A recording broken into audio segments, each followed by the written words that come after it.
Welcome to USA Global TV and Radio, where our mission is to provide education, entertainment, hope, and inspiration.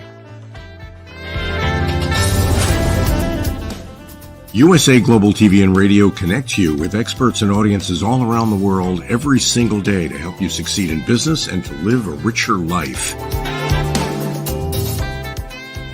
Visit us at usaglobaltv.com to learn about career and life-changing training and mentoring programs like the Listening Mentor. Subscribe to our newsletter to stay informed about our special programs and offers.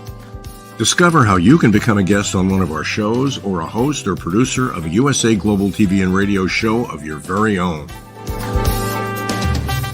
That's USA Global TV and Radio, where the doctor is always in.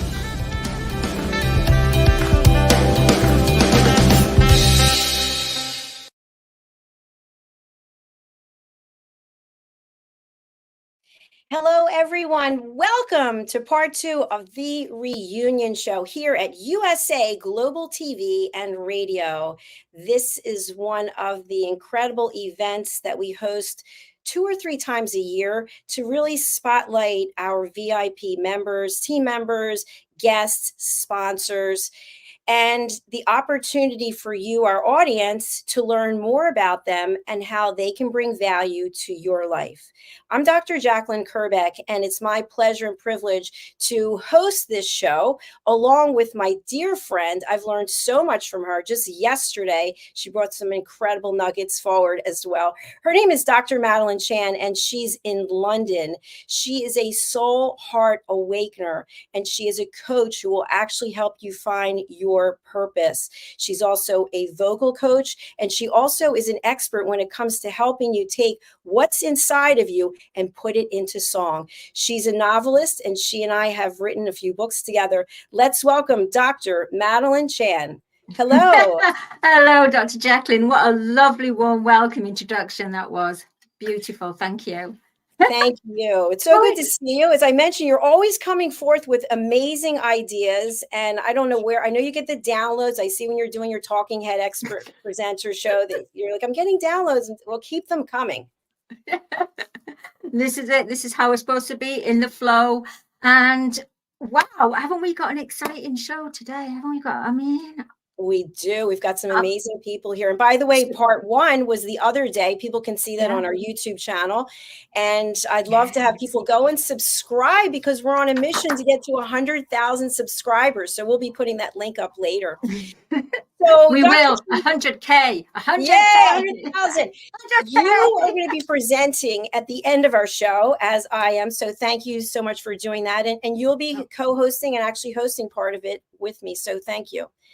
We have our first guest, who, this is a crazy story, but she and I were working together for a while, and then we went our separate ways, and then we came back together. And I think so much of her. Her name is Megan Sandwick, and she's a productivity coach, expert. Also, when it comes to cybersecurity, I could go on and on.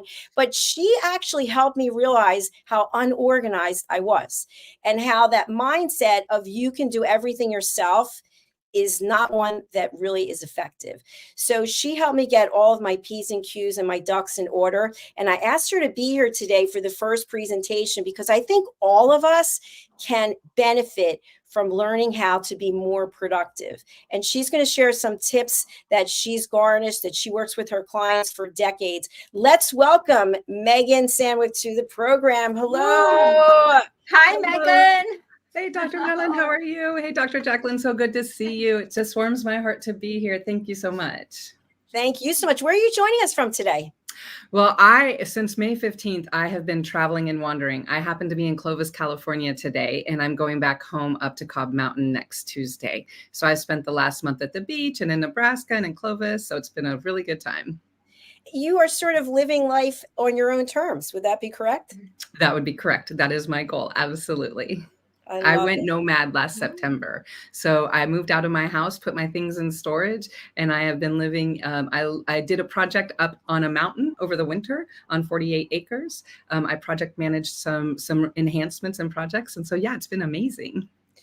Well, I'm so happy that you're here, and I know it's dark 100 over there. So thank you for leading us off. I just thought this was the best way to lead off this incredible show. So Megan, we're going to leave it to you.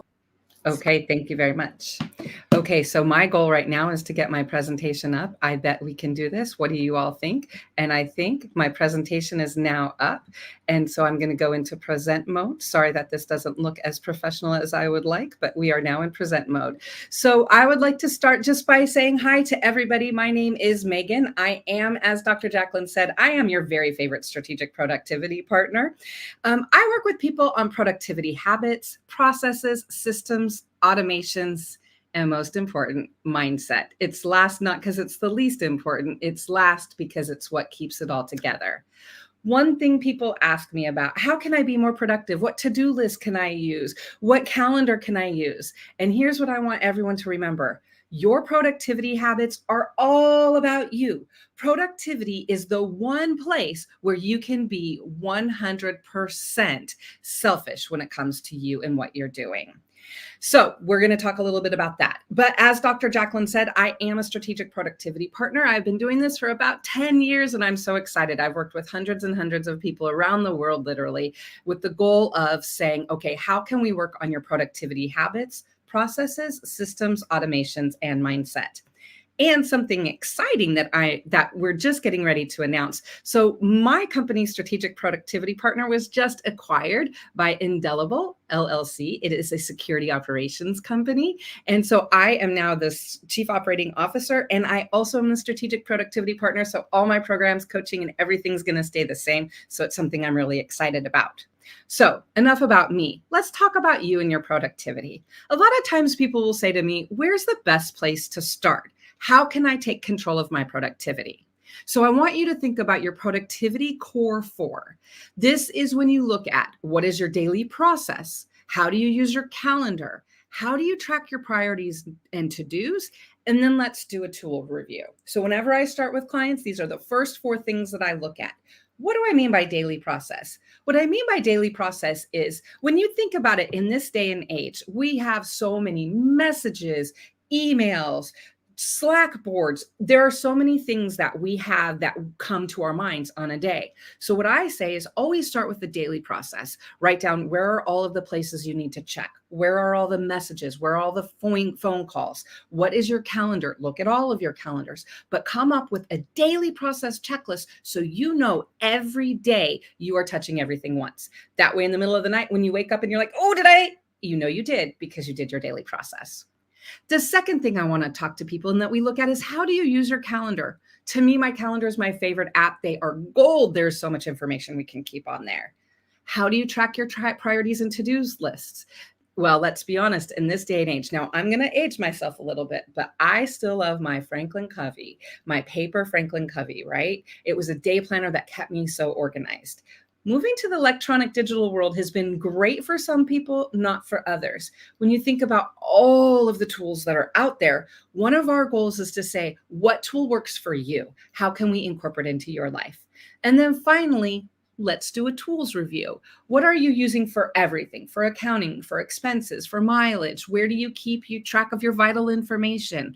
So when we think about how to take control of your productivity, if we start in these 4 areas, so I want you to think about this today. And as we're going over the next couple of days, what is your daily process? Do you have a way that you're tracking all the things that you're doing? Your core 4 will set you up for a path to take control of your time so you have peace-filled productivity. I'll be honest with you. I started a few years ago, I would talk about not just productivity, but peace-filled productivity. People were like, Megan, what do you mean? And that's when I said, again, this goes back to you, but let's look at this. What I want for you to think about for just a moment is what does productivity or even peace-filled productivity, when I'm saying peace-filled, I mean the feelings from the inside, right? I mean, how do we feel about how we're getting things done? So I want you to ponder this for a second. What does productivity mean to you? A few things productivity means to me is that I know what I'm supposed to be focusing on. that I'm focusing on my priorities, that I'm also having fun. To me, I'm a real big believer in I work hard and I'm going to play hard. And so my productivity is what helps me get done what I need to get done when I need to, and then I can log off and be done when I want. So do you have your definition of what peace-filled productivity is? If you're still having a little bit of a challenge coming up with it, completely understand. Let's think about it from this way. How do you want your productivity to feel? When you wake up in the morning, do you look at your phone with dread? Are you like, oh no, there's going to be a million messages? How do you want your productivity to make you feel? Some of my clients and myself, it's a very different answer. I have one client named Corey, and for him, productivity, being peace-filled productivity and how he wants it to feel, is a 0 inbox. So we've been working together for him to have a 0 inbox. And one of the things he's realized is he has someone that he's hired that goes through his inbox and organizes his email for him. Once we identify how we want to feel and what productivity means to us in an authentic and true way, we're able to implement habits, processes, systems, automations, and mindsets so that we can take control of our time and we can live a better and more happy life. I just want to remind you that taking time to be intentional with your productivity will really change your relationship with time for the better. It means being organized, but it also means knowing that you're feeling productive and knowing that your actions and your habits are setting you up for success with productivity. So again, just want to remind you of your core 4 and to take control of productivity. When we think about it, productivity is something we have to be intentional about. Productivity is 100% about you. If there's something you like, do it. Don't do it just because you read a book or you heard someone else do it. If it's something you like, that's how you can be productive. I am Megan. I'm your strategic productivity partner. It's been amazing to present with you today. If you would love to follow me on Instagram, you can follow me on Productivity Megan for more productivity reminders. Thank you so much for your time today. And I hope that you take some time to be intentional to identify how you want your productivity to feel. It's going to be a game changer for you. Thank you so much. Wow, I'm really impressed. Megan, I didn't know what peace-filled. I've never heard of that. Peace-filled productivity. I'm definitely going to take that on board. I love it. Thank you so much for that golden gem. That's amazing. Thank you. Thank you. I appreciate that. And I hope you do. And I hope that it works because it will make a difference. Oh, I'll certainly let you know how that goes. Please do. I can personally tell you that Megan has helped change the way I do so many different things. And I encourage everyone to reach out to her because she's going to save you time. Yeah. Sure. Thank you. All right. We are going to bring out our next guest. But before we do, let's hear a word from someone very special. We're all special, but so is this person, and he couldn't be here today. Hey, Dr. Jacalyn, and hello, everybody. This is Al Cini, and it's a real pleasure to be here, even if only virtually, for this terrific reunion episode. Pretty demanding project, so I've kind of been offline for the last couple months. But when that ends, I'm looking forward to joining in person a future reunion episode. And in the meantime, I want to wish all of you, all my friends, all the wonderful people I've met through my association with Dr. Jacalyn Kerbeck, all those wonderful people, I want to wish them all well. I want to wish you all the best. And Dr. Jacalyn, keep doing what you're doing. It's wonderful work. I do drop in from time to time and watch, and you continue to amaze me, and I wish you continued success. So take care, everybody, and we'll see each other soon. That was Al Cini. And for those of you who don't know, he started with me in the very beginning. We actually worked together in person at RVN TV. And he left me and went to ABC. I mean, can you blame the guy? I don't blame him. So, but he's an incredible friend and mentor. So I'm glad he looks well. He's looking well, actually, really well. Very happy for him. Yeah. Megan, you know, you worked with him with me, and so did you, Dr. Cham. So. Yeah. All I'll right, say he we're going to looks bring very up our happy. next guest, who truly is a legend when it comes to the broadcasting world. This man has been on, I don't want to say every major platform, but I'm going to say every major platform across the world. He actually reached out to me several years ago and said that I had something, and I wasn't sure if I had an illness. I didn't know what it was that I had, but he has been my mentor and the brainchild of this platform. He actually came up with the name USA Global TV and Radio. And he's helped me grow in so many ways. He has 1 billion followers of his own, and he is an expert when it comes to the royal family. He's been a royal photographer and took some of the very first pictures of William. We'll have him talk about that. And he also is a political analyst. So you can find him if you Google his name. If you go onto the various digital platforms, you will find Mr. Ian Pelham Turner. Welcome.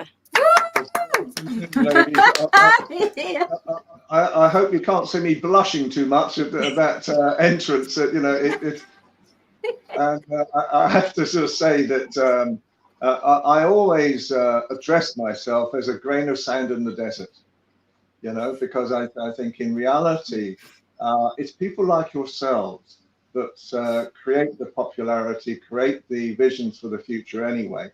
And so it becomes very simple for people like myself to work with you and to create hopefully a little bit of extra value at the same time.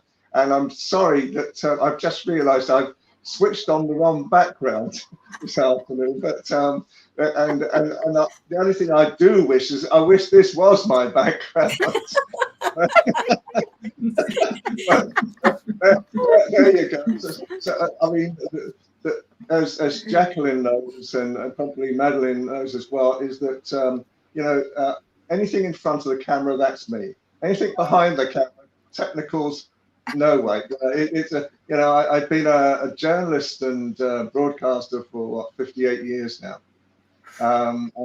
so I try at least. I have to say, Jacalyn, at least I've got a background up this afternoon. Normally, I just.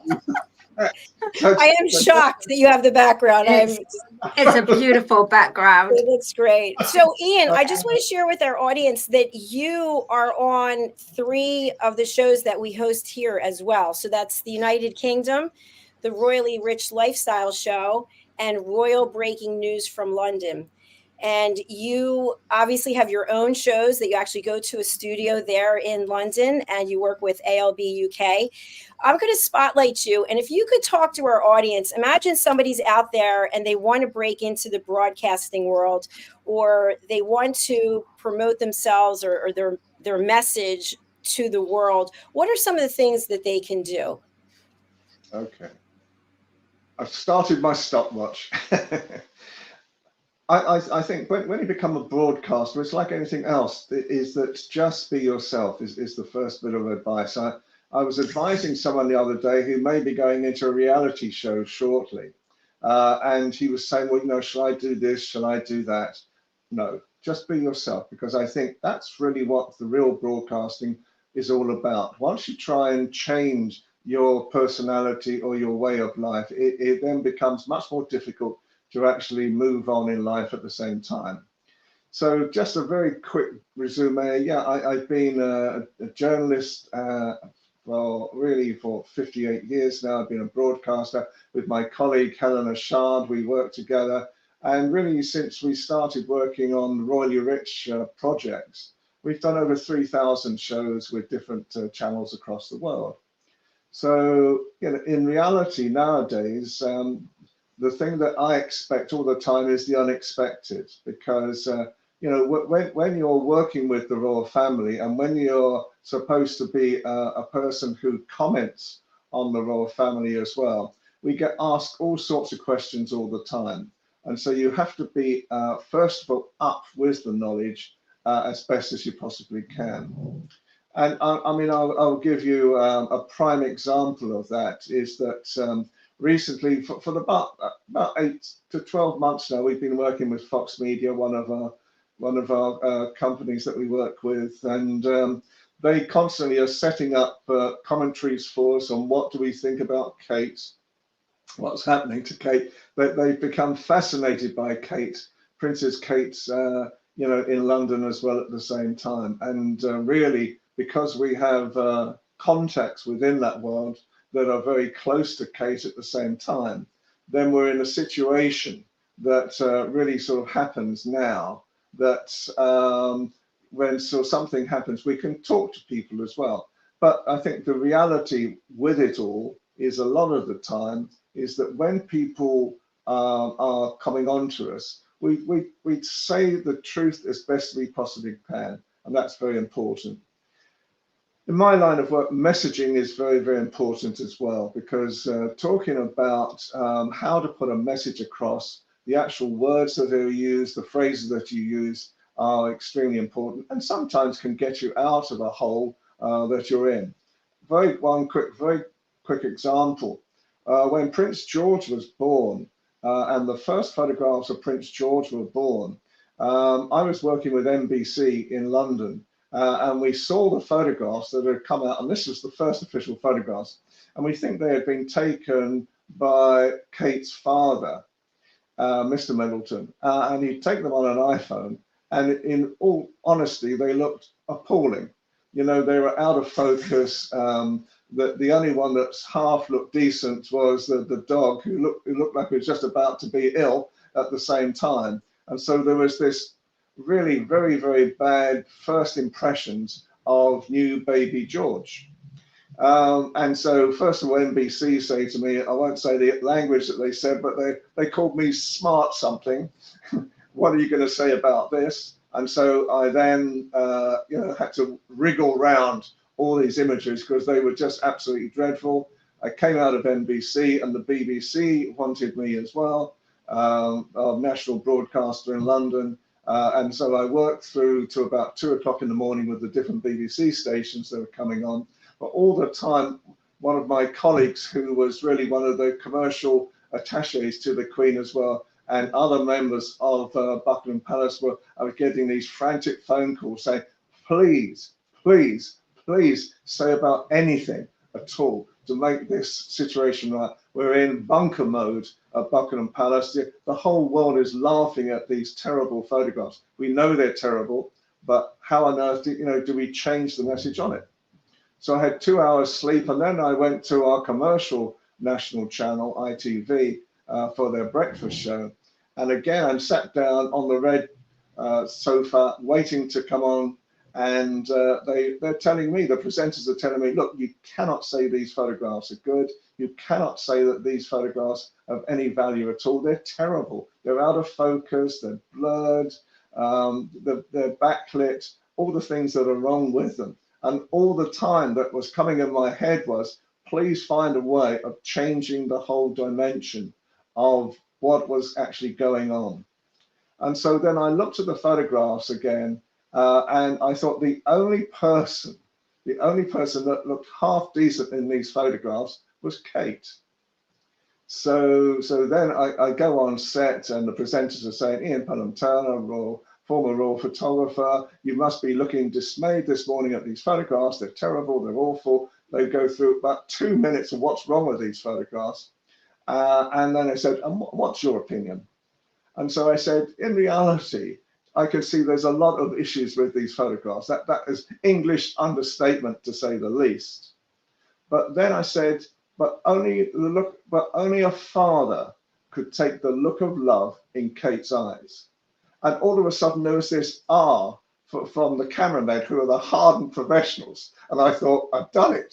I've changed the message. And the 2 presenters looked horrified because they were speechless. They didn't know what to say now. And so I went home after I said it. And because it was early morning, I thought, well, I'll have a nap in my armchair. And I got woken up by Helena to say, you're trending right across the world. And true to the fact, we've changed the whole philosophy of those images by saying only a father could take the look of love in Kate's eyes. So that's what I mean by traction. That's what I mean by messaging. And that's what we look at as well as part and parcel of what we're really looking at trying to do at the same time. Our goal, Helena and my goal, is to actually create a royal precedent right across the world. So we work for a number of channels. I'm very grateful that with Jacalyn that we work with USA Global TV and Radio, and that was one of our first standing points as well. And that created an amazing reaction, and we are now very much focused towards America a lot of the time as well. And I think the reality as well at the moment, we started working with TV stations across the world. To give you another example, when Kate did her famous now cancer video to say that she'd got cancer, this 3-minute video. Now this came on at 6 o'clock at night on our TV channel. Nobody, including myself, knew that this is what she was going to say. We'd been pre-warned that some special announcement was going to be made, but we didn't think this at all. And so all of a sudden, 6 minutes past 6, India comes on the phone to me. I then had 6 TV channels, one after the other, for the next 4 hours, commenting on what did I think about this at the same time. So in reality, with the type of work that I do, I just talk. You know, I always remember my mother saying, my mother was Scottish, and she said, "You've got a good Scottish tongue in your head, use it." And so thank goodness that when I gave up photography and really just moved on in journalism as well, that was the part of it.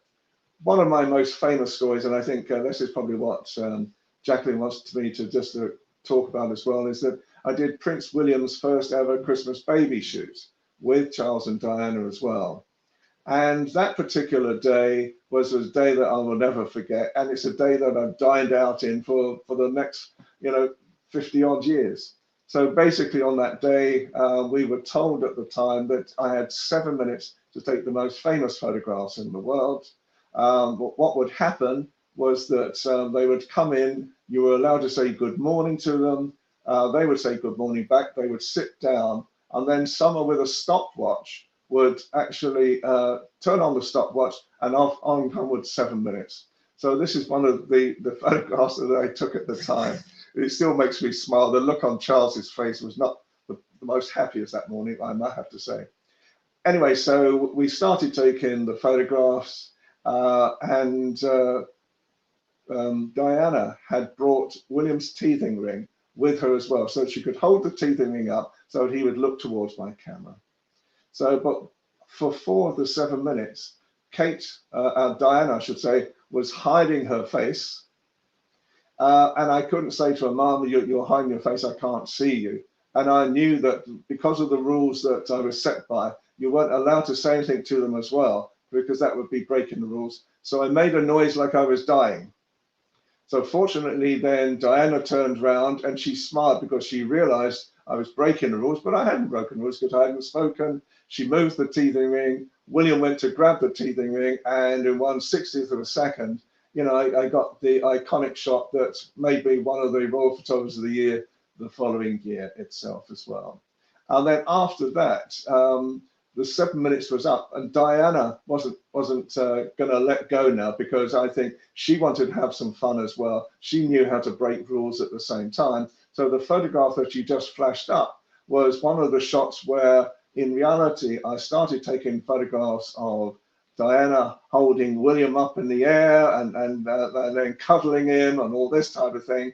And there was Charles sat on the sofa, and he was not best pleased, because by this time, both of them were trying to compete against each other to get the front page picture of the day as well. So that bemused look that he had on his face was just one of a sequence of shots that I shot at the same time. So basically, communication is all about seeing what you see and being able to interpret it and put it out there across the world in understandable language as well. So with my television work and with Helena as well, basically our aim is to really create royal precedent, royal opportunities for people to understand what are the values of the royal family at the same time, what's going on. Sometimes, we will get questions. A lot of the time we know what's going on behind the scenes, but sometimes not even we know what's going on as well. And so we just have to take a general view on it as well. So I think, with the type of work that Helen and I do, we're happy to work with other businesses as well. So the Royally Rich show is really designed each week to start off with royal content. Then we have a guest come on from anywhere in the world to talk about their business, to talk about their opportunities as well. And then at the end, we have Philip Sykes from the British School of Excellence to come on, who then talks about all the expertise of etiquette that he can do that actually fits into the format of that particular lifestyle show, starring Ian Pelham Turner and Helena Shard. Brought to you in part by the British School of Excellence, Investors in People. This program is brought to you in part by the British School of Excellence and founder, Mr. Philip Sykes, building confidence, changing lives. Do you share our view that etiquette is a set of modern life skills that are essential for personal and professional success? Join us as an etiquette coach and change people's lives through the power of etiquette and manners. The last few days have been really amazing. I had a trainer course from the British School of Etiquette. And I must say it's been one of the best decisions I've ever made and one of the best investments I've made in my own training and development. Now, words alone will not describe the transformation and the positive path that I have traveled with the British School of Etiquette. I found I learned a lot from the lessons this time I came. The last few days with the British School of Etiquette have been fantastic. And what I've learned now is really beyond my expectations. This is the most rewarding experience and the best investment I have made this year. It was just great. I learned so much, and when I go back to Belgium, I will incorporate a lot of it into my day-to-day life and business. It's been absolutely wonderful for the whole week that we were here. I feel transformed, and I feel like blowing a trumpet and tell people, come and do this school. This class is the best. This is the best school ever. You should take it. It will change your life immediately. I am now able to teach other people how to bring the best of them. Thank you, PERKINS. Thank you. Thank you so much. Thank you. Thank you to our clients for their testimonials on the Train the Trainer program. Our exponential and global growth is so significant that we've evolved from the British School of Etiquette to the British School of Excellence, where we're investors in people. Let us invest in you and your career. Contact us to become an etiquette coach. Go to thebritishschoolofexcellence.com. All right, I just wanted to tee that up so we can watch the very beginning of your show, the Royally Rich Lifestyle Show. Ian, how do you feel about that? No, that's good. I just wanted to say finally, our future is now to create royal experiences around the world. And so we're really looking perhaps set up a royal experience in America. We've done it a lot in Great Britain to great success. And so we're hoping now to actually show how people can actually connect with the royal family, understand their history, some of the values, and then bring on people like Philip as well to actually teach etiquette at the same time. So that's our future goal with Helen and myself. I was going to say, Ian, if I could just say about commentating about what you've been talking about. I find it amazing in the way that, especially with being a royal consultant, and the way that the news is breaking, and the way that when they give you a storyline, you have to be there on call, and if it changes the energy, you just change it to fit. I find that is incredible. You have to be, very, very recently when I was having lunch one afternoon in Oxford Street in London, and I get this frantic phone call from NBC to say, come on, we need you to actually work with us right now. There's a big royal story happening, and it's pouring with rain. So and I haven't got an umbrella either. So anyway, I'm running down Oxford Street to get to the TV crew who are actually filming in Oxford Street. They brought a TV crew to me. So anxious were they. And then as I'm going down the street, I'm getting calls to say that both Charles and Kate have both got cancer now. as well, and that they were both going to be out of action for a while. And you had to have an immediate response, and so basically we were going live to America via NBC, via this link. And the strangest thing was we were doing it in the pouring rain, so I looked like a drowned rat. And then this Japanese coach party turned up and thought this was normal. so then all these lights are going flashing off as well as we're taking these photographs or doing this report at the same time. So strange things happen when you work with the royals. Yeah, what an experience. I want to bring Megan back, and I want to just run the beginning of your show. Hopefully I teed it up the right place, and then we're going to bring Robert out. Let's see if I did. Where the doctor is always in. That's outstanding, by the way. That's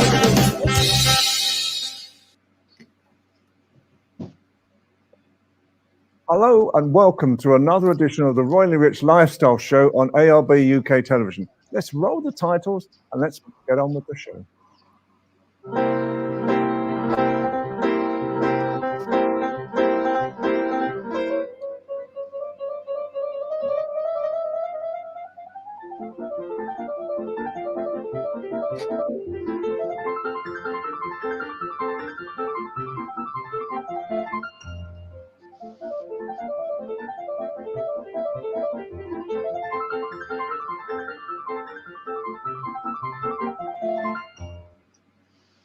Well, we've got another packed show for you today, starting off with some of the royal news. Unfortunately, my colleague Helen Ashard, she's in Sweden today, but she will be back next week to add her views on the royal family at the same time. But starting off with Kate, it has been announced, hopefully, that Kate may appear on Saturday on Trooping the Colour at Buckingham Palace.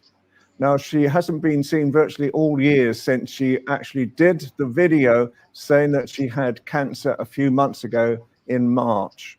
So from that time onwards, she's been out of action and out of the public eye at the same time. So everybody is hoping that Kate is so much better now and that she is recovering from it enough to actually commemorate with King Charles the Trooping of the Colour and appear on the balcony at Buckingham Palace tomorrow. It's going to be a great day if it is, because it's the King's official birthday as well, Trooping the Colour.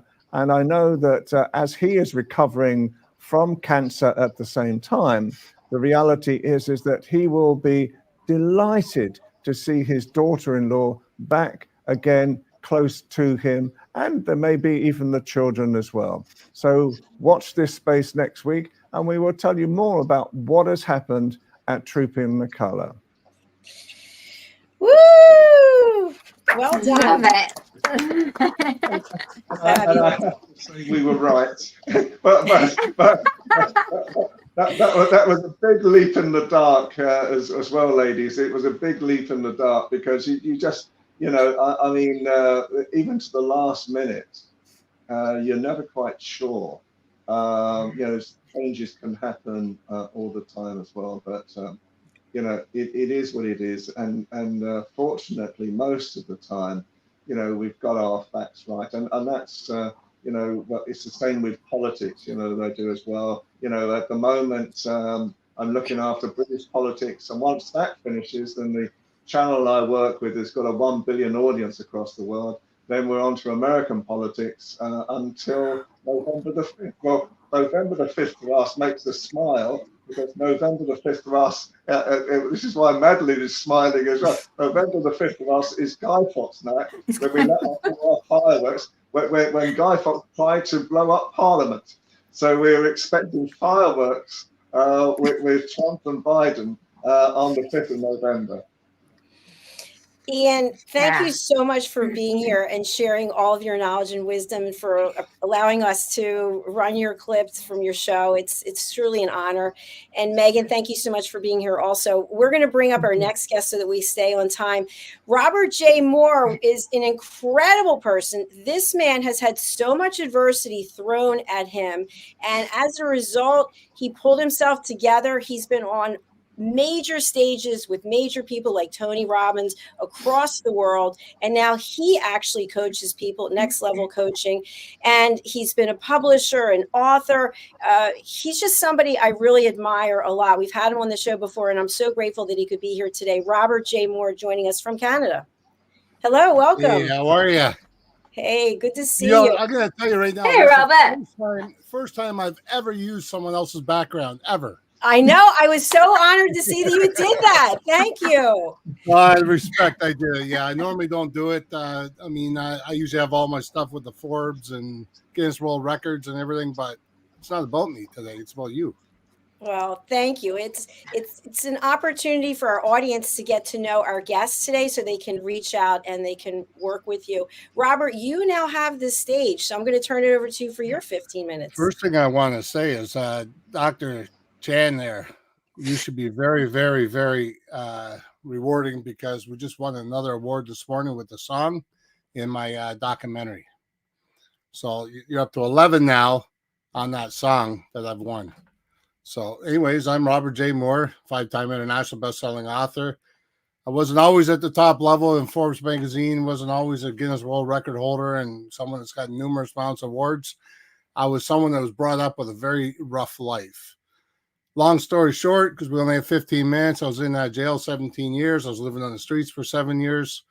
I was with the mafia. I was with the bikers. And I decided I didn't like that lifestyle no more. So lucky I didn't wear any colors or anything like that. I was able to be let free on the side and do what I had to do as long as I helped out with the drug and alcohol counseling. Because when I went to school, I didn't go to school to impress everybody and hang them up on the accolades on the wall to show, hey, listen, look at me, look at me. I did it because I wanted to find out who in the hell I was doing and why was I behaving the person I was. So I went and got my social service worker diploma, my addictions degree, my BA in psychology, my master's in counseling psychology, harm reduction, mental health crisis, 2 honorary doctorate degrees. So when I went from there and did that, I started getting into the scene of, I like this learning business. So then I started going to different events and noticing how they're setting up their events. I don't go to an event today to listen to the speaker. I don't whatsoever. I look at the paperwork they have. I look how they're dressed. I look around, see how the TVs are aimed, how the cameras are focused. I want to see how they're doing it so I could be better myself to bring people in. I want to see their marketing tactics. I want to see how they do things properly. So anytime I go to a stage now, I mean, 90% of the time I'm on stage with them anyways. And the biggest stage I've ever been on was 2.1 million people. And that's what I spoke it with everybody from the Secret. I'm being coached right now. One of my coaches right now are Satish Verma, which is CEO of Think and Grow Rich. I've been on with Mr. Chan there. I've been on with a lot of other people that you guys might even know out in that way too. I've been out there. Like won the Author of the Award a year.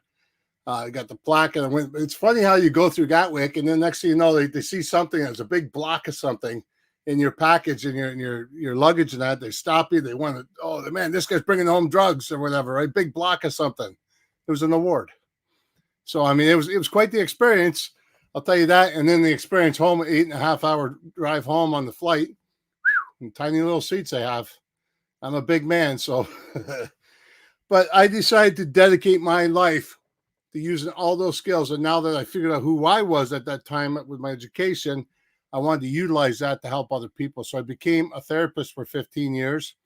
I've also became for 12 years after that, at the same time, I was doing drug and alcohol counseling. I had my own shop. I had my own business going on. I was also upgrading with healthcare stuff and just kept going. I'm always a learning thing. I'm learning. I've estimated to help over 200,000 people, estimated at the low part, because of the amount of the things I've done, the people I affected. I stay strong right now. I have to stay strong. I've lost 3 brothers to drugs and alcohol overdose. I've lost both parents, my grandparents. It doesn't go any higher than me. I have a son right now that wanted to be a gangster. We straightened that out quick enough. And today he's a police officer. So his goal is to pull me over one day. So he's waiting to find out when I go visit him to find out my license plate so he can come pull me over one day. And I'll let him. I mean, there's not much you can do. You know what I mean? I'll let him have his moment. I'm sure I put him through a lot worse. you know. So I was at an early age when I first started having the emotions. At 19 years old, my wife died in my hands, giving birth to our second child. That's when my world tumbled. That's when things changed. I never experienced that before in my life. And then all of a sudden, you know, other people started dying, like my brother Tom, my brother Kevin, my brother Reagan, with overdose and that. But now when I look at that today, I have a death date and I feel sad. I change that right around. Change it right around. Say, here's a day I'm going to make $5,000, guaranteed. And I do it every time, you know. So what I do is next level coaching is I used to own Magnetic Entrepreneur, just to let you know. It was a publishing company. I did over 500 books. I went from there. I sold that. I walked away from that. All right, there it is. There's what I own. I walked away from that. And the reason why I walked away from that is because I forgot to bring people to the top and I got lonely. So I learned a lesson there. So now when I do the next level coaching, I'm actually being coached by Armin Moore, the top strategist in the world.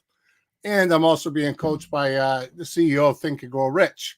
So I got both of them on different sides. And I also have another coach on the side that does the automations and everything else for all the stuff I'm doing. That there's my journey through there you can ask any question you want on that, and it will actually go through. You just have to put your email in.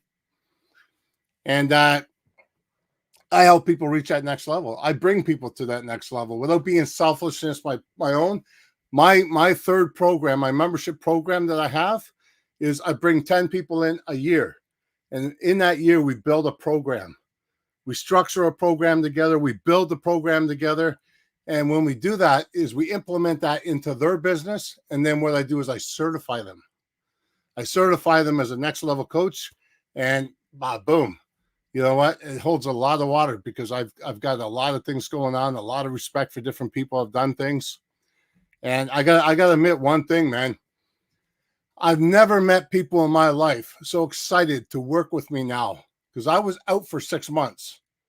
They pulled me back in and said, no, we want you back in the coaching. Because when I left the coaching and the publishing and that, I went over and bought 2 franchises. And when those franchises I bought were for the elderly people. So the home care services. And I liked it. I mean, it wasn't bad. I was making $50K a month. But it wasn't me. It really wasn't me. You know what I mean? It was just the reason why I wanted out is because I just need the time away. It's like some people say, oh, I just need to get away. I had to go to the beach or something like that. No matter where I go, I work. I'm a workaholic no matter what. I'll sit on my phone in my house or whatever. I go to Florida, I'll still work. Open the garage up. The family does their own thing, you know, and I'll still work no matter what. But one thing I want to say is you have it in you too, no matter what level you're at. I don't care if you're at, you know, just beginning level. I don't care if you're living on the streets. I don't care if you're living in a $50 million mansion. There's always something going on that you missed. I've helped millionaires, billionaires out focus on a leak in their structure. I've worked with some of the top people in the world. Les Brown's daughter, for crying out loud, I coached her for 4 years. You know, Dr. Joe Vitale's ex-wife, I've helped her out. I mean, I've helped out some pretty top-notch people. Like right now, Darman. I don't know if you guys know Darman out there, but I've coached one of the girls in there too, Catherine Norland, Al Pacino's stepmom. I helped her out for a while. You know, it's not a matter of bragging. It's a matter of, you know what, where you can go with it. That's the biggest thing, is where you can go with it. So you can dream, but the problem is a lot of people don't know how to dream proper. So I'm going to give you a little experiment. If you got your head underwater in, say, a bathtub or something, and you can't breathe, what are you wishing for? You're wishing for that air, right? So you're wishing to breathe. Now take your head out of the water. And if you want your dreams to come true, put your dreams from your head to your heart. It's an 18-inch rule. Put the emotion behind it, because when it's on your heart, you get the emotion behind it. And guess what? If you put the emotion behind something, you're going to work harder to get it. And that's one of the biggest things I could say. Today, forever, and wherever it may be. You have it in you. You're well and worthy. Stop doubting yourself. Stop self-procrastinating. Get out there and do it.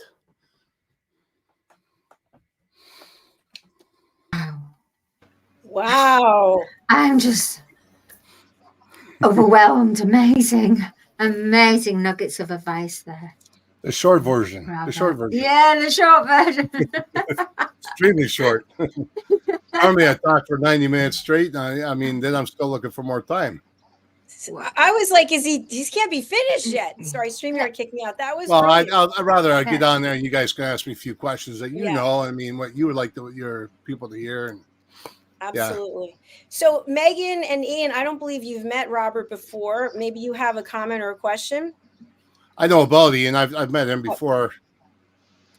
But basically, how have you survived? How have I survived? Yeah, because the pressure that you're under, the strength that you needed as well.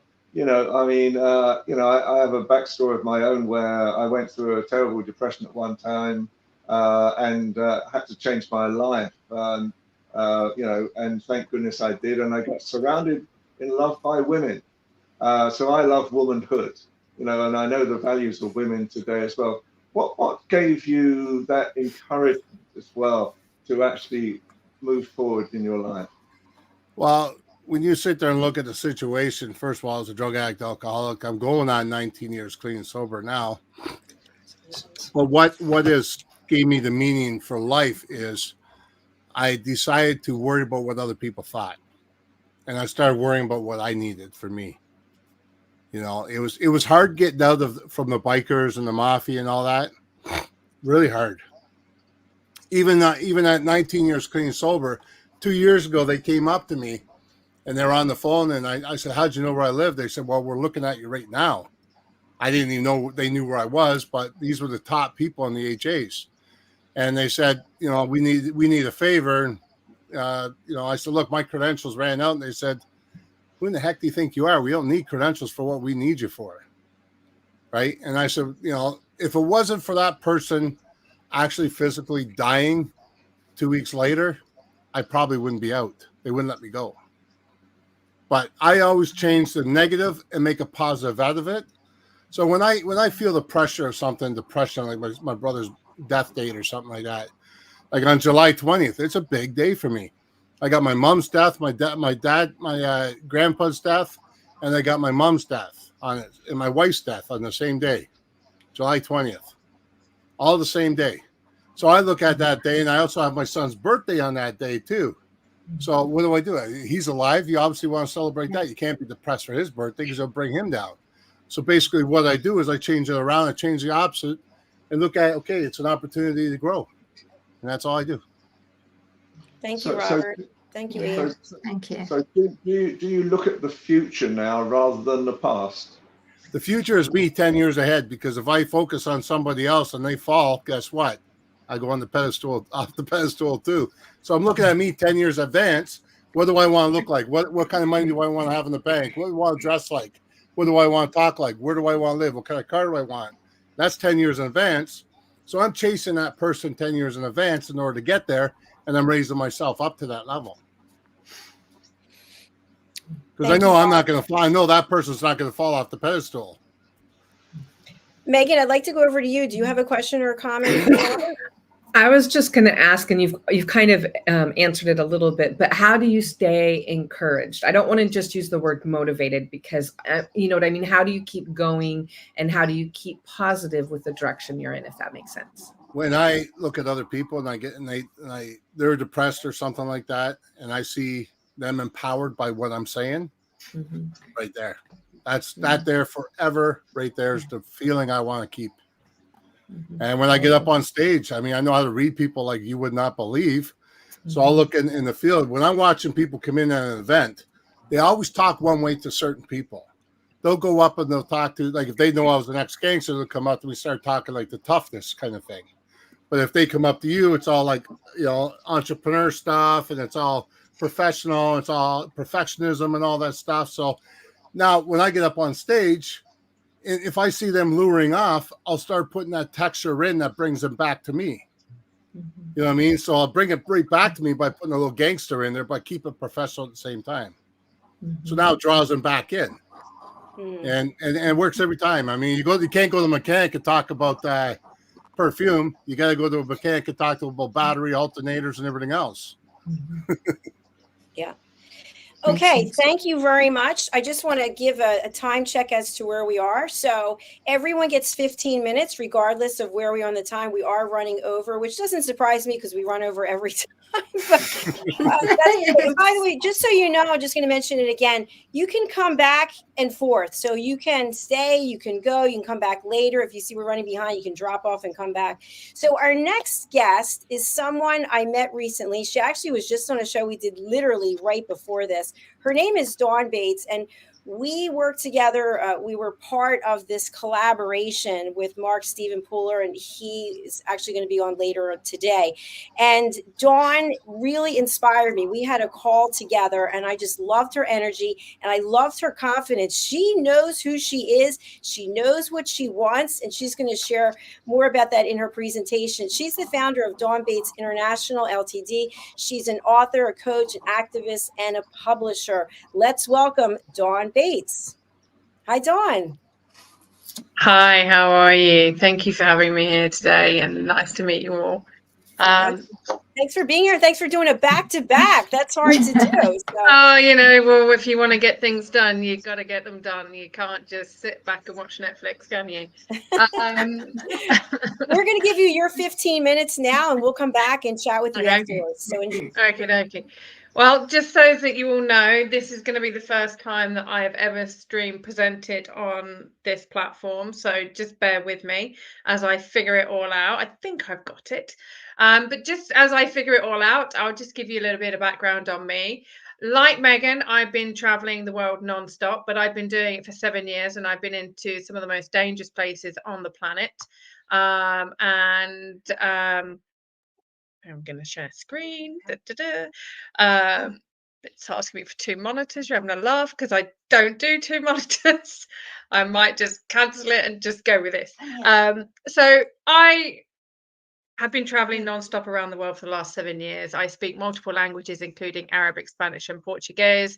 I've lived and worked in 44 countries now, and I have 20 international bestsellers to my name, either as a solo author, some of them as a co-author, but predominantly as a, like I said, solo author.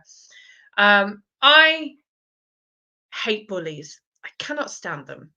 And one of the reasons why I write the books, the kind of books that I do, and one of the reasons why I'm an activist is simply and purely because I want to help people who want to get ahead in life, but I just want to be able to make the world a better place. And I know that sounds like quite a utopian view. But one of the things that we can do, I heard a quote recently, and I shared it in the show just before, was that when we recover loudly, we keep others from dying quietly.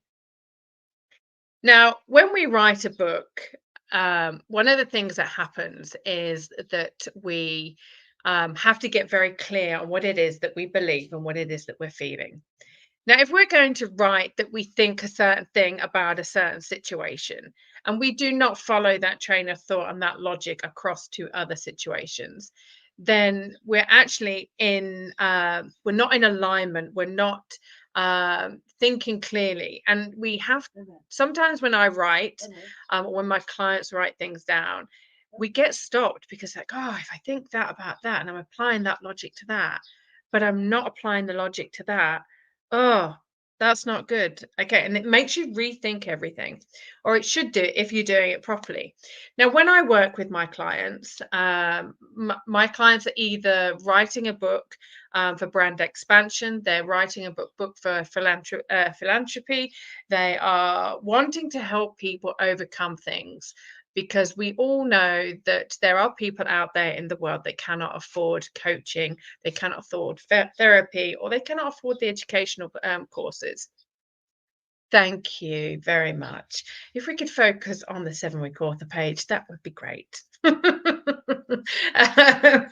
Now, all of the books that I write, they have, that I publish, are to do with a human rights, social justice, or a cultural cohesive message. Because I believe that when we focus on the diversity, and we keep talking about how we're different, that is all that we're seeing. But when we actually look at how we are so similar, and the ways in which we can create a cohesive community, then we actually start working together. We can keep focusing on differences, or we can focus on what brings us together. Food is always a good start. Who doesn't like food? And music and dance and sitting around a table, enjoying all of that, or dancing around and just having a great time. Now, as you will see from the support that I'm getting here from Jacalyn, thank you very much. I've broken my website into various aspects. I've got the writers section, I've got readers, I've got activists, I've got the listeners and the viewers. There's a dose of dawn. We're about to launch that because I've written for many magazines over the years, and all of my magazine articles will actually be being put on there, as well as a few more, because I'm realizing that a lot of what I've got to say and the way I think, having seen the world through the lens of 44 different countries across 5 continents, I see the world in a very different way to most people. And I am probably not very British in a lot of ways, although I do like a cup of tea at 4 o'clock. I often say I should come with a trigger warning and that people should be prepared to be offended, which I make no apologies for.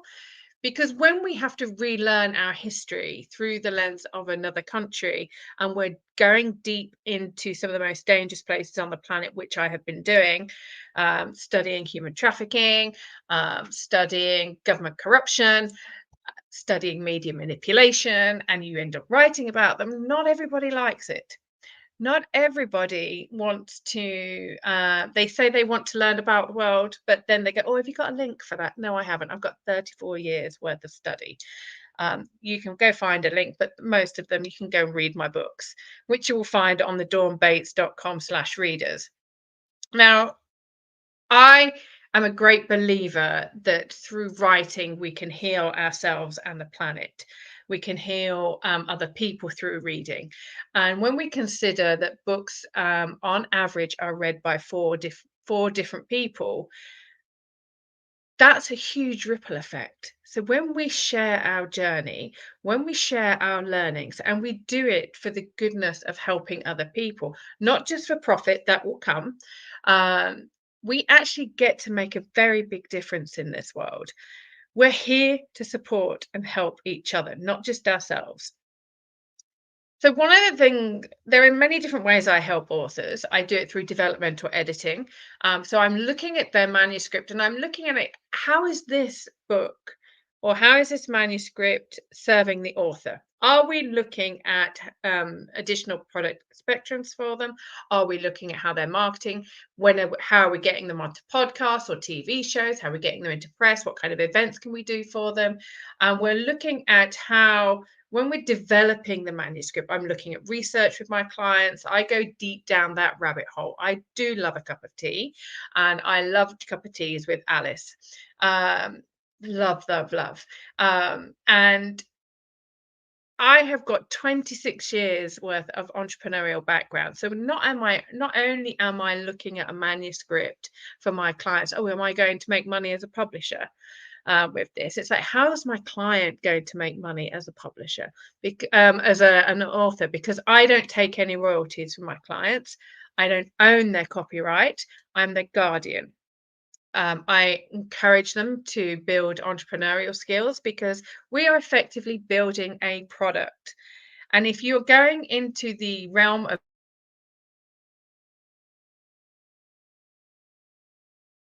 building a product, marketing, you need to be an entrepreneur.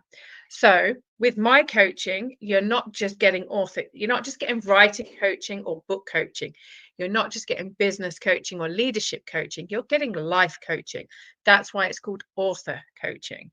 And there are lots of people out there that say that they're an author coach or that they're a publisher, but most of them have never written a book. And until they've written a book, can they really truly understand what it's like to go through that writing process? I say no. And I've been building my author academy so that I can help other people, because it's your journey. It's not my journey, it's your journey. Your life is different to me. Your wants, hopes, and desires are different to mine, and your trauma journey is different. As we've just heard from Robert there, his journey has been incredibly challenging, as has mine, in very different ways. I was never a biker. I do like motorbikes, but I've never been a biker. I have been in the ganglands. I have been followed by the secret police of Egypt, and I have been banned from certain countries. That's what happens when you write certain things that governments don't like. I help people to publish their way at their own pace, because there are some books that will be published not for profit, not for massive audience, but just to kick imposter syndrome out the door. There are lots of people that work with me on their books that nobody will ever hear about, because those books will never be published, because that manuscript that they're writing is for their own healing journey. There are others, such as the Man Up book that we just published with the British charity Tough to Talk, which is all about reducing male suicide. Because as we know, some of us know, 133 men across the North America and Britain, North America excluding Mexico, so Canada, the US, and Britain, 133 men commit suicide every single day. So my mission as a mum of 2 boys, as a single mum of 2 boys, was to actually tap into and learn about the reasons why men commit suicide. Sorry, not commit suicide. We're not allowed to say commit suicide anymore because of the connotations with that. Take their own life by suicide. And so we wrote this book. We got a collection of 20 men to share their stories, and all the royalties from this book go to Tough to Talk, which you can find at toughtotalk.com, or you can go to dawnbates.com/toughtotalk. There are a menopause book that I wrote with 10 other people, and all of the proceeds from that book go to women's menstrual charities around the world to help women and young girls learn more about their menstrual health, as well as generating lots of reusable sanitary protection that they can wash and reuse, because they don't have the resources or the money to pay for it. So when we're looking at authorship, we need to actually look at what the bigger picture is. That's the kind of publisher that I am. That's the kind of author coach I am. It's also the kind of woman that I am. As you can hear, as Madeleine, Dr. Jacalyn said, I am confident. And it took me a long time to get to this. It wasn't overnight. And I am very, very passionate about helping other people own their power. And whether we're doing it through anthologies, whether we're doing it through single books, whether we're writing it through fiction, everything we do is about supporting other people. So if you'd like to know more about how I can help you, or somebody that you know should be writing a book, then visit dawnbates.com, and let's see how we can make the world a better place through literature. Thank you. Oh wow, Dawn Bates, honestly, that was just absolutely commendable in every way. I mean, the fact that you're activist and you've been over 44 countries, 5 continents, and been in really extremely highly life endangering situations. It's incredible. I find it just amazing. Well, I mean, I could sit there and read books that other people have written, or read their research, but when you're there on the ground and you're in the heart of the Amazon looking at human rights trafficking, human trafficking, or you're in the slums and looking at drug cartels and finding out what's actually really going on, you're actually speaking from a different level of authority. And I think that makes a big difference to your own understanding and your own credibility. Thank you for that. Robert Moore or Ian, do you have any questions to put to Dawn? I was just going to say, I used to be an investigative journalist at one time, and so the work that you're doing, Dawn, is very, very important. You know, I was working with Hezbollah and was in Beirut last year as well, looking to see what was really causing all these problems. So, I get you from that. But probably Sorry? Titkalem Arabi? You speak Arabic? I don't speak Arabic. No, I obviously, and I had a team of bodyguards, the whole bit, going into Hezbollah territory. But the one that always I remember really making a difference with was that when Ceausescu was president of Romania, he used to kill all the street children in Bucharest, and he had killing squads every night going out, and any children that came out of the orphanages, because the orphanages wouldn't look after the children at night, they threw them out into the streets, and he would shoot them. He would get them killed. And so the only way that we could try to stop this was that we go and talk to these kids. So these kids lived in the sewers of Bucharest. Yeah. Now this is a time of HIV happening, the whole thing happening as well, and we were told that we're going to go into the sewers of Bucharest to actually interview these kids. I was just with an ITN cameraman and just one light. You know, we weren't allowed to light it or anything at all. And yeah, very similar to when we were in Egypt and we saw the Rabat massacre happening. Yeah, and so basically, CNN. Sorry. Yeah, and basically, you know, we were walking through this tunnel, and it was, you know, it's the only time I think I've ventured into hell, because we were told don't let anybody touch your hands because they might have HIV, and these hands were coming out of the wall, and these kids were living in the smaller sewers as well. So, and we managed to stop it. That was the biggest thing. We created such a furore that we managed to stop it at the same time. So that type of work is so important. Thank you. And I think this is the thing, once we can be afraid, or we can listen to the media about how because I think a lot of, I don't know about yourself, Ian, but I find that a lot of people confuse poverty with danger. Just because certain areas are poor doesn't mean to say that they're dangerous areas. And I think that when we actually look at why a lot of the places that are dangerous, why are they dangerous? Have they been has the infrastructure allowed it to be dangerous? Like researching human trafficking in Canada, looking at how the Canadian government has built an infrastructure or lack of infrastructure to actually keep people down, to keep people poor, to keep them uneducated, and to keep them isolated, and how the transport system, they come over from Europe across the North Sea, from places like Ukraine and Georgia. They get put on one of those freight trains in Halifax, shuttled across the whole of Canada with no stopping, no passport checks. They're off through the Bering Sea into Asia, or they're straight down the Pacific coast, down into the Amazon. You know, people don't consider Canada as a human trafficking hotspot, but it absolutely is. And it's quite dangerous. And some of the places I was in Canada, I was like, okay, I really shouldn't be here. But again, if I can handle the ganglands of Latin America and the deep darkness of the rivers of the Amazon, I'm pretty sure that I can handle most places now. Well, I've lived through the Egyptian uprising and civil war, and you know, just walk in the park these days, unfortunately, in some ways. Dawn, a great presentation that you shared, very powerful and inspiring. Thank you so much for taking the time to be here with us today. Thank you very much for the opportunity. I really appreciate you. You're welcome. We're going to bring out our next guest, who is really my sister from another mother. She is a true angel on this earth. Her name is Caroline HEWARD. She's known as the Harley Street stress expert, and she helps you bust your stress. She also has a big role here on our channel, as does Madalene and Ian. And she's a very dear friend. She helped me get through the death of my mother. And she's going to share with us her expertise. Welcome, Caroline HEWARD, the Harley Street stress expert. Hello. Hello.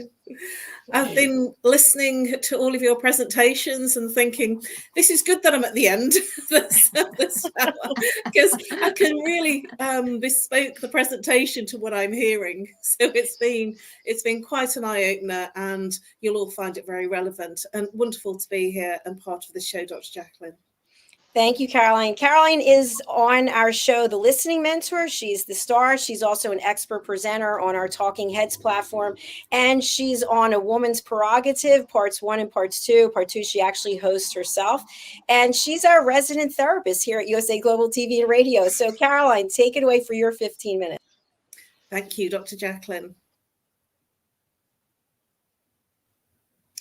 So I became the Harley Street stress expert almost by accident, really. And I started my journey back in 2000. It started when I lost my dad. And I was a very successful corporate girl. I was attending lots of lavish dinner parties and lots of high-fluting socialite occasions, the champagne receptions and the gala dinners. And I really walked that lifestyle. I'd just got married and I should have been the happiest girl in the world. And at the time, my boss turned around to me 6 months after my dad passed away, and he asked me to go and talk to someone. He says, you really need to talk to someone. And I was a bit shocked. And my words were, I should be the happiest girl in the world. I've just got married. And those words really vibrated. They really vibed, because I should be was the echo, because I didn't feel anything. And it's very much along the lines of what I've been hearing on this show to date, and on the show in terms of the people that have spoken. Because depression is something that we don't usually think about, and yet when it happens, we feel about it and we don't know what to do about it, because school, college, university, nobody teaches us about what it is, how to handle death, how to handle life challenges, and how to handle money even. You know, there's no school, university or college that teaches us those skills. So we have to get on with it, and things just face us. And the thing about England, and I will say I'm English British, in England, we have this phrase, and it's keep calm and carry on. And it sounds like other areas in the world are the same, keeping calm and carrying on. So what happens is we shut down our feelings and emotions. And when we shut down the feelings and the emotions, the escape route is the mind. And it's then what we think, talk and analyze about, rather than what we feel about. And when you shut down the feelings and emotions, they reside in the belly below the belly button. That's also where our sexual energy resides. So intimacy, relationships, they'll feel like a disconnection. And that's what I felt. I felt like I was going through the motions without the emotion. I felt like I just didn't feel anything. I was existing on autopilot. And when I became aware of that depression, I then started looking for answers.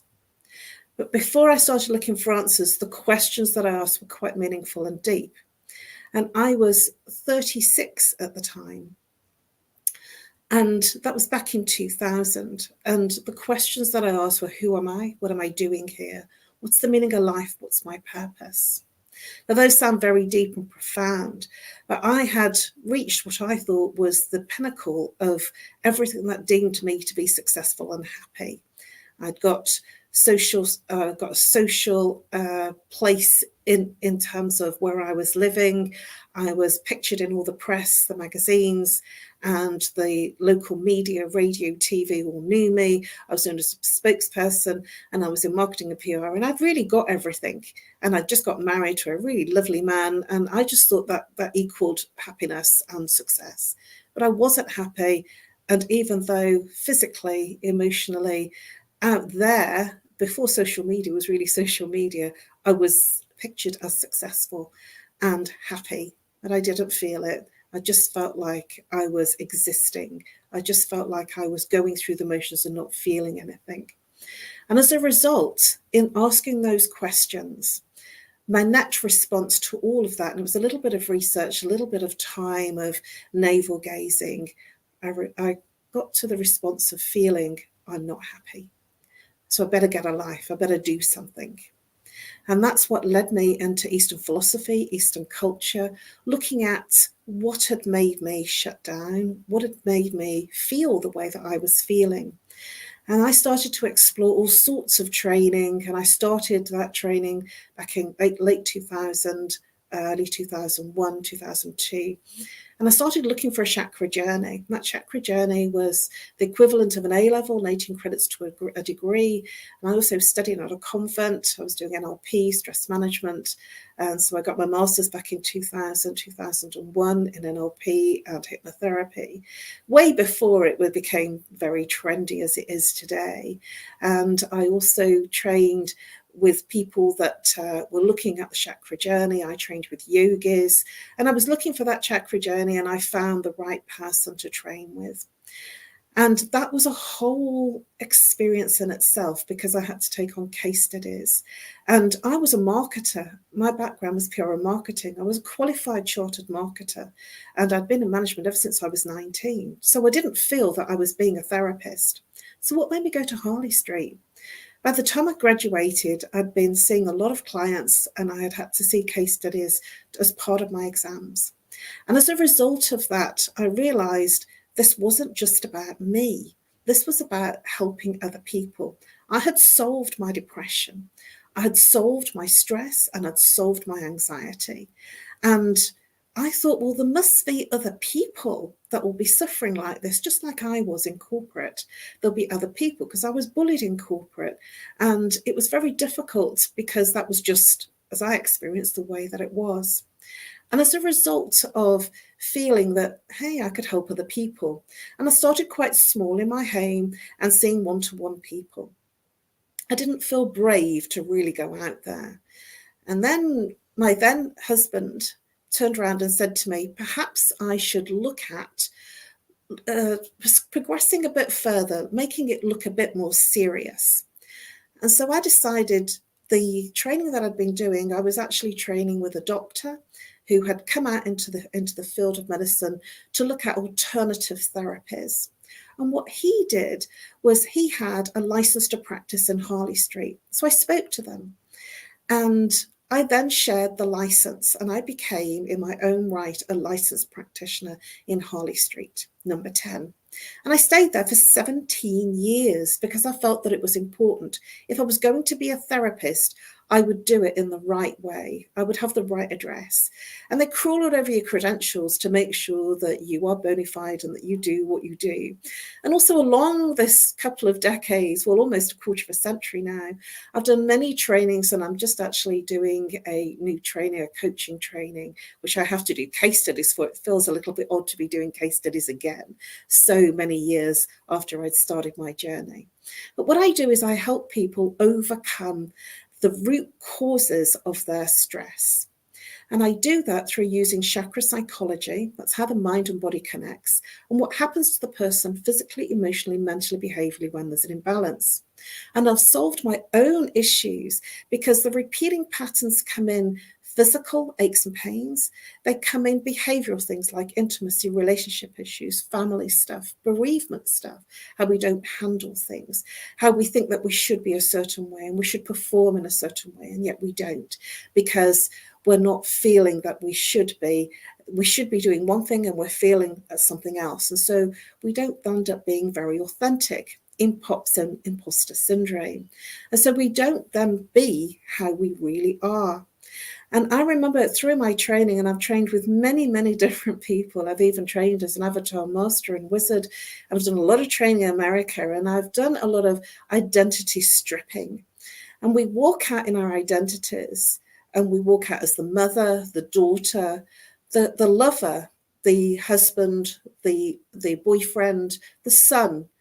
And we walk out in terms of the baby, as the adult, as the cleaner, as the person who cooks, as the person who shops. But where are we in all of that? Who am I, and what do I like? And many people are in these different roles, and so they're never really being themselves. Hence, income, stress, anxiety, depression. I'm going to share something with you, something really key. If you are thinking about and focused on future things, like what's going to happen here, what about if I do this, what about if I do that, that leads to anxiety. If you're focused on past stuff and focused on past events and past conversations and past things that didn't go right, therein lies depression.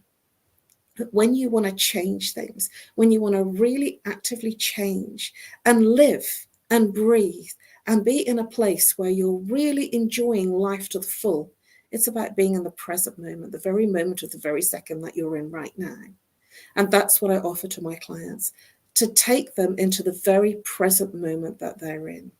Not to think about what happened in the past, although we start there, or what might they be thinking about that's not working in the future, but actually becoming present. And when you become present, you become stress free. You become peaceful. One of my main works is to move people from head to heart, to move them out of stress, anxiety, depression, those repeating relationship issues, those repeating patterns of pain, because we shouldn't be in pain, whether it's physical, emotional, mental, or behavioral. Just think about a baby. When a baby is first born, there is no mind. All stress, anxiety, depression, physical and emotional ache and pain reside in the mind. And when there is no mind, there is no pain. And that's how I help my clients. And I help them identify the root cause of what caused their repeating patterns of pain in the first place, so they can release the emotion and the feelings that created that pain. Whether they want to talk through it all in terms of their integration and their processing. The processing is their own. It's very specifically personal to them. There is no one way to grieve someone. There is no one way to love someone. And there is no one way that anyone can say to you, you have to live your life in this way. There is only your way.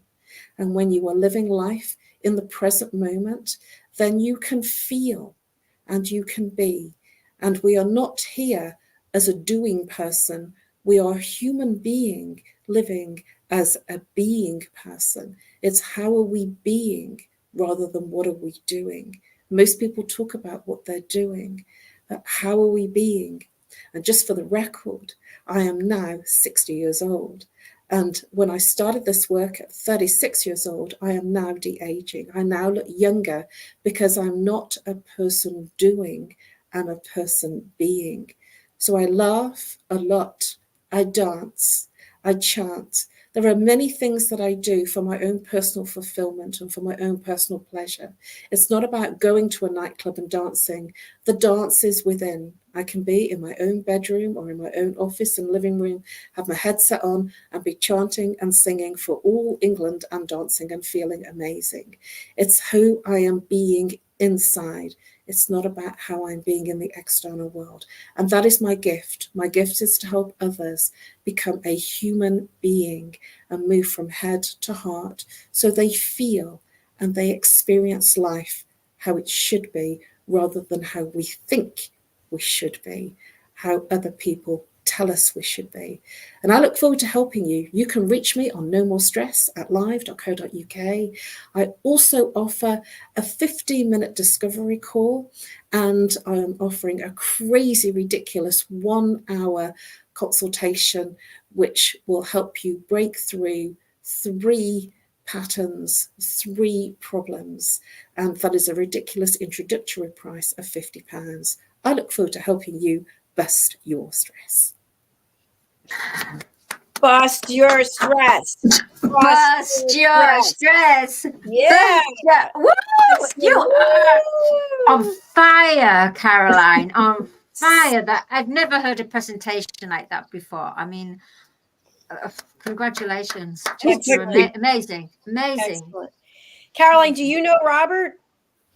I've heard of you, and I don't think I knew your story very well. I think I'd sort of seen a little bit, but I didn't realize how much you've gone through, and it really heartens me to be here with you, because that's why I've shared what I've shared today, because of what I heard that you how you expressed how life has been for you. Yeah, thank you. Yeah, I know of you too, but at the same time, you only have 15 minutes to really tell your story. I mean, I couldn't even put my whole story in an hour and a half in my documentary. But just to give a little bit, right? I mean, to what I do today and how I empower people. And I mean, even yourself, when you talk about head to heart, I mean, you got to have that emotion behind it. If you don't have the emotion behind it, where are you gonna? How you gonna live it? How you gonna bring the structure to it? There's no structure without the backbone. Very true. I knew there would be collaborations here. Ian, have you and Caroline met before? I think you've been on one of my shows, actually, if I remember right. A couple of them, Ian. There you go. Fantastic. I was just going to make one comment that I have a lot of female friends. A lot of them are single mothers. And I think, you know, it's the toughest life of the lot of being a woman in the first place. I would not want to be a woman. I have to sort of say that this is straight out front to start off with. But the toughest thing that I see is that when you're a mother, how do you become a woman as well? In other words, because there are most time, you actually, you know, mothers tend to almost lose their identities by looking after their children. And they lose themselves in that journey as well. And to actually sort of combine the two, I've got so many friends who I think I've sort of seen as some sort of surrogate grandfather or something these days. I get so many women coming on to me and talking about their problems and their issues. But a lot of them, you know, are really dealing with how do I find myself as a woman at the same time as looking after my child? And I you know, it's the thing I think a woman has to go through. Very much so. And that was something that I was a corporate girl, so I had to strip that identity, and I had to strip so many different identities that we think we should show up in those identities, and we forget about who we are, what we like, what we dislike, what we enjoy, what we loathe. We don't have that because we're constantly being in an identity. Caroline, can I just ask one question about your psychopsychology in the way that you diagnose? Do you think that's going to be the more modern way, or do you think it will be balanced with the NHS, with the holistic or Ayurvedic healing, understanding chakra psychology with the way that modern medicine is? Essentially, it's complementary, it can go along, and there's a lot of doctors and you know, the professional medical world that thought it was about helping someone. They thought it was about healing them, and actually they realized it was symptom management. And that's what the difference is, that when you go to the doctor and you have an ache and pain, they will offer you a painkiller. If you're not sleeping, they'll give you something to make you sleep. They're never looking at why, the root cause. And so they're managing symptoms rather than looking at the root cause, so I think it works hand in hand. If you need something to help you with a symptom, then obviously that's where they are. I don't feel that it will be one or the other. I think that they can be combined. And there are many doctors and medical professionals that are in the world that I'm in looking for solutions to problems rather than symptom managing. And I would say that that's the very big difference between the two. That's a great answer. Thank you. Caroline. Yeah, that's fabulous. I think that this is a group that could really have further conversations. So maybe we should look at doing a show with the five of us. But right now we're going to bring up our next guest. I hope he's ready. I see him down there, Mr. Red O'Loughlin, and I think he's going to bring something to the table absolutely when it comes to looking for the root cause as opposed to putting a Band-Aid on it. Red has been with me since the beginning. He actually does sometimes 4 shows a week with me. He does the Corner Bookstore, the Wise Ones. He's done Food and Our Emotions, and he also is an expert presenter on Talking Heads. He's been doing Talking Heads for 3 years, I think, which is incredible. And he's also my book coach. He's helped me get, I think, every single book to either a #1 bestseller on Amazon or a #1 new release. And how he puts up with me, I don't know. Let's welcome him, Red O'Loughlin, to the show. Hi, Red. Howdy, y'all. Hello, Red. You. It's another wonderful day here in paradise. Absolutely. Well, Red, you, as I just mentioned, you've been with me since the beginning. It's been quite a journey, and I thank you for all the iterations, all the conversations, all the mentorship and the coaching. Well, thank you so very much. It's been an interesting journey, not an area that I've ever worked in before with live broadcasting. And I guess you could, I've done a number of interviews, obviously hiring people for work, but not the kind of interviews that you're trying to get people to share their value with the bigger audience. And so it's been a major learning curve for me, and I truly appreciate you, Dr. Jacalyn, and the USA Global TV and Radio Network. I think it's been a good marriage between what I can offer and your programs that you share. So thank you very much. Have you met everybody here before you do your presentation? I know everybody but Robert. I listened to him and found that to be fascinating. So yes and no, I know most everybody here. Okay. Well, hopefully you all reach out and connect. So Red, it's over to you for your 15 minutes of fame. Okay, let me get my clock started there. Fantastic. My dad was in the military. My mom had an interesting hobby. Everywhere my dad was stationed, she had a baby. There's 2 Californians, 2 Texans, 2 Panamanians, 2 Virginians, and a Puerto Rican. I'm the oldest of 9. I followed in my dad's footsteps. After I graduated from college, I joined the Navy. In fact, I didn't have much of a choice because at that point in time, the only other option was going to Vietnam, not in the area that I wanted to go in. So regardless, I joined the Navy. I'm a Navy aviator. I spent 4.5 years on active duty. Got out after Vietnam was over. Spent 20 years in the reserves, and then another 6 years on active duty at the end. Spent a couple of years in New York City, a couple of years in the Bay Area, California. I retired out of Stuttgart, Germany. I got to 61 countries in the world. Had a pretty good time, enjoying life. About 2007, in fact, actually noontime, December 7th, 2007, I was called into HR right after lunch, and they said, I think it's time for you to retire. Well, they didn't say it quite that way, but so as of 2007, I've been retired. I've been involved in a number of different things. Did a little bit of around the country, speaking in front of crowds, selling books at the back of the room, primarily on motivation, inspirational speaking, that kind of stuff. My wife came down with breast cancer about 2013, and I had to dust off my chemistry background. My chemistry was literally my first love. I fell in love with it sophomore in high school. And I wasn't able to practice chemistry because of the invitation to Vietnam. At the end of my career, I got an invitation to Bosnia. So in between, everything else happened. But I started looking, what can I do to help her get through her side effects from chemo and other things. So chemistry came back into my life about 2013, 14. And I started switching over from motivational, inspirational speaking to that of health and wellness. And I started looking at what causes things to happen. Okay, you got a chemical reaction here, you got another one here at the cellular level in the body. What is going on between those? If you speed this one up, what happens? Can I shut this one down? What happens? And so that's where I started my writing. So starting out from a research perspective, and I do this literally every day.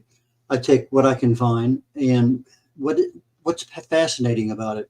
What can I offer my audience? So I look at the cause and effect part of it. If you treat a symptom, you'll always be treating a symptom. So you got to treat the cause of a problem to fix it.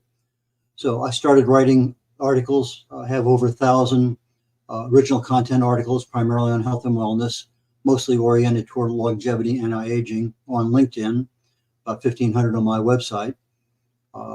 I've authored, let's see here, 8 books as of last month, and I speak on these topics generally as a number of different times, all the time. Anyway, there's 4 of the 8 that I have right now.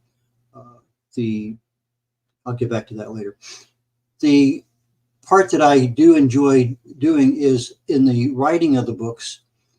There's a lot of different ways of doing it, and I discovered I was at a Toastmaster meeting, and I was speaking about how credibility is improved instantly when you're introduced as a published author.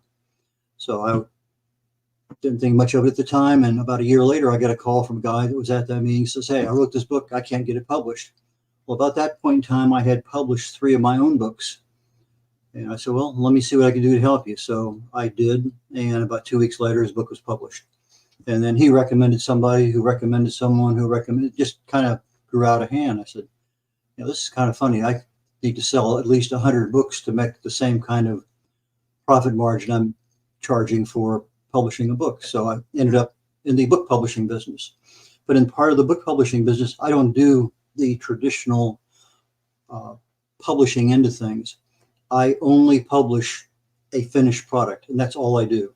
I don't get involved with the book coaching, authoring, websites, marketing, anything at all. You give me a finished product, I give you a finished product back. Get your author account in Amazon, Kindle. I give you an ebook and a paperback book. I give you all your intellectual property back, and I help you any way I can. Well, that kind of developed into, well, I really need some help. I was on a networking event, and a woman asked for a ghostwriter. I said, well, I'm not one, but let's talk about it afterwards. So ended up coaching her in her book, ended up coaching a couple, 3 other people in their books.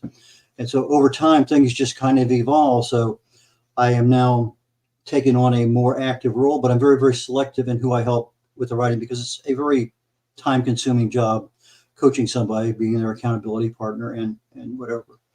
So from a book coaching perspective, some of the methods that I use to write my books, I've used to help others.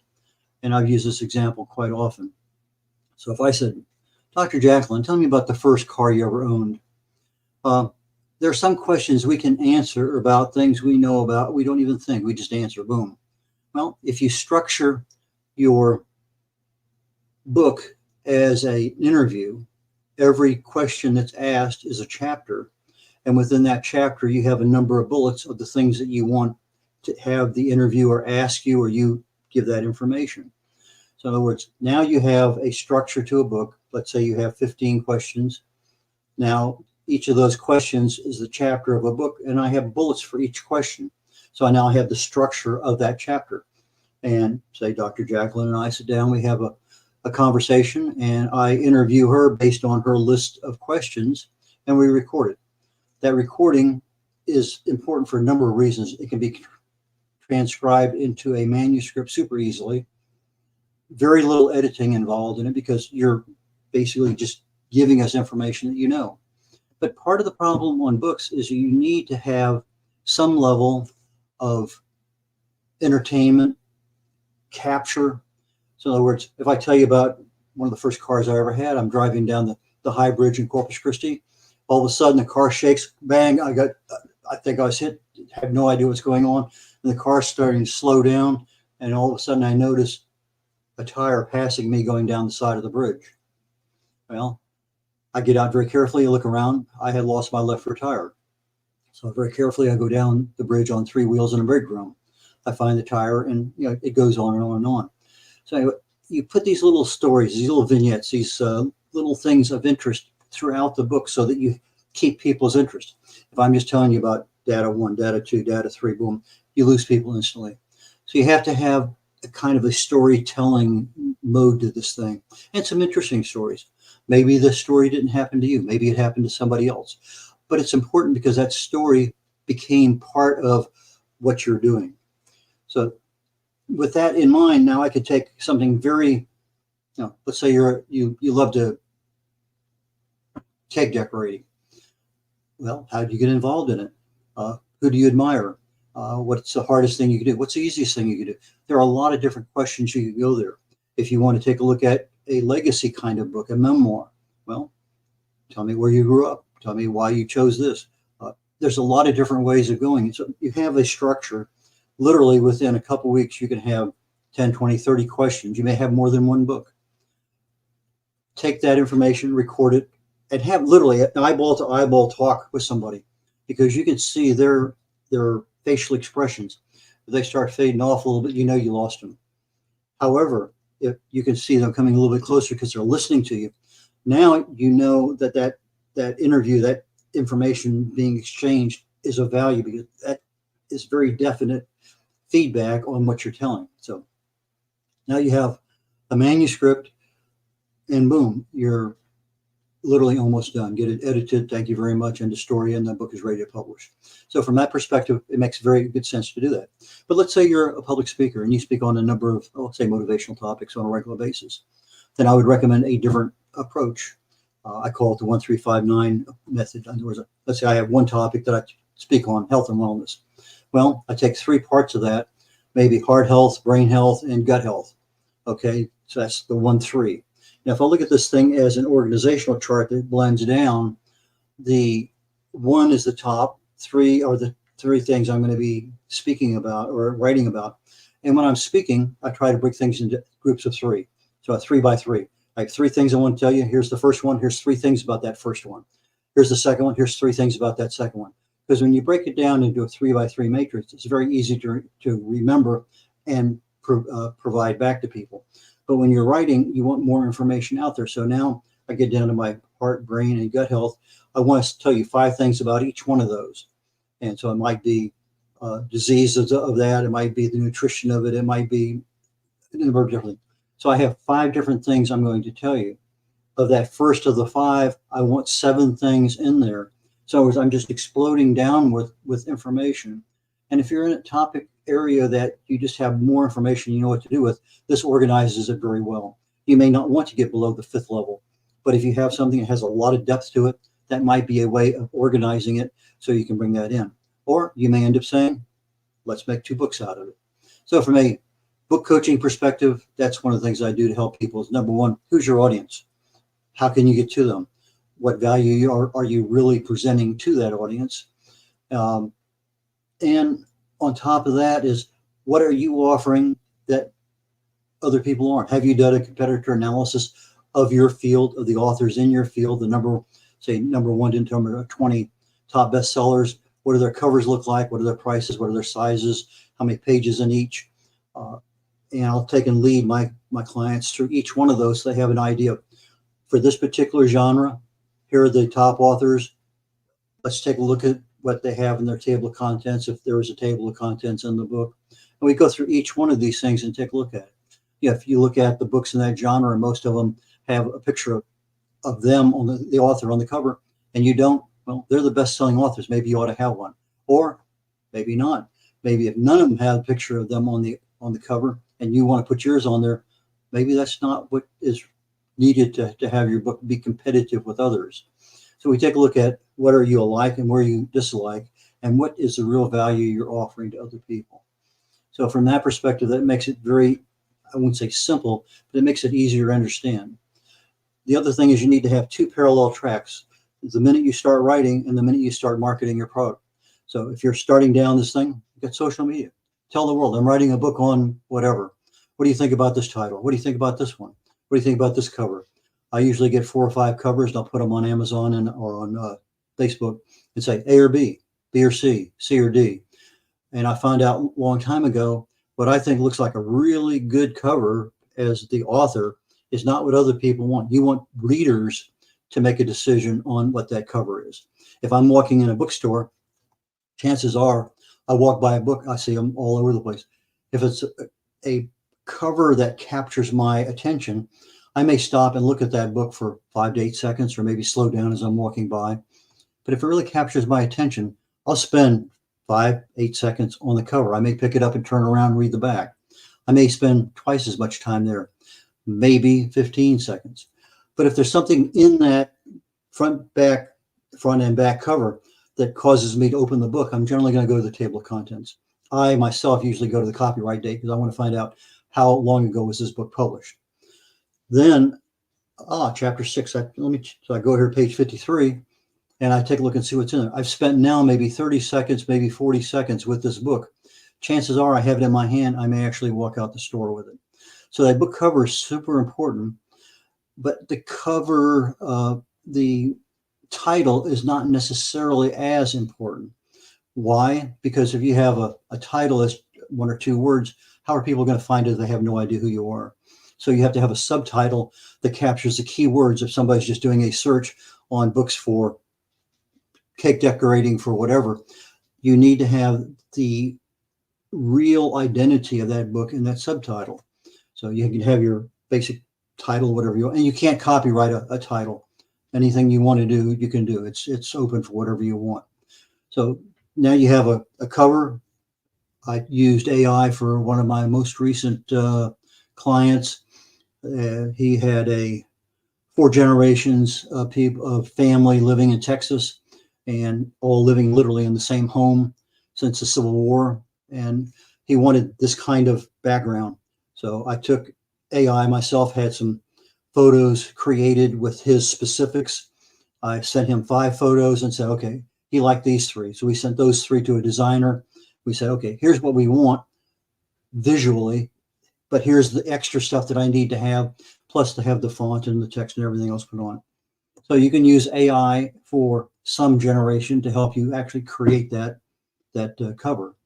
I found that AI helps a little bit with editing, but you got to be really, really careful, because in most cases, when you say, edit this for me, it's going to summarize and you're not going to get the desired effect that you want.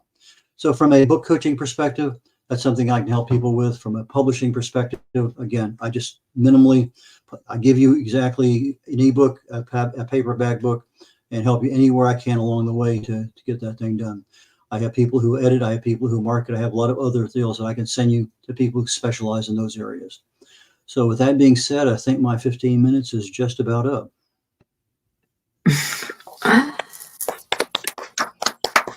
Phenomenal.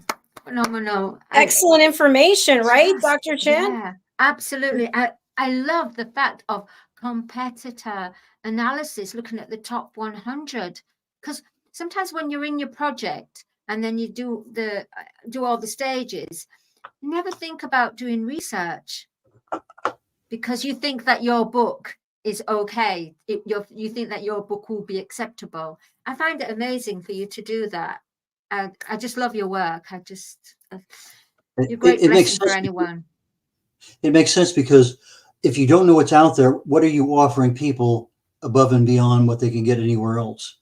Now, if you say, here's a couple of really good authors on these, I've read these, I like them, but they didn't talk about this, that my book goes into a lot of detail on, or something that is similar to that. And if you know who the other authors are, it gives you more credibility in the same field you're in, because now you know your competitors and what they offer. So it helps in many different ways. Red has so many incredible ideas. I mean, I'm just like a sponge. And Dr. Chen, you've got so many great ideas too. You two should collaborate. We're going to bring back, we've got someone backstage who's, I don't want her sitting there. She's been with me since the beginning also. I actually found her through LinkedIn. I went to LinkedIn and I searched psychic, and I went through all these people. Her name came up. She and I met on a Zoom. We had some kind of technology issues. And anyway, we just hit it off. And she's been doing shows with me every Friday at 3 p.m. Eastern time. It started as the Pet Psychic Show, and we would interview various people. And she cares so much about this planet. Her heart is so big. We started a new program called Coexistence and Sustainability with Pet Psychic AMINAH. Let's welcome her. She joins us from California. Hello, hello. Thank you, everybody. It's great. And Red, wonderful. I'm so thrilled every time I get to listen to all what you guys do. It's amazing. Yeah, AMINAH will listen to the shows as she's doing things. So she's not necessarily watching, but she's listening to it. And she's like, oh, this person said that and that person said this. So she really is a big advocate for our platform. AMINAH, I would love to have you share. Obviously, you are a psychic, you're a pet psychic, but you also really care a lot about this planet. And as I've said before, as a result of knowing you, I don't buy cut flowers. I don't use hairspray. I don't use self-tanner. I don't use makeup removal things. I don't burn candles. I could go on and on, but you are so passionate about every creature having a reason for being. And we as humans just come in and say, oh, that bug, squash, I don't want it. But meanwhile, that bug has a role. So tell us about your passion for taking care of this planet. Thank you so much, Dr. Jacalyn, for the platform, for the time, and just the place to let everybody know there's a different way of doing things. There's usually 10 different ways of doing something. It depends on where you are, who you are, what your finances are. There's a million reasons. I have been very fortunate to be able to hear animals since I was a kid. When I was younger, I just thought everybody did. And then once or twice, by the time I was heading towards teenage years, I'd say, no, don't do that. Didn't you hear him say he doesn't like it? And then I get the look from children, excuse me, from the adults. And I would go, I don't think they hear what I hear. So I stopped using it in the first person until I became an adult. I added a college degree. I added working with animals of all shapes and sizes and people. And you come to a place like this where we have somebody, you and I met through coming into this platform. It was wonderful. And if I'll use that as my example, that we hadn't met anywhere except for online, but you were open to the information. So it was easier to say, this is really what I do. This is really what I hear. This is really what I can contribute. Now, I feel very strongly about all the things I can do for the wild and domestic animals. There are so many that are misunderstood. I'm still trying to figure out the mosquito. Anybody got a tip? Let me know. Because I've been to Alaska. I've been to places where mosquitoes are ginormous, and they bite you, and you got the biggest itchy bump everywhere. But I love helping in that same thing of you understanding the coyote that keeps coming to your house, or the skunks that keep spraying your cats, or whatever your need is. I can help with that. I've either experienced it and or worked with it or studied it, or I can look up something new. I'd love to hear from somebody new. That would be amazing. So mosquitoes don't have much to say. So they're not giving out any information. If any of you have a line to a mosquito, just keep them away for me, because I hate the itching.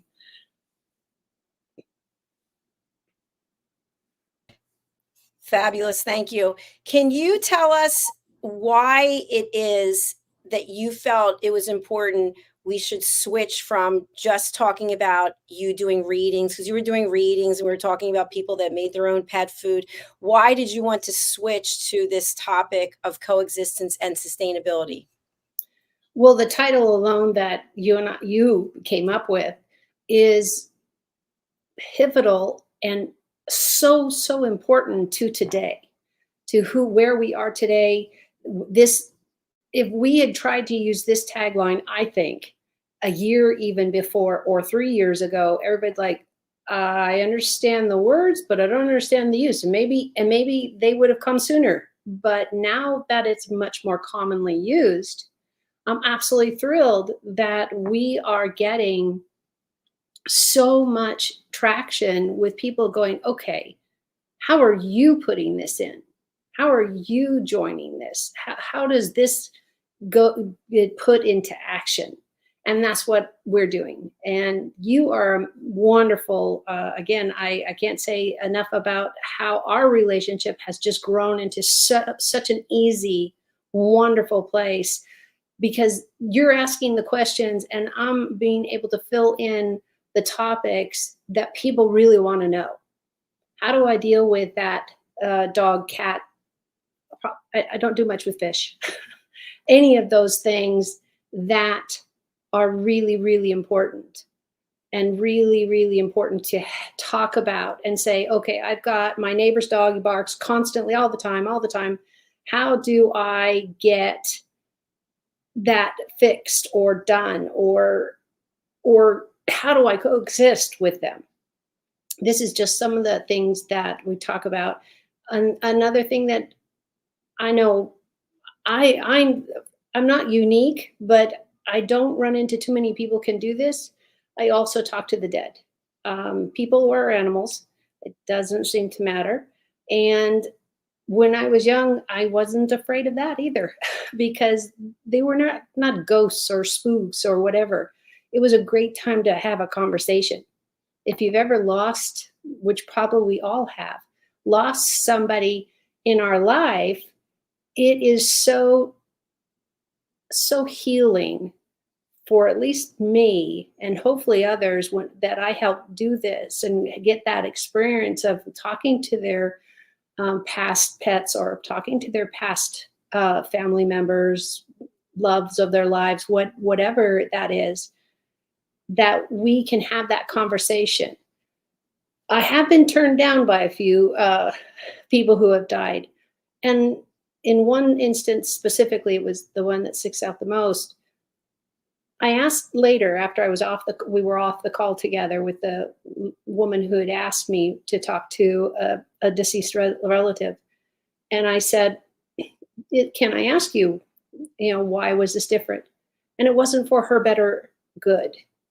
So many people don't realize we don't get everything we want or think we need. So many times it's because it's not necessary for your well-being.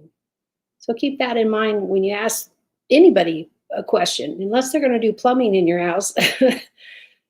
Excuse me. Go with that and find out that it might not be healthy for you to know the question you're asking for. But there's always a chance that they have another topic they'd love to discuss with you and relive moments with you. Everything's personal. I think all the coaches will say that.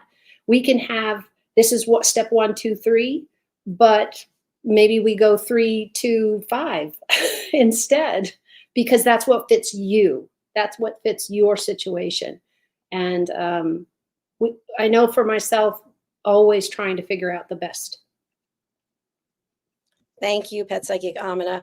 We're going to be bringing up your website, and I want to let people know that every Friday at 3 p.m. Eastern Time, which is 8 p.m. British Summer Time, we do our show together. And each week there's a different animal that we're studying. So yesterday we talked about the bald eagle, and I always learn information about the animals because there's so many different species that how can you know everything about all of them?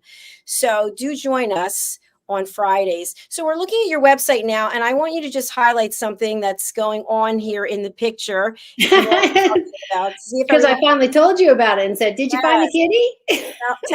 So there's a kitty hidden here. Does yes, and it's not a green bush kitty. It is a orange tabby. So that's what you're looking for. And I never usually give that out because it takes everybody so long. It's like, no, this was taken when I was creating Bridging Worlds, and that the creativity. So I was going for a walk in my neighborhood, and here's this little kitty peering out at me, the bougainvillea, which is the name of the plant.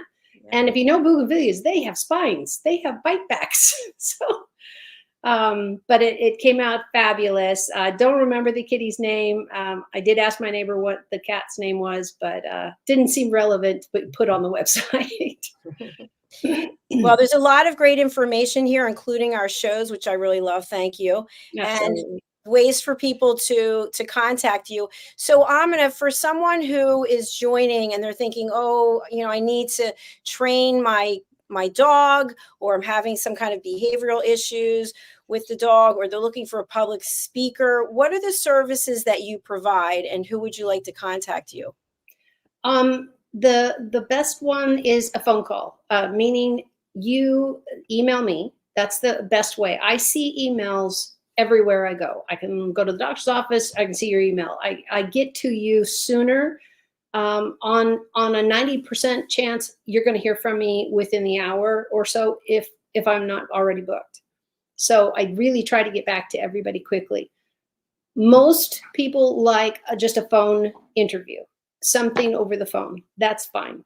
I don't charge more for videos. The only larger charge I do is if I show up at your house. Because that, as you can imagine, car, train, bus, nobody's flown me in yet. But, and it's because I don't encourage it. It's unnecessary. I don't want you to pay for something that you're not getting the value out of it that I think you can. So I always recommend, let's just start with a phone call. Let's just start with something really, really simple. And 99.9, I've never had anybody jump over to a different modality, because we can do Zoom, we can do videos, we can do all that. And sometimes I'd love to see the pet, because we're dealing with maybe a birth defect on the cat or dog or horse or whatever we're looking at. So the nice thing is we can start at a basic phone call, see how and what you need, and if I was able to address it. And we can always move up to the bigger, easier, with a Zoom or a video of any kind.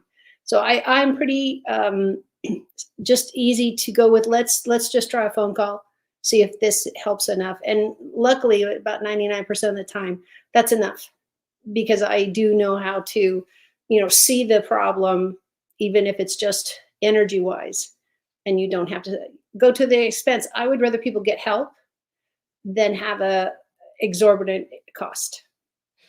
And the email address is bridgingworlds2018@gmail.com.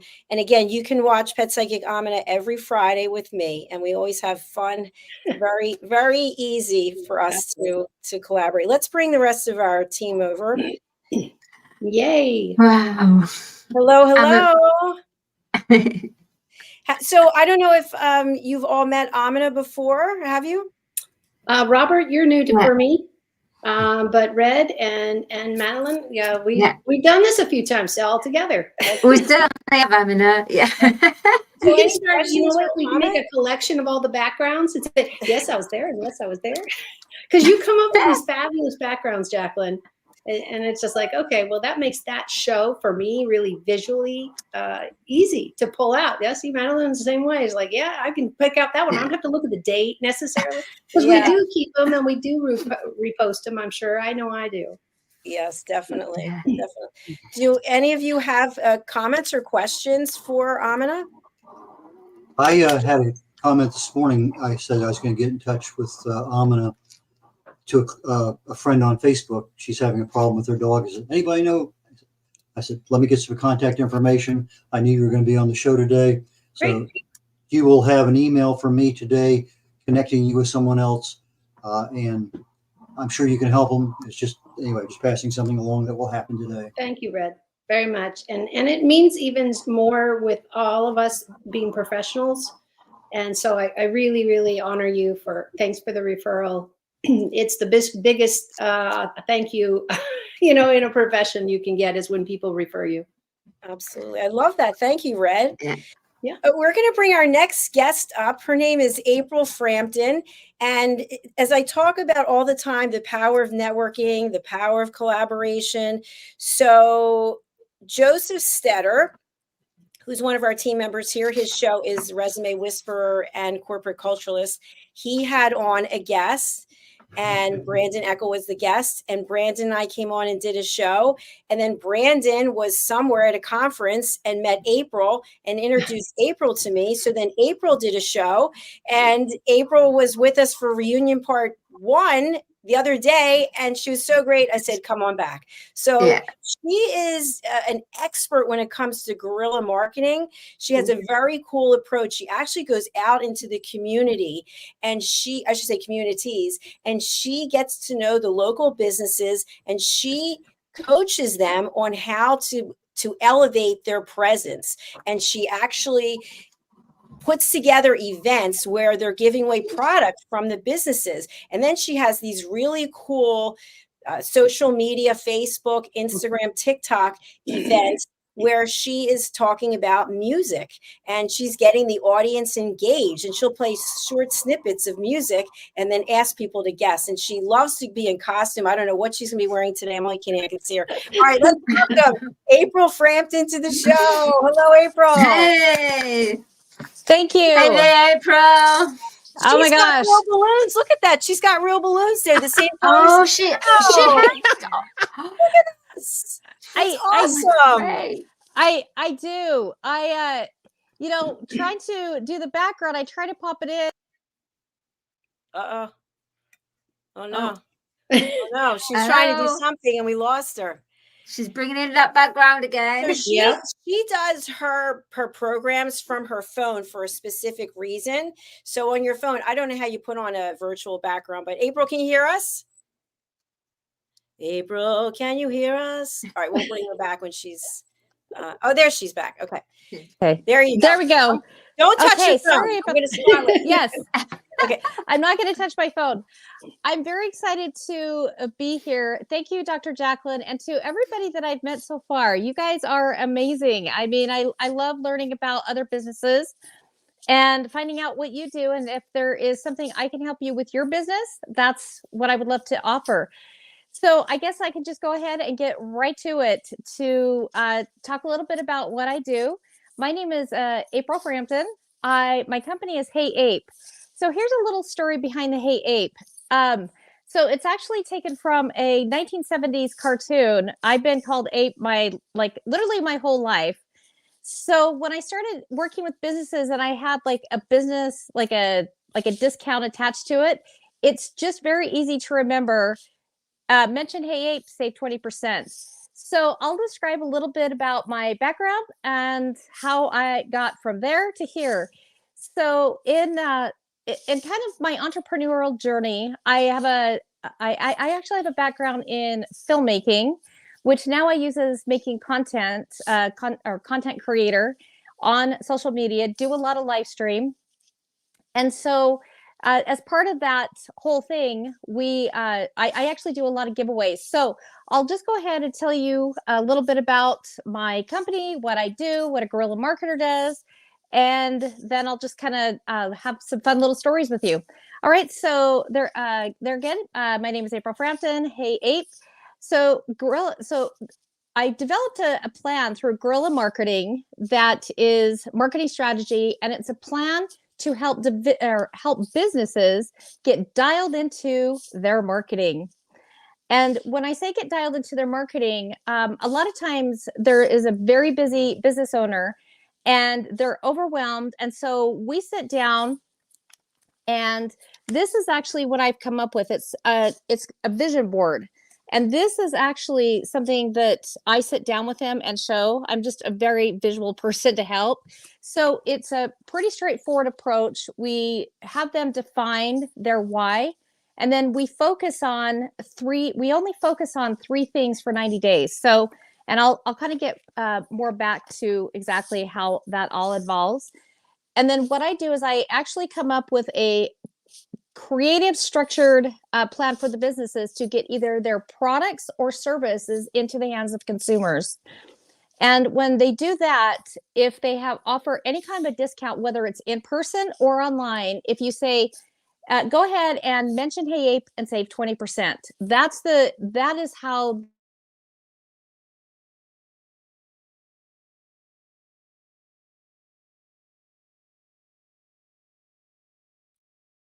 Hello, hello. Where did you go?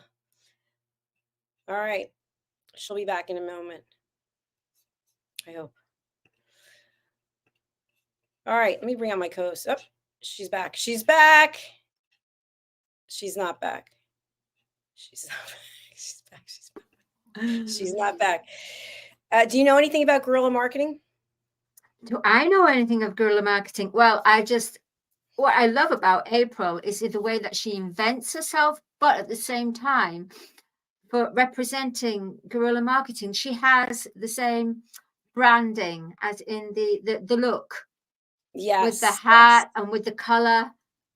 The colors. I love the fact that she went out and bought balloons to match our branding. I mean, that's unbelievable. That was fantastic. Some nice coins she spent there. That's amazing. Yeah. All right, she just dropped off. Now? She dropped off. Let's bring the other team members back. Yeah. Hello, everyone. Hey.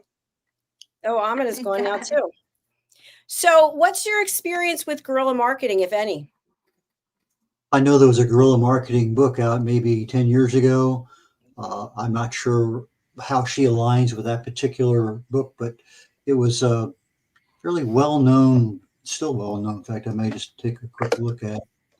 The guerrilla marketing has been a term that's been used for quite a while. Agreed. Let's look at her social media handles. So she's on Facebook at april.frampton, and she's also on Instagram at Hey Ape. I know she's on Facebook at Hey Ape as well.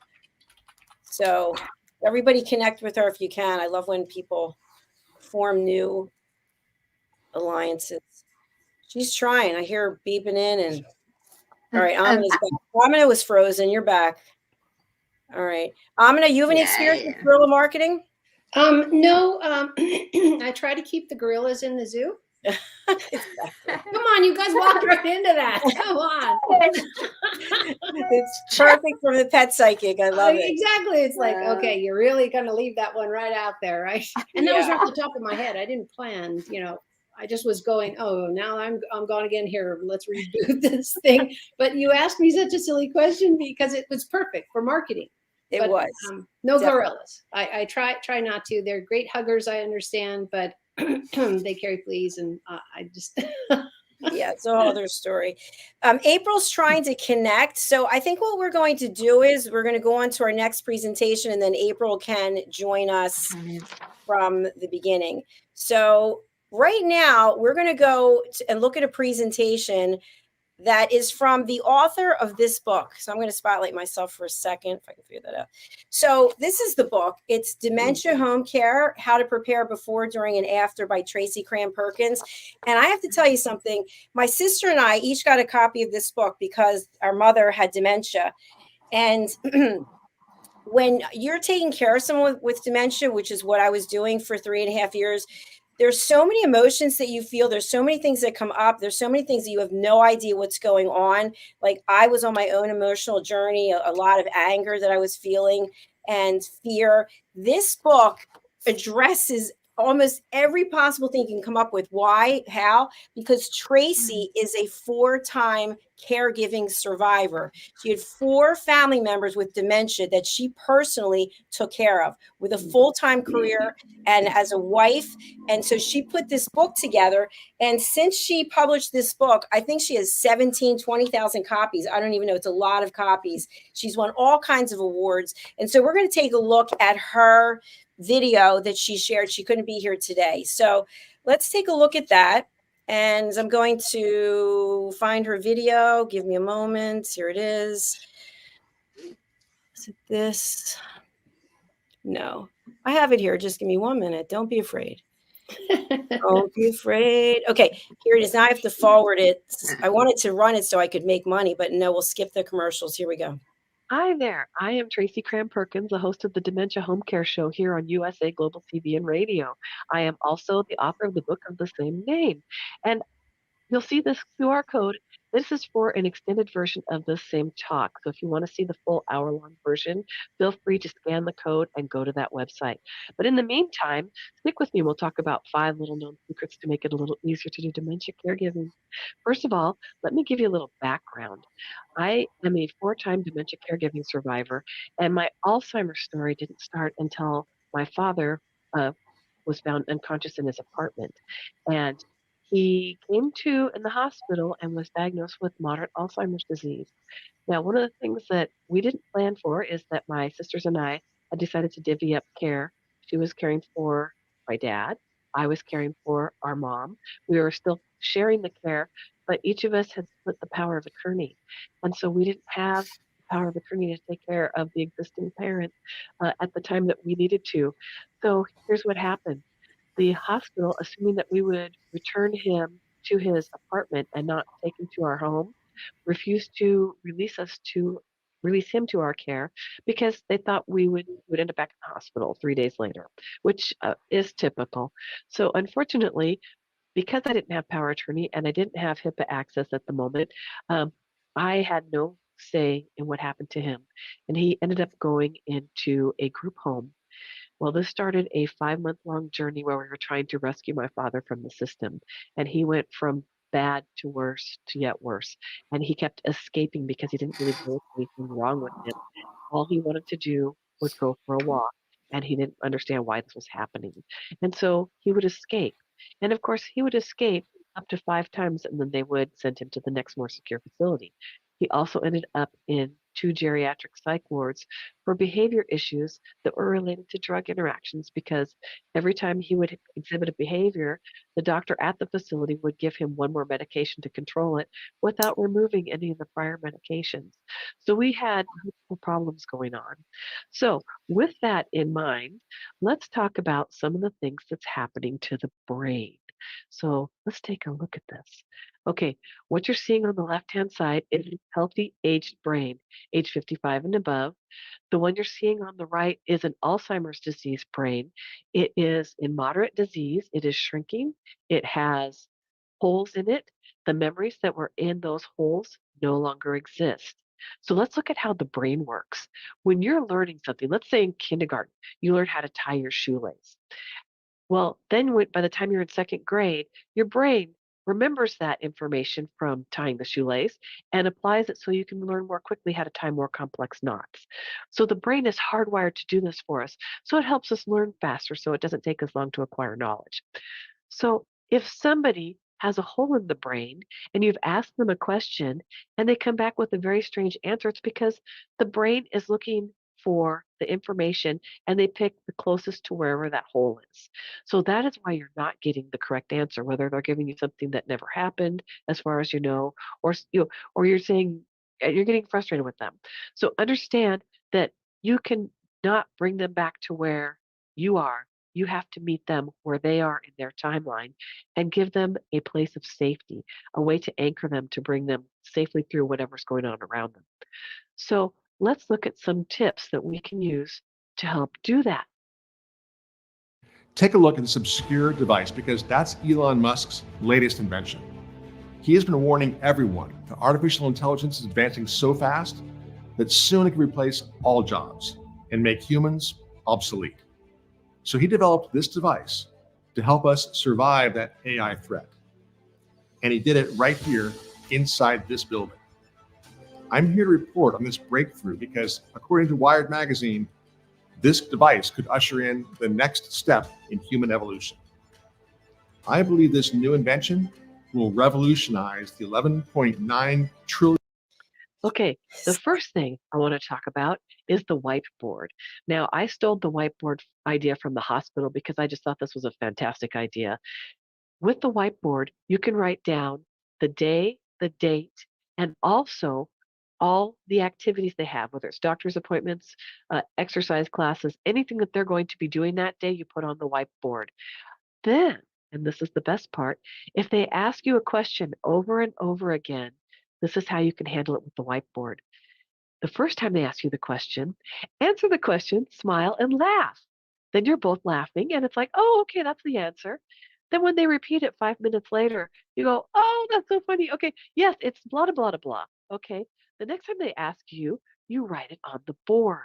Okay, after you've written it on the board, then when they ask you again, you point it to them and say, I'm sorry, I'm busy doing such and such. Can you please read it off the board for me? Now you've empowered them with a tool where they can get their own answer, because that's the problem. They're lost. They can't find their own answer. You have just supplied them with a tool to do that. This doesn't work 100% of the time, but it does work quite a bit of the time. All right. The next tool we want to talk about is the calendar clock.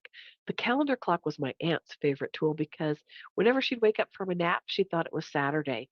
And you can see by the clock on the calendar here that it's Tuesday. So it would help her orient. Now, the other thing that you can do with it is it comes with maps so that you can program in special events, birthdays, appointments, anything that you want your loved one to remember. And then you can use it in conjunction with however they used during their lifetime, or when they were earlier in their lifetime. Perhaps they used a desk calendar so they can go back and forth and compare so that they know for sure that that's where they need to be and orient on the day and the date. So this is a great tool for your loved one because then wherever they see it, they can find it and get their own answer. Now, one of the things you may not be aware of is that people with dementia lose their nouns first, specifically with Alzheimer's disease. So one of the questions my mom once asked me was, the dog drank go juice? Now, I didn't know if she was asking me for more coffee or if she thought the dog needed to go out for a personal moment. I didn't know. So I had to figure that out. Now I know because there's tools available that you can use that didn't exist when I was caring for my mom. The caregiver cards are a wonderful example where you can actually show them either the pictograms or the short sentences that are listed on there to help your loved one identify what the problem is.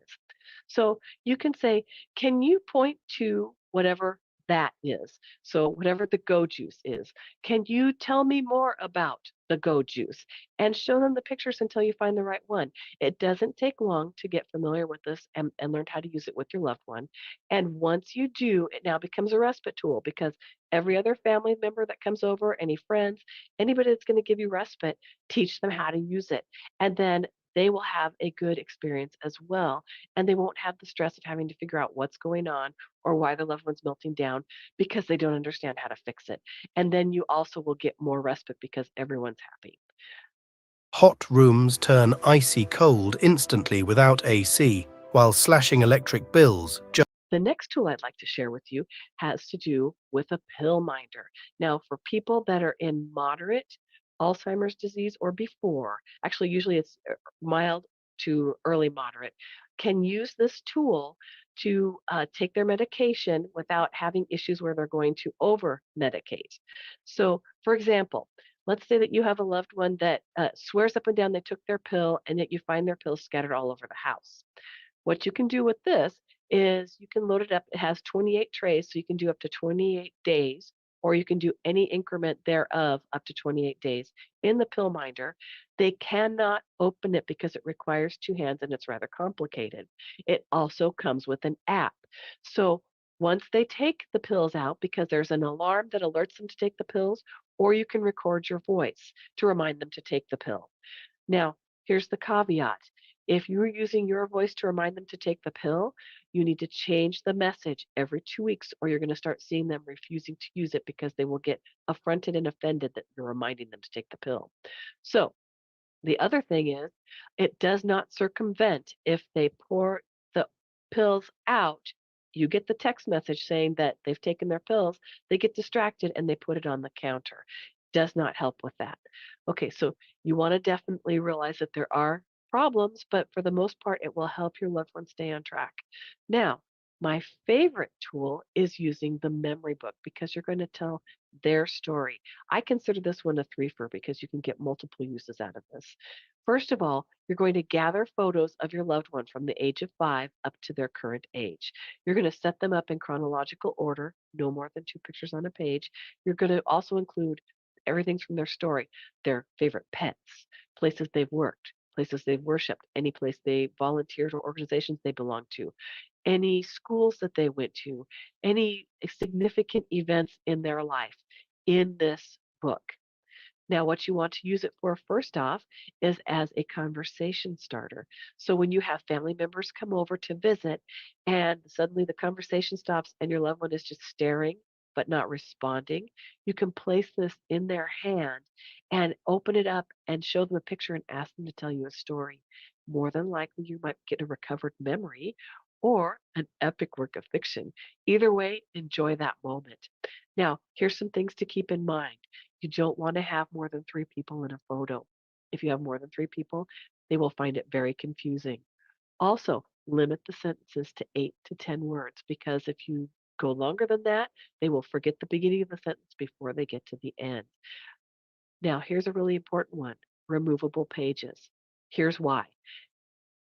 When they get to a certain point in the dementia, they go back in their timeline and they won't recognize themselves. So if they are looking at a picture and they're getting upset, remove that photo because it doesn't jive with what their brain is telling them is the truth. So you want to remove that page. You can slip something else in there. It could even be an art activity or something you did with the grandkids or the kids or whatever it is that you're doing. You can replace that page with something else. Now, here's the last little item. Good God, man! Stop eating those. You're going to blow up. No, I'm not. If your loved one learned English as a second language, they can lose that ability to speak English in as quickly as 2 weeks from either a fall or an illness.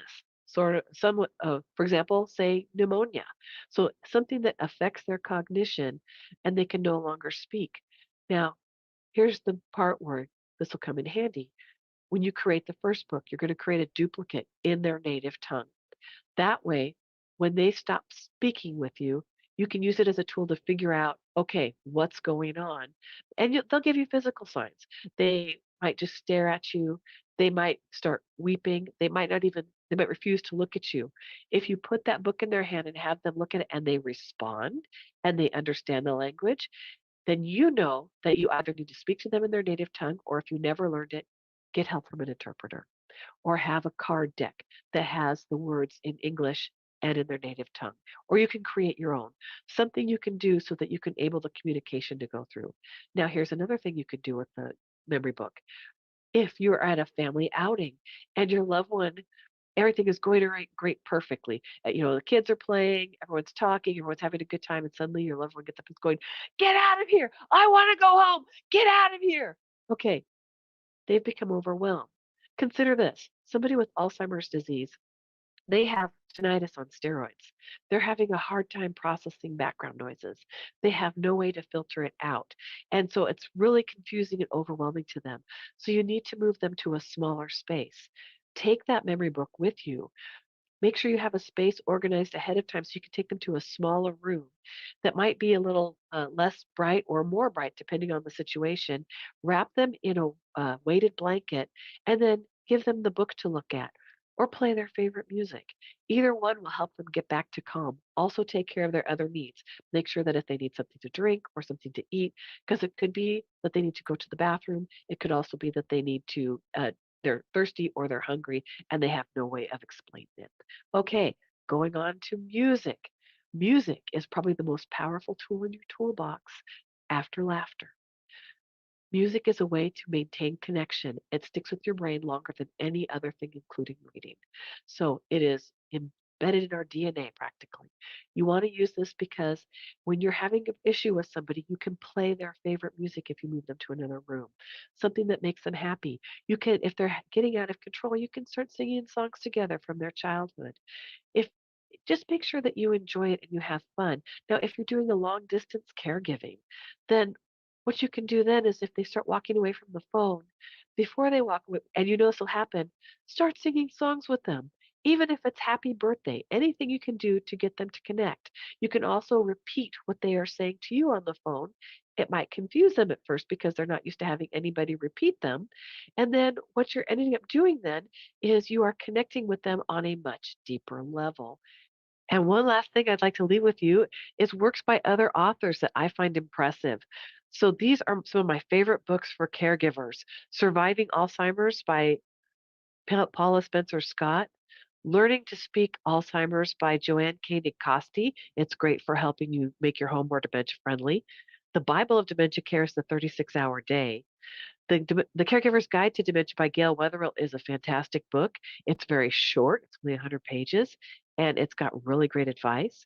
Creating Moments of Joy Along the Alzheimer's Journey by Joanne Brakey is a very, very wonderful book. It saved my bacon. I just referred to it all the time while I was caring for my family. Share the Care is another fantastic book, and it teaches you how to create a caregiving community around your loved ones so that you have support all the way through their passing. And Creative Care is the last book I want to leave you with. It's a great tool for connecting you with your loved one. So one last thing I'd like to say is we're out of time. Thank you, but my show airs on the third Tuesday of every month, and you can view past episodes on YouTube. Thank you, everyone.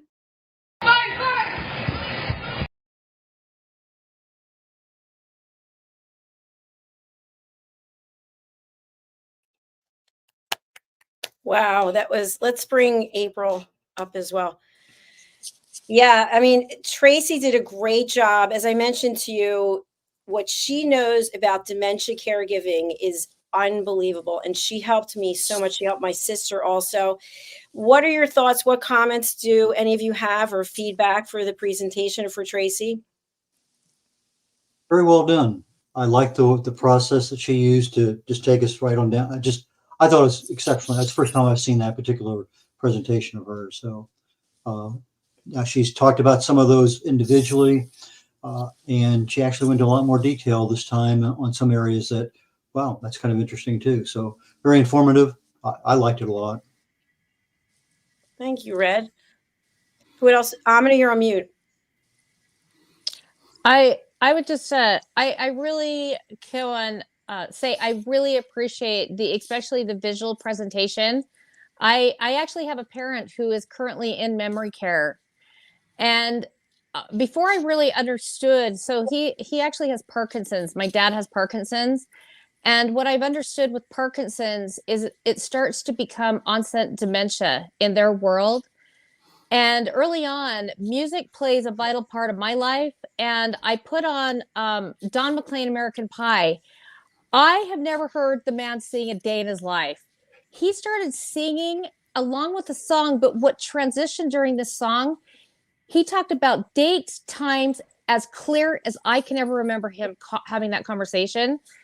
So, and that was a comment that I actually had made to my mom. And I said, when he's having a moment, put on something familiar to him because he's in memory care and this is all new to us and him. And there are those days that are great and the days that are not great because he's just trying to adapt to his different thing. So I so appreciated the whiteboard and the visual presentation because that becomes their world. It is a reinforcement. They're not different. We just have to adapt to theirs. He doesn't need to adapt to ours. We need to adapt to his. So that is a very great presentation. I so appreciated it. Thank you, April, and thanks for your transparency. I know it's a tough time. Amina, you were going to say something, but you're okay. There you go. Yeah, I figured if I put myself off mute, it'd be the one time the cat comes to kill something or something. Why is it when we get on live, something like that always happens? See, everybody's laughing. Going, yep, I know about that. So I'm like, no, I'm not touching that mute button. So sadly or wonderfully, whichever, we have Alzheimer's on both sides of my family. Both my parents suffered through that. And my mom's parents, my dad's parents died before I was around. So we have it pretty fixed. So everybody's on a watch. These are amazing, wonderful things I wish we all knew 5 generations ago, much less my grandparents and or my parents watching my mom go through it. She really, really struggled with trying to figure out where she was and all of the stresses that we could. And all 5 of us, I'm one of 5 siblings, really, really went all out to make her ending just as happy as we could. But this book would have given us that kickstart to make those plans, to have that language. I find that we all struggled always with understanding why they're talking about they want to go swimming. And we're like, we don't have a pool and I'm not letting you in the water while you're so. But my dad worked at the high school. So he had a pool. We always had a pool. We just got to drive there instead of our backyard. So we don't understand the language. We don't understand anymore what they're saying. At least that's been my experience and a couple of people I've talked to that have gone through this. And my brothers and sisters talking about, no, we got to keep it here and there. And that book will give that wonderful hit. So I'm thinking about all the people that I can't wait to get. Hopefully she's done it digitally also because the people I've talked about. Yeah, it's available digitally, and I just want to show a couple things because what she has on each chapter is she has these large boxes of information, so it makes it so easy. She's got recipes in here. The funny thing is that my mom had already been diagnosed with dementia, and I didn't know Tracy. So once I met her and I read the book, I made so many mistakes because you don't know, your loved one. And then all of a sudden they're not acting the same way. And they're saying things that don't even make any sense. My mother said constantly that she had just been out walking on the boardwalk. I'm like, there is no boardwalk here. Look out the window. We're in Florida. She's insisting. I see it there. And I would get really angry. But she was thinking about another time when she was in New Jersey or wherever. So anyway, I just suggest that anyone who has this in their family, pick up a copy because you're going to save yourself. I'm not a paid spokesperson. I guess I am ultimately. But what she puts into this book, it's a lifesaver and it'll save you a lot of emotional trauma. So thank you, Tracy. And Red, thank you for being here. I know you have to leave shortly. Anything you'd like to say before April does her presentation, Red? No, just thanks very much for the opportunity. I really, truly enjoyed it, learned a lot, and look forward to the next one. All right. Thank you very much. April, we're going to go back to you as though you never said anything from the beginning. So feel free to start all over again. Don't touch that phone. I'm not going to touch anything. Yes, I will not. I will do nothing. I will just give a quick overview of a little bit about me. So my name is April Frampton. My company is Hey Ape. Where it developed is actually from a 1970s cartoon, Grape Ape, but it's actually been a tracking code for businesses, and I'll kind of get to it.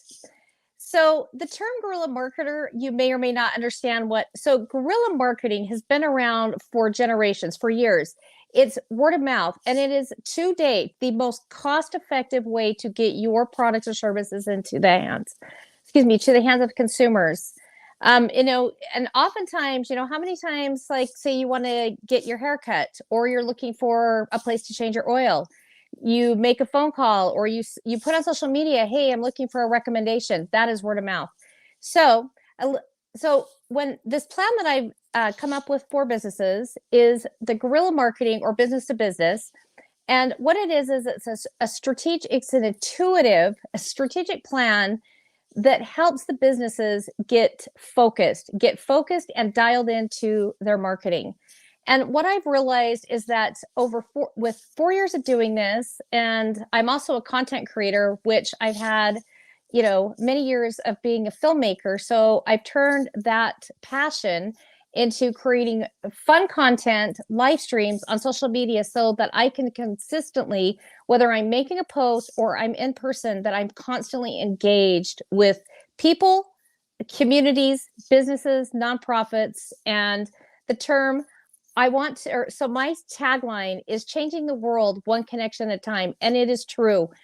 I cannot say how many contacts and people that, literally it's in a weekly basis. It could be 5, it could be 20. I'm always connecting businesses and people together. And I so just want to give a quick shout out to Dr. Jacalyn for really kind of giving me that little plug. And I truly appreciate, hearing about your businesses.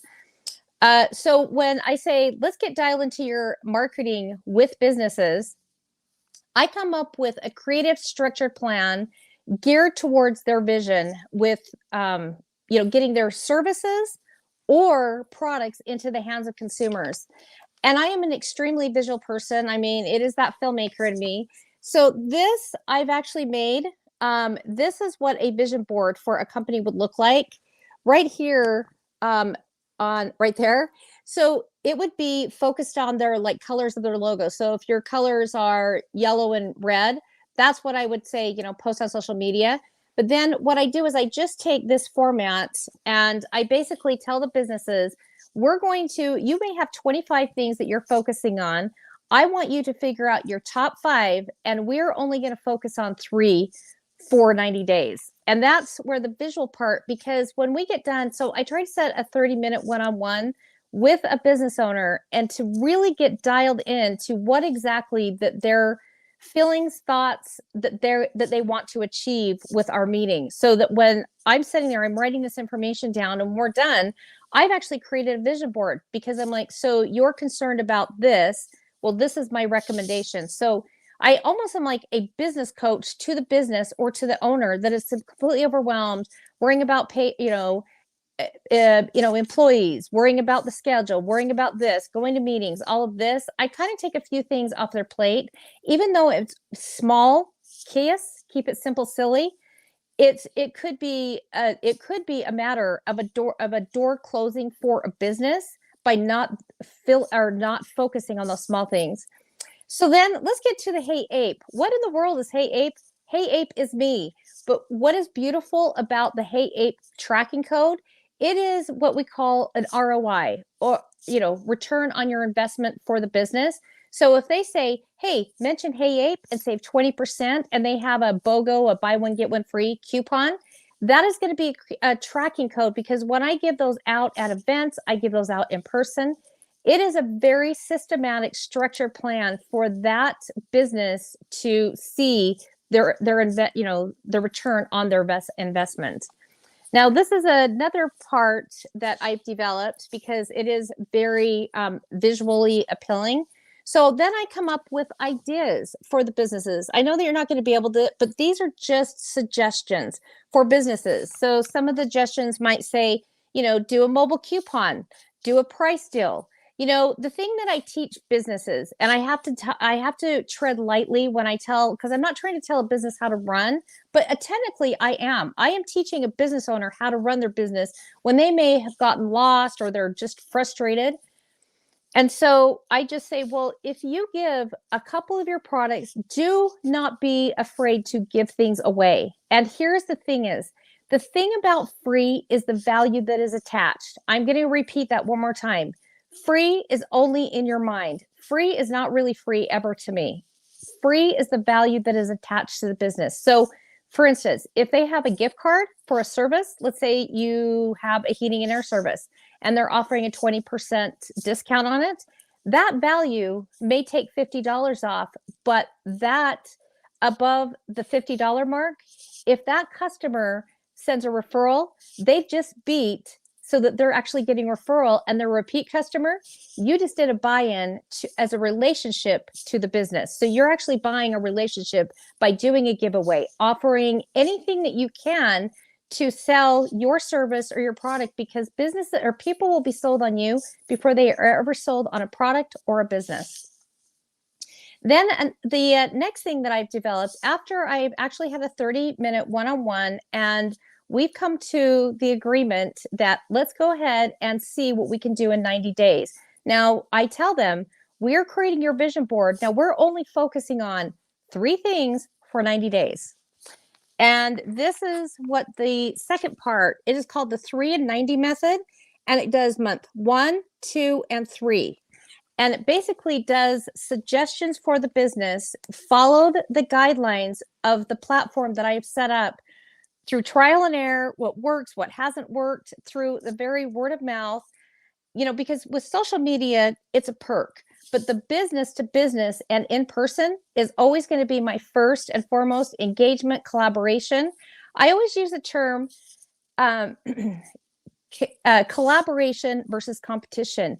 If you have somebody that's in your field that's very similar to you and they've been doing it for 10 years and you are brand new, I strongly recommend getting to know that person, because they're going to be your best friend when you say, when you're starting a business, to go to somebody that has been in it is going to be very helpful for you as a business owner, or even if you are an employee, it still is going to help you. And I've been meeting a lot of entrepreneurs that you may not have all the answers, but you do have everything here and here. And it is sometimes really important to listen to your head, but make sure if you're gauging something in your guts, like I'm just not feeling it, 110% always listen to your gut, because that will be your number one guide to success in what you're doing, and even trying to communicate with a business owner.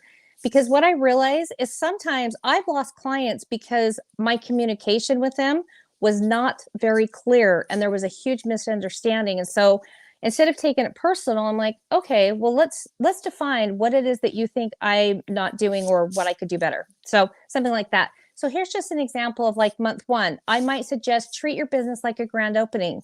If you've been open, say even for a year, you're still a brand new business, because if a new customer comes in, they're new to you. And so you got to treat it like Beauty and the Beast.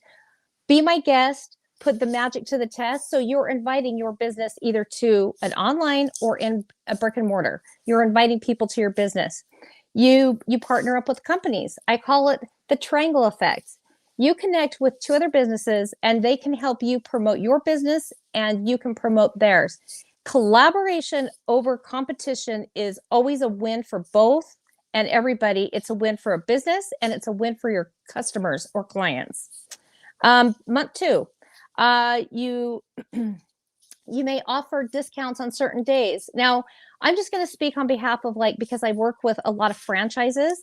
So I'm going to use Nothing Bundt Cakes as an example. I know for a fact that Mondays and Wednesdays might be what I call the doldrums, or your dips. It may be a dip in sales. You have to create strategic marketing of your why. If somebody is a brick and mortar and you're across the street from a drive-through offering the same service, you've got to entice that client to come to you. So that's what I say. Offer things that you don't normally offer. If your sales are a little bit down, do not be afraid to share the wealth. Let them sample your product. Give them a gift card. Give them a BOGO. Give them a reason to come back to either your service or your business. Month 3, and then I'm going to just kind of repeat this. This is again called the 3 in 90 method. So it is a platform so that they follow this for 90 days, because we're only focusing on 3 things for that business. So in month 3, let's say your sales start decreasing. Now, if you are a business owner and you have employees, my strongest recommendation is do not be afraid to role play. If you're seeing a decrease in sales, it could be maybe that somebody came in and they may not have the knowledge or the education about your business. Well, if you are a salesperson or you're trying to promote something and you are not informed, I don't see how you can increase your sales if your people are not if they're not educated in your business and having a clearer understanding. So do that. Offer referral cards, do punch cards, just anything that will get them back to your business that will help. So then I've also come up, so that is the 3 and 90 method. Then I've also come up with the triangle effect. What the triangle effect is very simple. The triangle is always you at the top. So that's 1. The bottom, over here, this triangle is 2, and then 3. That would be business 1, who is you, and you're in the middle. Think of a caramel. You are surrounding yourself with all the counterparts, but you're at the top and in the middle because you're surrounding yourself with your collaboration, your connections, your businesses. You always have to be the main focus. And yeah, go ahead and brag about yourself. You know, so I actually started working with a business coach, and they always say, facts tells, story sells. What is your story? Get your story out to people. That's what I will, say to business. When I sit down with a new business owner and we kind of start getting down to the nicks and crannies, I'm like, well, what is your story? Like, what brought you to this level? And people do like to talk about themselves, even though when they may not, they're like, oh my gosh, I never share this information. But it's really important to understand the why, because your why is to a client or a customer to help show their why. I'll repeat that one more time. You have your why, and then when you are showing a client or a customer their why, it is because you are the best in the business at whatever you're doing, whether you're a speaker, whether you are selling a book, whatever your business is, it is yours to call yours and be passionate. Talk about it. People will be drawn to that energy and passion. Everybody wants to be a part of something. And they're like, I love it. I don't even know what it is, but I want to be a part of it. A little bit goes a long way. So that is what I call the 3 C's: connection, collaboration, and communication. Okay, I'll repeat that one more time. The 3 C's: connection, collaboration, communication. And let's see, the last part is, and I will always say this, that word of mouth advertising is the most cost-effective way to get your product and services into the hands of consumers. Because it is old school, but I kind of use the scenario since we were kind of talking about grandparents, and I had mentioned my dad that, growing up, I actually did a podcast with somebody that invited me to their podcast, and it was talking about being an entrepreneur. And a question was asked to me that really struck me, like, kind of off guard. So the person that was interviewing me said, so what inspired you to be an entrepreneur? Do you have anybody in your family who's an entrepreneur? And I said, no. But then I just said, wait a minute. Yeah, I do. So my dad was actually a high school teacher, and for a side hustle, they sold guns, antiques, and I spent a lot of my childhood at antique shows, gun shows with my dad, like learning the tricks and trade of selling, like actually helping him at the business, helping him do this. Then my mom, she got her license as a hairdresser. They put a shop in our home. And so my mom, even though she was home, she was, working. But I think back to those times that really what I saw my parents do, they were the king and the queen of being entrepreneurs. So it's not new. And I would say how you describe me in one sentence, it is a guerrilla marketer. It is old school marketing meets social media. That is what I do. Because social media, if you are not on social media, I do recommend having something on social media, but that's it. And there again, my name is April Frampton, and this is what I do, the guerrilla marketing. One thing I do have to do a quick little plug about is right here. This is me. So a lot of times I'm actually working with a photographer. I tend to use myself in a lot of things to either wear hats, I wear beanies, I wear t-shirts, I wear rings. I wear a lot of clothing that represents a lot of businesses. So that's what it is. And if you like music and you like film and television, I actually do yes, and this is my Instagram. You can follow me. So my Facebook is April Hey Ape Frampton, and that is Facebook. Wednesday nights, I do have a rock and roll, it's a fun facts and trivia program. And I started there by doing giveaways. Here is my Instagram. It is April Frampton, but it's just Hey Ape. It's HEYAPE_. That's it. Hey Ape _. And you'll see if you come to my social medias that there is a lot of creative content, because between the content that I post and the live streams that I do, I'm always shouting out a business.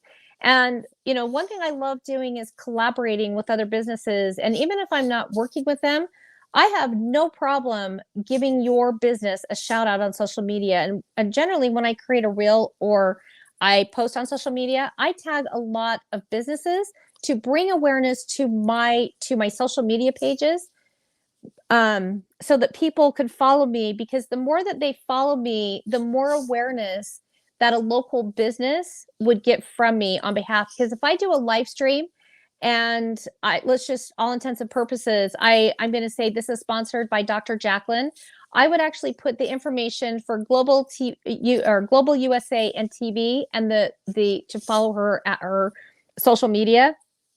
Or Nothing Bundt Cakes is another great one. And you can see here, I do on Wednesday nights, I through do the decades. Yes. I hope you brought your A game to this game. Let me give a shout out to local businesses. Yes, it's all about supporting local businesses. Not only are we supporting local businesses, I want to give a shout out to a lot of people that I want to give a shout out to you and thank you for supporting, you know, this program. For over 4 years now, we have brought, we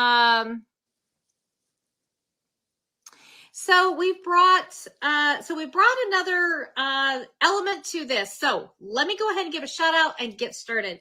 Let me go ahead and give it out to Nothing Bundt Cakes, located in Bountiful. Also, I just started working with Sketty to Go, located in Layton. Let me give it out to Acoma Studios. Yes, absolutely. If you were looking for a photographer, let me give it out to Acoma Studios. Also, let's not forget those pearly whites. Yes, Woodland Park Dental. It is correctamundo. And if you have not been to the expansion of Chinatown, I highly recommend going and check it out. If you are looking for a sweet treat, check out Yagut, located off of 9th and 9th, right off of 9th and 9th in Salt Lake City. Yes. A little shout out to some of the businesses. Yes, it is true. Yes, some of the businesses. And that's where we're going to go ahead and leave it. A little shout out to the businesses. So there's a little plug there so you can see. I was a little bit struggling, but that is when I start a live stream. That is how businesses get recognized on my program, whether it's a live stream or social media. And there again, I am April Frampton of Hey Ape. You can follow me at my socials. My website is actually getting redone as we speak. I'm coming up.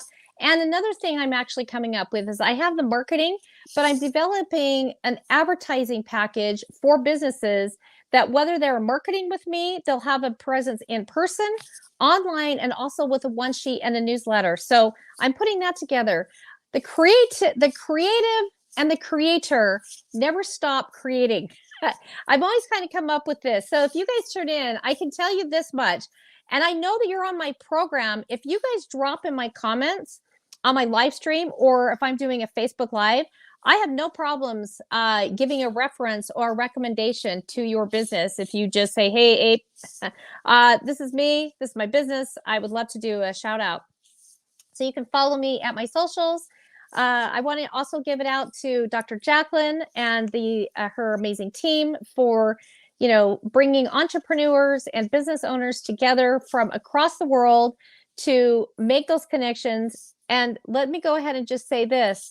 Let's go ahead and do our part and change the world one connection at a time. And I think, I'm not sure if my time is up, but there we have it. Woo! Oh, well done. Well done. Thank I you. love it. I love it. I love it, from the balloons, Change the world. to the whole presentation. It was fabulous. So Thank what you. comments or feedback do you have for April? We'll start with Dr. Chan. Hey, April. Nice to see you again. Thank you. I love the fact that you said, let's change the world by making a connection, one connection after the other. What I find amazing about you is taking old school marketing and presenting it to the social media. And the most that I found interesting was the way that you explained about the giveaways. I thought giveaways with a company, if you give things away, then you lose out. But you've just explained that it's value attached to your business. And I'm going to look at things in a different way now, because I've been thinking, oh, I shouldn't give that away, shouldn't give that away. But thank you for your wisdom. You're so welcome. I had a situation with a business that wanted to set up a fundraiser, and when I recommended a 25% give back, they're like, we're going to lose money. And I'm like, no, you're not. If you guys get 30 new people to your business and you give a portion back to a cause, let me tell you, you just did a buy-in to, let's say, a school. You just did a buy-in to your business. I'm like, you've got to change how you think of stuff, because if you attach a value to anything that you do, whether it's a product, a service, whatever it is, you can give a little piece of you to somebody, they recommend, and you just got 2 new businesses or 2 new clients. That to me is your ROI, how you invest in your business. I love Brilliant. it. Thank you, April. And thank you, Dr. You're Chan, welcome. for the question. AMINAH, do you have anything you'd like to share with April? I'm really looking forward to the book and the putting it down, because what I find is I get too absorbed on one path and I forget about the others that need a little attention at least once in a while. And it's keeping track of all of that, and where do I want to be and who do I want to be in front of. So thank you. It looks like a great plan, that you have the steps and you can go back and refer to them, because we all get overwhelmed, and I do also. And it's just like, okay, where did I post last and who did I didn't keep a chart, and that all was really handy. So April, thank you so much. Yes, and I will actually pass this along to Dr. Jacalyn, that I can give her to send out in an email to you guys, that if you want to take a look at this, I'd be happy to help you with this. Yes. Because Yeah. the thing that I recommend for businesses is I tell them that you're going to create one vision for 90 days. But here is the thing is, think of a whole year. So you will have 4 of these by the end of the year. Because your 90 days, at the end of 90 days, you'll either stay what you're doing. If something's not working, do not keep doing it. Change your focus. Even if it's one thing, try it for 90 days and start incorporating that into your 90-day 3 and 90 method. So that is really helpful for businesses to do that. Yeah, April, please send me that. That would be fantastic, and I'll distribute Yeah. it. We're just entering our 3rd hour, believe it or not, and we still have 5 presentations left to go. Robert, anything you'd like to share with April before we move on? You know, I learned early in the game that straight up forward, that the more you share freely, the more people will come later on to actually purchase your stuff. The reason why is because they're looking at it like, holy crap, this guy's giving me this much now. Imagine when I pay him. And Yeah. my coach happens to be the top marketer in the world, right? And he's taught me so much about marketing, and a lot of your style is in with his too.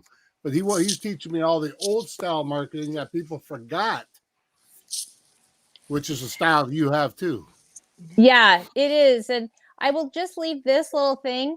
You guys, if you have not seen The Field of Dreams, I am going to recommend watching The Field of Dreams, because your business and you personally, you are building the Field of Dreams for somebody else with your vision. There you go. The Field of I Dreams, love it. guys.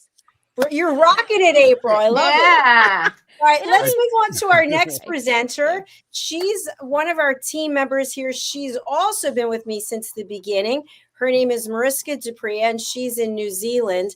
She's presenting via a video, so I'm going to play that. But I just wanted to give a quick backstory. So Mariska and I met. We both had signed up to take a life coaching certification, and during that course, it was during I think it was during 2019 or 18, I don't remember. We met virtually, and then we were paired up with people virtually to do role plays. And she and I got paired up together, and I really liked her. And in part of my giving of myself and my story, I said, I really am sick a lot, and I feel like I'm not where I'm supposed to be in terms of my career. And I was in corporate, I was traveling the world, and I have ulcerative colitis. I was always sick, and it wasn't really a great way to be if you're out traveling. So she said, let's come up with a plan for you to retire. So we came up with this plan. It had parts A, B, and C, and I think I got to B- or something. And it was on the refrigerator, and I had the date I was going to go and resign from my career. And it was very scary. And she was the catalyst, the person who was there beside me to come up with the plan. And she's still here today. So her name's Mariska Dupree from New Zealand. She's on A Woman's Prerogative on Mondays, and she's also one of our expert presenters on Talking Heads. So let's take a look. And I have to fast forward through the thing. So give me a moment here. Where am I? Okay. So we're going to skip this, go to this. Hello, USA Global TV and Radio.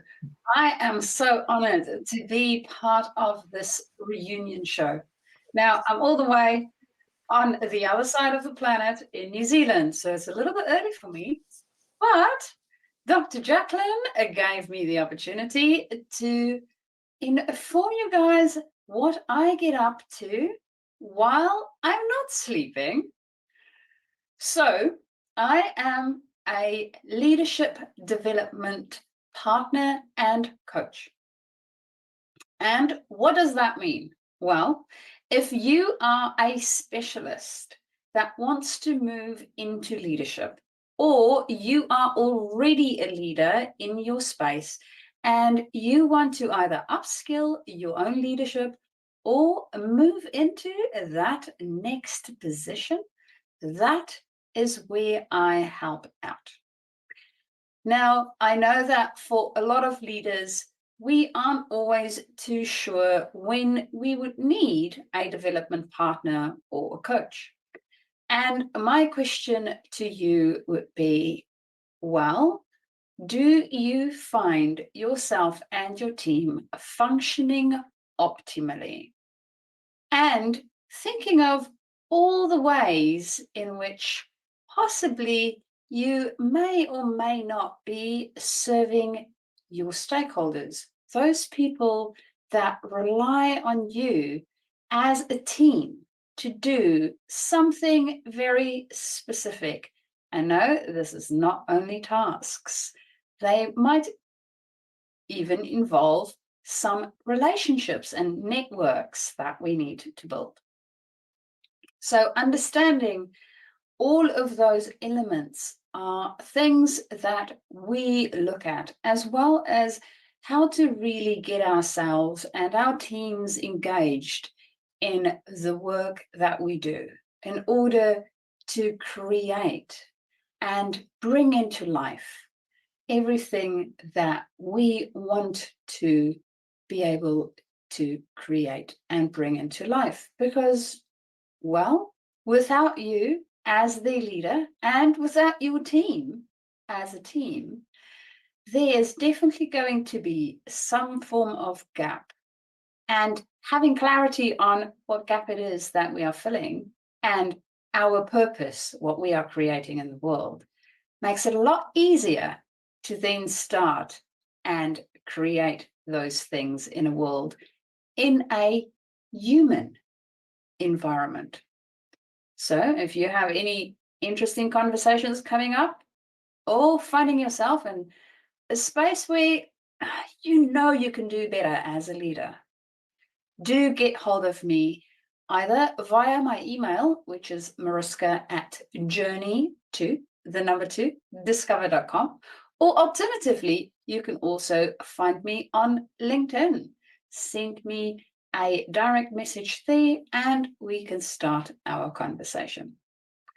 For now, enjoy the rest of the reunion show, and I am sure we will cross paths at some point in the not too distant future.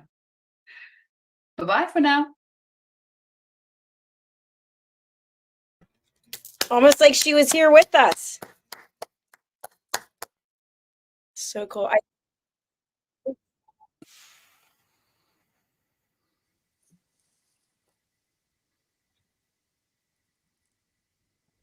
Okay, can anyone hear me?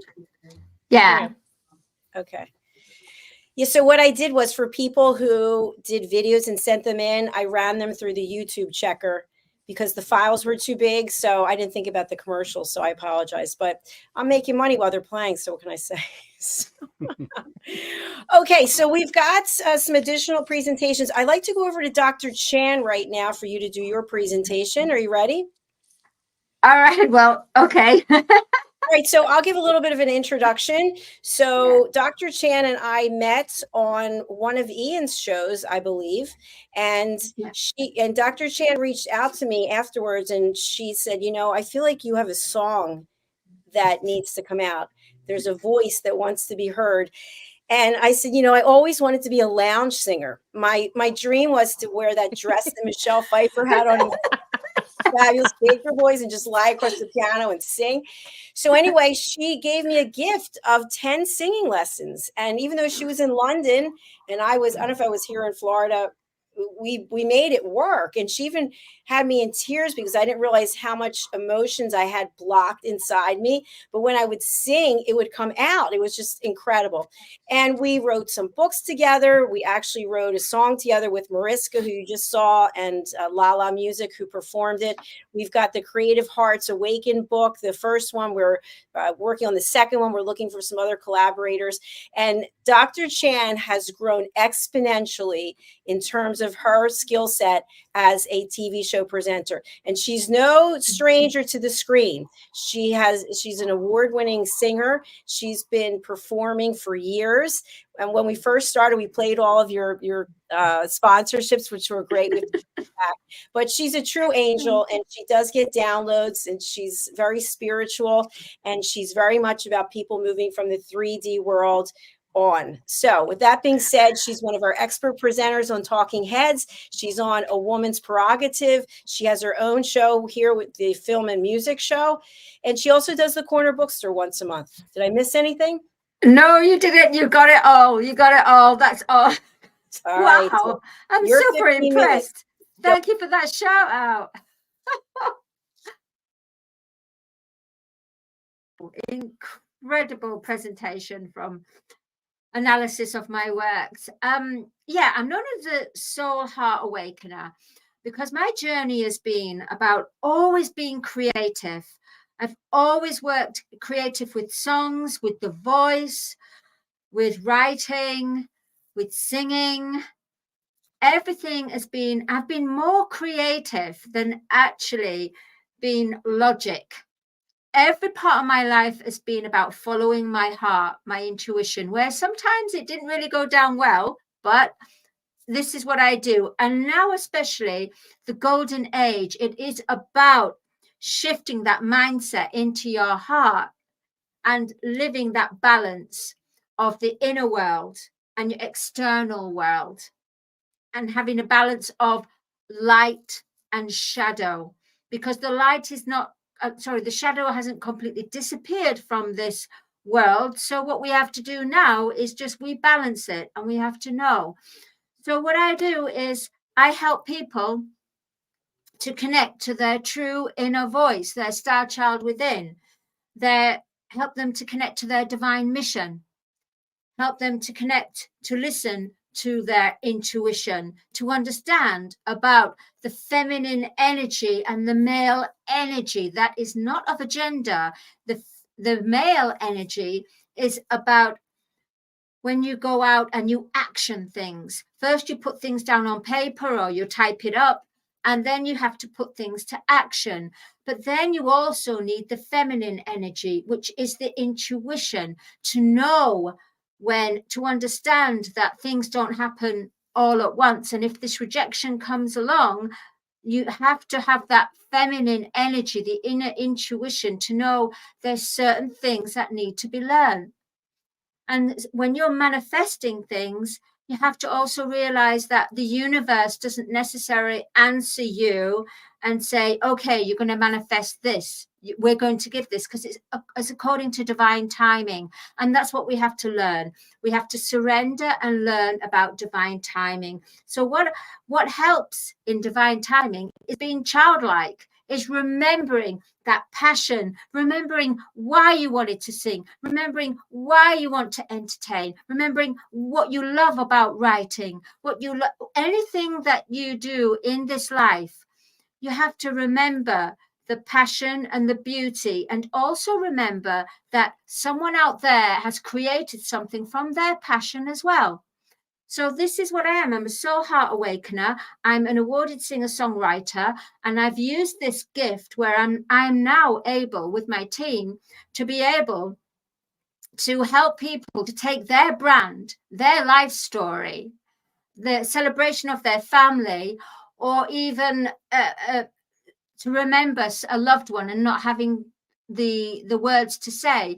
Me and my team at Songs for You, we help you to create your song brand, your life story. And one of our guests today, one of our presenters is Robert J. Moore. And we created It Could Be You. He came along to me, brought me his book, and he says, hey, you know, little lady, if you're a real songwriter, you can take this book and turn it into a song. Well, I can't take credit for that. It's Audi who's the lyricist. So what I took Robert's book. I highlighted certain valid points in his life. Then I gave it to Audi, and he put it into poetry form. And then I asked Robert, what style of songs you like? And he goes, well, I like a little bit of a rock and a little bit of, I remember rock and a little bit of maybe I think rap or something. I don't know what it was, blues. Anyway, we did this song, It Could Be You, about Robert's life. And Robert took this song and he was really, really happy with it. And on his life, about reinventing freedom, he had this as part of his life documentary, the song for that. So I really believe when you do things for free from your heart, it comes back in a great abundance. Here's Songs for You here. And if it says, tell your story, which is, sometimes people don't want to keep on reiterating or recapturing the hurt and the pain. So all you have to do is say, okay, you've seen what I do, what the company, what it's for, how I can help, what's the value, but you need to know my story. So here, take this and listen to it. So they take it, listen to the story in a song, and therefore you don't have to go through all that with new potential clients or students. Also, there you go. It Could Be You. There we are. And we had Miles Finch, who was a lovely singer, kind of like a country pop singer. And myself, I sang on there as well. And we had Audi and Martin Jimson from Music Bunker with the recording studio. And we just decided, let's just do it. Pete Headley, Alex Jimson, great, wonderful live musicians. And we all put our efforts into it to make this happen. It's incredible when you all work together with that one vision, what you come up with. And so the fact with Songs for You, it would be fantastic. Can you imagine a song that is the family generational song? So you're looking forward to your little baby, the parents looking for a baby or babies, and the grandparents, the uncles, everyone that's present in the family writes something of how excited they're looking forward to having the life and the birth, and also the life with the new member in the family, the new addition. Now, when that baby grows older, feels alone, that baby or son and daughter just puts that song on, and they instantly get that beautiful comfort of love, so they don't feel so alone. So they feel loved and cherished, and it raises their vibration. As honestly, I really feel family generational songs in any style or genre is going to become a trend. You know, you have the music industry, well, we're going to have the people's music industry. And oh my gosh. All right, then there's as a novelist, I have Star Child, which is, I'm very spiritual, so it's about love over war, good over evil, looking at the way our human ways are and how cosmic beings from other planets come and help the humans to realize, to shift into the love, to shift into unity. And they do this by certain color, vibration, and sound and frequency. You also get to learn about the different beings, the Zingarians, oh my gosh, the crystal lights, which I named them after crystals. And they all have their habits and their telepathy and the colors and the vibration. It's almost like you're going into the Star Child universe, seeing all these different planets and how they're helping Earth, Mother Earth, the planetary being, her sister, to become into her greatest version of herself. Then I have Words of Divine Love and Wisdom, which I wrote when I was during COVID. And it's about sonnets, poems about transcending from a 3D matrix to awaken and learn to connect to your heart, your soul, your divine mind, your divine soul, your higher consciousness, everything that is, you become connected, but you have to go through the dark night of the soul. And that's what that is about. It's about making that transition. I think that, Creative Hearts Awakening. Oh my gosh, here is that. I got together. It was Dr. Jacalyn that said, let's make this book, Maddie. I said, wow, great idea. So we have always followed our creative hearts, our inspiration, all of us. And I was really fascinated with the fact that we need to now catalog, make a new movement of these creative hearts awakening that have a passion and a purpose in this life, how they can help humanity, the collective consciousness, how they bring their brand through, what inspired them at that time, how they can impact the world and share their story, their adversity to awesome, their soul song, their soul brand.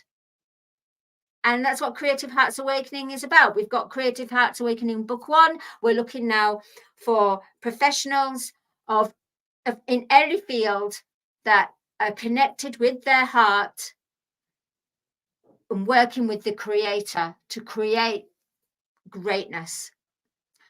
And lastly, myself and Dr. Jacalyn were working on the power, which is the power of listening, which is Dr. Jacalyn's courses. She asked me, let's work together and let's see what we can write. So we joined together and we came up with a course, first of all, about breathing, about being relaxed, about being able to sing, about your affirmation, what you want in life and how you want to achieve it. So the power of voice, music, voice, and listening. And then, of course, which is the most important right now for everyone, the masks are off, is facing the shadow of self. We are all going through the dark night of the soul. We are now in that timeline where masks are off, and we need to now look at how our behaviors, our actions, our thoughts are from transitioning from the 3D dark night of the soul, all our anxieties, all our pain, our suffering, our dramas, our karmic lessons, our ancestral karmic lessons. We have to bring this and bring it to the surface, have the understanding. Well, actually, not even have the understanding, just clear it, just surrender it, and start to listen to our intuition. And then we have male and female energies that I was talking about earlier, about the male energy being the action, the doer, the creator, co-creating, bringing that into creation, but then birthing the idea. That's it, birthing the idea. But then you need to bring it out into the world, and that is the intuition. That's the feminine energy that brings the magnetizes the opportunities. Don't go out there in a desperate attempt to go out, because what you have will attract someone out there. And if it doesn't matter. You can't be liked by everyone. Everyone can't love your product or your saying or your way of life. Everyone won't like it. And you have to understand that. Number one, you enjoy and love what you're doing. At the same time, everyone else will feel that vibration. And if they don't, it doesn't matter. They're on a different journey. It doesn't matter. We're not here to judge. We're not here to blame. We're not here to condemn. We're not here to criticize. We are here to co-create with the creator. And through our desire and requirement of what we want to wish to manifest, we do this by shifting our mind into our heart and acting on the inner intuition with our outside reality, and blending and balancing our male and female energy. And then, of course, there's plants, the power of nature and plants. I love it. I believe in this life we have to have a balance. AI, digital technology, but then Mother Earth, going back to the organic, going back to the nurturing of who our true self. We have to have that balance now, and we have to teach our children this as well, the balance, because they're especially gifted at these little ones that are coming through the last. I mean, children are gifted anyway, but especially these digital crystal children. But they want to be connected to the earth. So if you want to go on the courses, please do go on Dr. Jacalyn, thinkific.com/collections. Please do contact me on my social media, Dr. Madalene Chan, LinkedIn. Have a look at my website.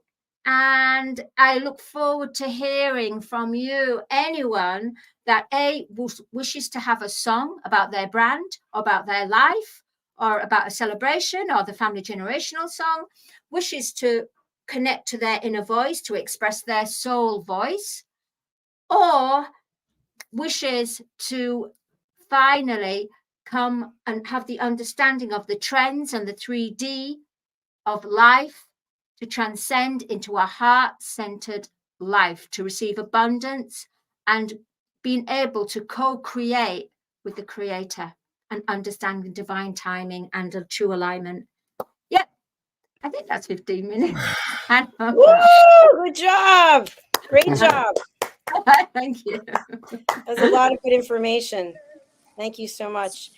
And Robert, thanks for dropping that song there. Let me post this as well. Okay, so we do have a few more presentations, but I would love, Robert, can you just share what your experience was like with working songs for you, and what's the value that an audience member, somebody watching, if they have a book or they have a special occasion and they put it into a song? Yeah, when you start off with looking at a song, like I was never into music before, just listened to it, couldn't sing. I'd scared a stray cat away. You know what I mean? And I'm not interested in singing either. It's just not me. I'm interested in empowering other people, bring them to a new level in a different way. But when it came to relaxing and listening to a voice of somebody else singing, it's pretty cool. But then when you hear your own story pop up all over the place, it's kind of, wow, it's kind of different. Yeah. You know what I mean? It really overwhelms you at first. When it took a long time to put it together. We went back and forth, and Adi had, man, the guy's a cool cat. You know what I mean? The guy's a cool cat. I love what he does for a living. I'm not allowed to say it, but I love what he does for a living. You know, he got a lot of respect for him. And even yourself, Dr. Chan, I mean, you and I, we talked a lot about putting this together. There was a lot of, oh, should we do this? Should we do that? And by the way, it was never rap. I'm not in the rap. Oh, it wasn't rap. Oh my gosh. Nickelback and stuff like that, but never rap. Nickelback, that's it. But honestly, Dr. Jacalyn, Robert, honestly, we said different styles, and we did it in all these different movements. It's an incredible, epic song. I would call this my documentary has an aria. As of this morning, has 11 awards this morning. So really, your song is up there 11. And you don't even know this, but I'm going to tell you this now. But there's a lot of big league people out there that have heard your song and that love it, and they're debating on coming to you to talk to you about it. Shaquille O'Neal, he heard it himself. I was talking to him; he's heard it. You know what I mean? Other people like Al Pacino's stepmom before she died, she loved it. You know, like I know a lot of big people. You know that. Yeah. You know what I mean? Robert, who owns the rights to the song if we play it now? Are we going to get a copyright infringement? Yeah, we're going to get it. No, you're good. You're good. You're good to play. Go for it. Okay, let me. And Miles is the singer. He's amazing. Miles is good. He actually called me the other day. I was talking to him. He's a bit mixed up right now. He's going through a little bit of his brain. So let me share my screen. Yeah, go for it. Okay, if the screen goes black, that means YouTube has a problem. We have to shut it down. But here we go. Oh, I don't know.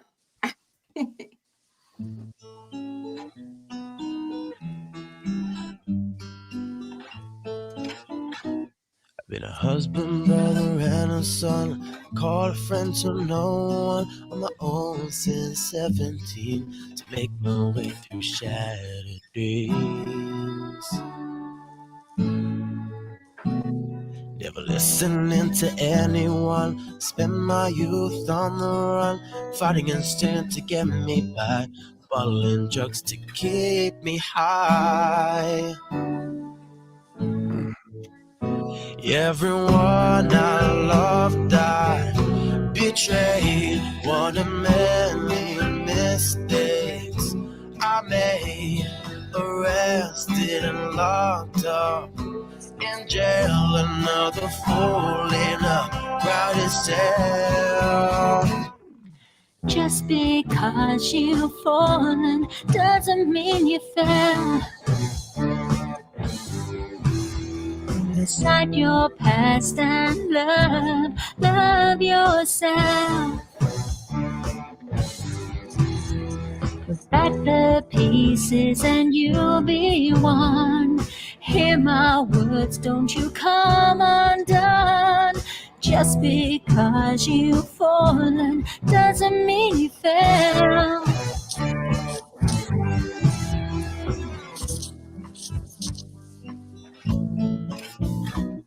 From a warm bed at night, living under streetlights, never at home for a man like me. Lost my brother, cousin, and wife. More excuses, miserable life.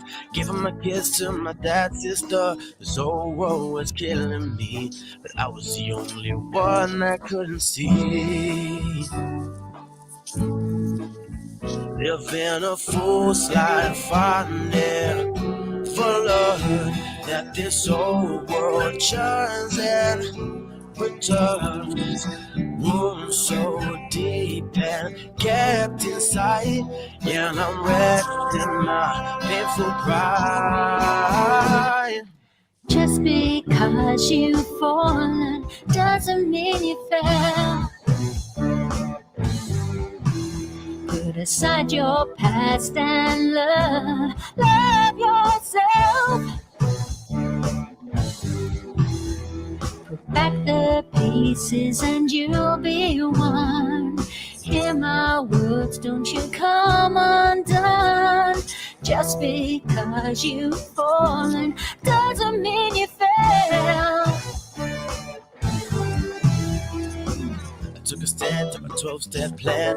Never looking back at once was me. I had to be stripped of emotions and guilt so I could become the man you see.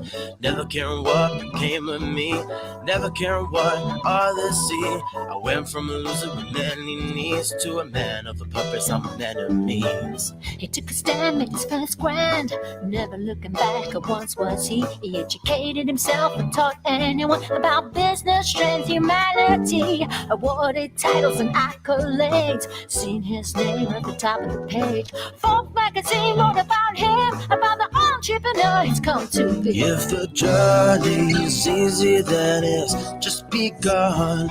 You must suffer for the things you have done. Emotional, physical, and mental pain is the price that I paid to gain. I made a promise to myself that I become someone else. I'm not the man I became to be. Nothing left of once was me. Just because I've fallen doesn't mean I fell.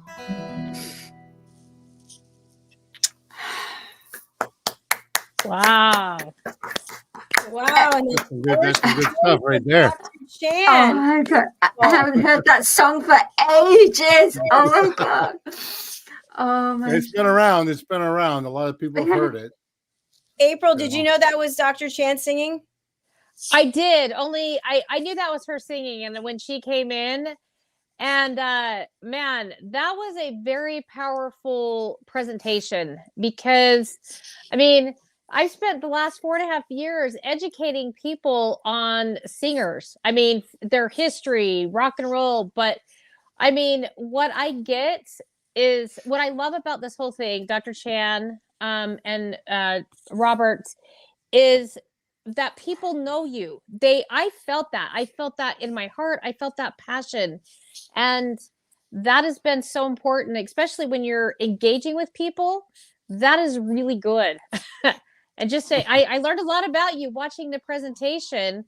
And I think what you've done and what you're doing is you really are changing the world. And I know it's such a silly thing to I just keep repeatedly say it, but I'm meeting other people who have the same passion and vision. And that is when you know you've met your tribe in your space, you know, That's it. That's what I say. That was beautiful. I've heard it before and I haven't heard it in a while. It was such a great idea, Robert, to share that. Thank you very much. Well, I actually only put it just together within seconds when she was talking. I just because I just changed my website, right? And all the stuff I was doing. And she said earlier, where is the song? Where's the song? Can't find it anywhere. So I actually put that video up there and I did it within seconds and then put it on YouTube. It was probably, if you look, it's number one, only one strike for one person watching it. Well, that was absolutely beautiful and moving. And the whole idea of taking the words about your story and putting them to music, I absolutely love. We have to move on to our next presenter, who is someone who has also been with me since the very beginning. And this is kind of a cool story. I was with Alcini, you saw him in the beginning, and we were at RVN Television in New Jersey, and this woman was going to do a 10-minute spot about her book, which I have her book over there. And the book was sitting there, and she was calling in. Her name is Zane Carson Caruth. She's also a team member. And afterwards, I thought, you know what? I want to interview her on my show, Rapping with Dr. Jacalyn, my radio show. So she agreed to be on the show, and then she couldn't make it. And this is something I want to share with people. I was so nervous. I wanted to ask her if she could refer me to anyone, but I was nervous to do it. I thought, who am I? I don't really know her. She's this published author and this and that. And I thought, I'm just going to write the email. I'm like, I'm sorry to ask this, but is there anybody else who can take your place in the interview? And she wrote back, my friend, DIANN FLOYD BOEHM. So I had a Zoom call with DIANN. We had this whole conversation. We got along really well. And then DIANN came to the platform. I think she had 4 shows at the time. Now she's the host of the United Kingdom News and Culture. She's really busy with her family, which is great. But so she's the co-host of this show. And she sent so many people to this platform. I can't even tell you, from all over the world, because she and her husband traveled all different places. And I have to thank her so much. And now Zane Carson Carruth is part of our community. Also, she has her show, Elegance, Polished Demeanor, Posh Living. So you just never know where you're going to meet your tribe. So let's hear from Diann. She's an international award-winning author, and she's also been a beauty queen. She's also an educator. She's also really great with technology. Oh, by the way, I forgot to mention, sorry, Dr. Chan's book. We'll come back to this. Okay, so let's go over to Diann Floyd BOEHM. She's traveling today, so she couldn't be here, and I put it on YouTube. Let's take a look. Skip. Is it playing? Please play. Why is it not playing? All right, it's not playing. Let me come back. All right, can you still see me? Yes. Yeah, I can okay. see you, yeah. All right, so just have a chat while I'm looking for this. But Diann is just, she's so well connected, and she lives her life from her heart also. All right, I found it. Okay, we have to watch this. Let me share again. Sorry, there's a brief commercial, I guess, but we'll have to just get through it. Keep going. You might dream of if you get in harmony with how these. Okay. Hello, everyone. I'm Diann Floyd BOEHM. I want to take a moment at this reunion show to give a big shout out to Dr. Jacalyn. I've been so blessed to be with her since the beginning of USA Global TV and Radio. Dr. Jacalyn, I want to take a moment to share with you what an incredible journey this has been, and what an incredible journey is awaiting all of us that are part of your network. Dr. Jacalyn, you do more than just provide an opportunity for all of us who are part of your family to get the word and message out. You help grow peace. And I really thought a lot about that. And I even shared a tiny bit with you on the UK show. You do that, Dr. Jacalyn, by giving so many people an opportunity to get their message out there, whether it's about peace, finding love inside yourself, people like myself who are authors. It's just incredible. And because you reach so many people worldwide, people who would, I've been in countries where they were afraid of Americans because of the propaganda they heard. I remember one person asked me, "Are you going to kill me?" Because they had heard about America from this other standpoint. And for the first time, Americans were allowed to be in there, and they were just, the little kids were like, "Ooh," But because of your show, Dr. Jacalyn, people around the world, excuse me, who would not have the opportunity to hear Americans, you now show them that we are peace-loving, beautiful people. And to all those who are Americans that are listening, you have the opportunity to learn from other people in other parts of the world that are part of USA Global TV and Radio. And as they say, we're always afraid of what we don't know.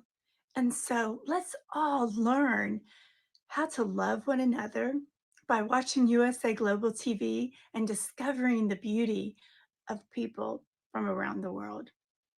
Dr. Jacalyn, thank you for this opportunity to be on the reunion show. I'm sorry I'm not there live because I'd really like to be, but family calls. But now I shall take this opportunity to really share with your listeners who I am. So everybody, once again, I'm so glad you're watching our show.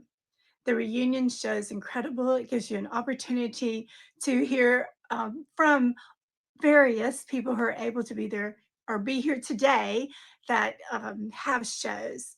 And we're so blessed to be part of USA Global TV and Radio. My name again is Diann Floyd BOEHM. And if you go to diannfloydboehm.com, you'll be able to find all my books.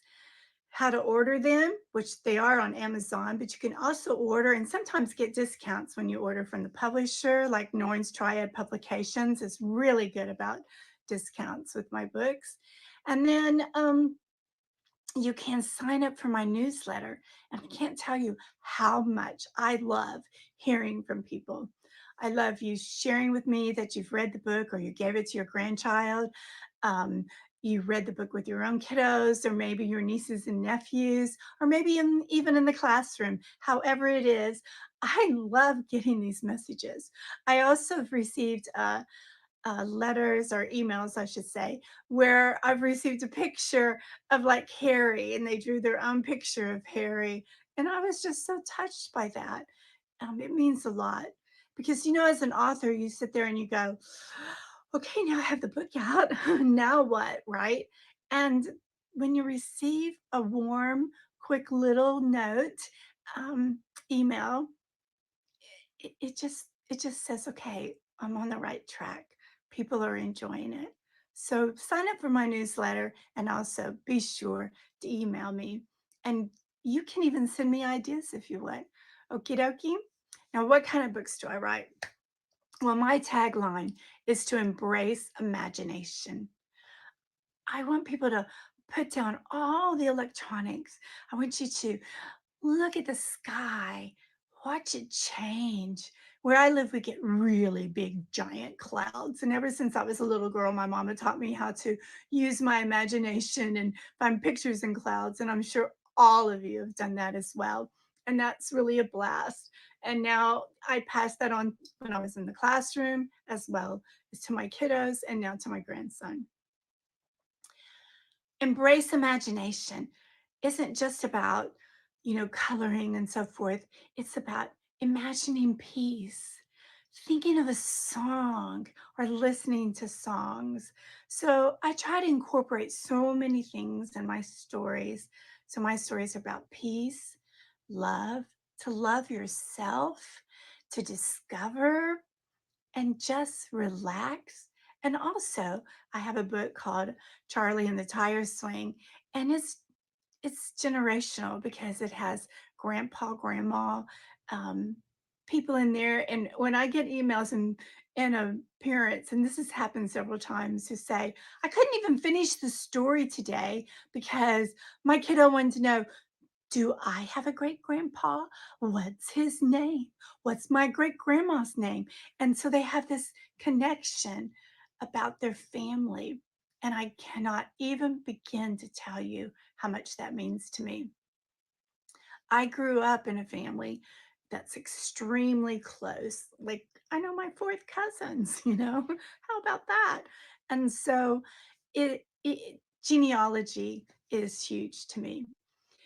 After all, we, you know, just by some luck of the draw, we end up with the families that we have.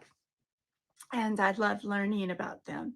And you kind of discover, well, I could go on, I won't. But anyway, there's Charlie and the Tire Swing. There's Harry the Camel. Harry lives in Dubai, and he loves horse racing. And he wishes he could be a horse and not have that lumpy old hump.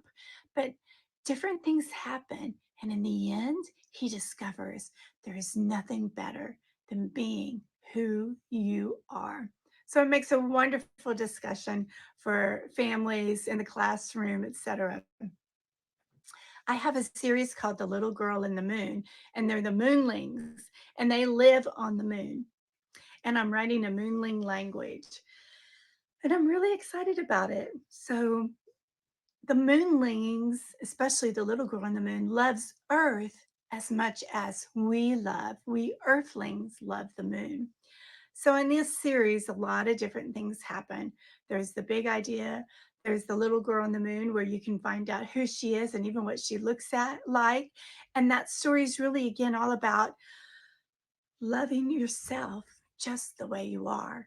You might look different, but it doesn't mean that that person who looks different can't be your very best friend. So that makes for a wonderful discussion with family and in the classroom. Then I have A Time to Fly.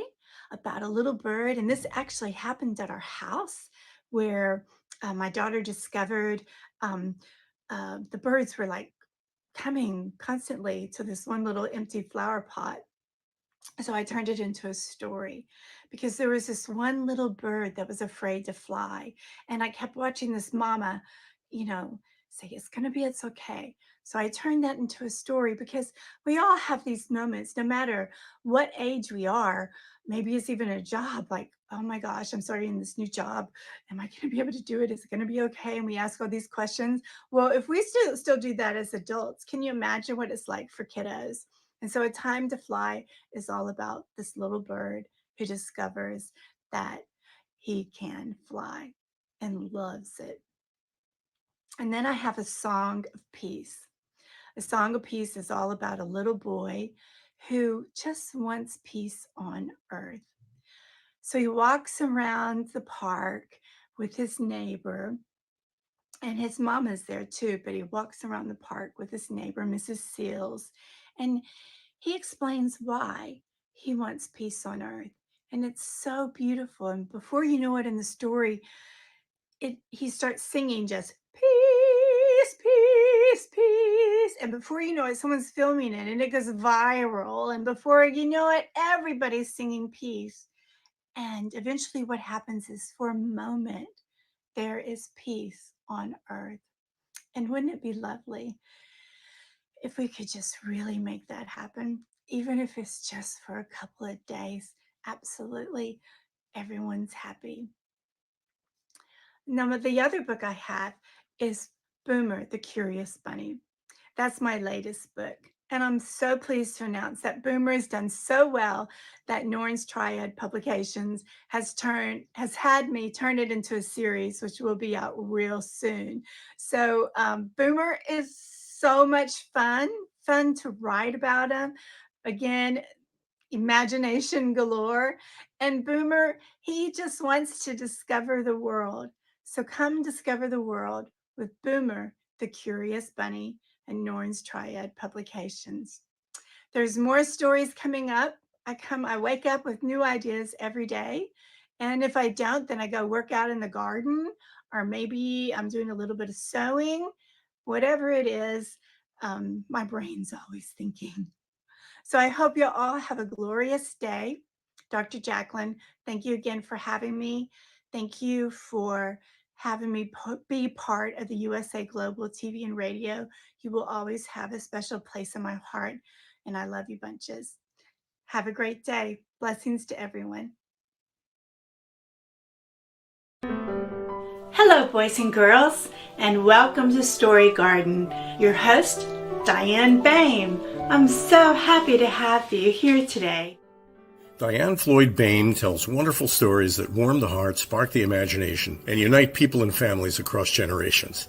For children, Diann's Harry the Camel connects with all of us who've ever wondered how different our lives might have been if only we'd been born something better, like a wonderful horse instead of an ordinary camel. In the end, we all learn along with Harry that there's nothing better than just being yourself. Diann's Little Girl in the Moon looks down on earthbound children and wonders if they know she's just like them. A story of love, home, and the bond between mother and daughter, its powerful theme that we're each of us different yet all of us the same plants a seed in children that promises to blossom within a loving and trusting grown-up.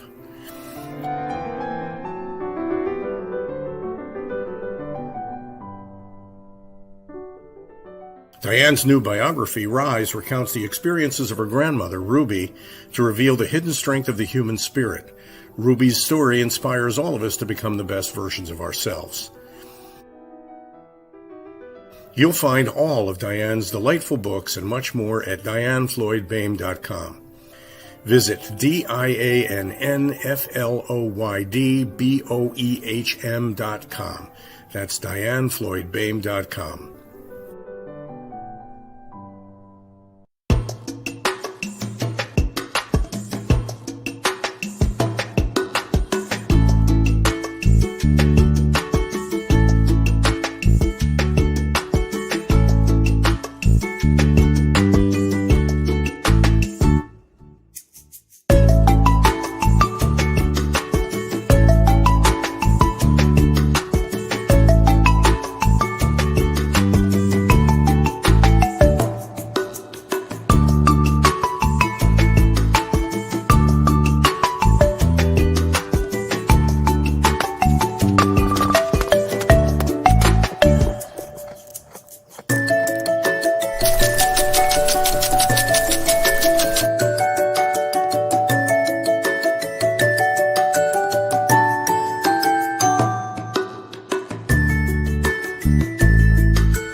There we go. Diann Floyd BOEHM, her presentation, and then a couple of her sponsorships. She's been a sponsor since the beginning as well. So what feedback, what comments do you have? Diann will definitely be watching this later. What do you want her to know? I just want I've known Diann, but I've honestly, she's the most lovely person, and her imagination is amazing. The way that she keeps coming up with all these different storylines with the animals and her peace, her heart. Yeah, she's incredible. I just love the stories that she's a true inventor. She's a mother of invention. Definitely. She's an amazing storyteller. She absolutely is. Yeah. One thing that comes to mind is I have a lot of people who reach out to me because of doing my program to work with a lot of young people.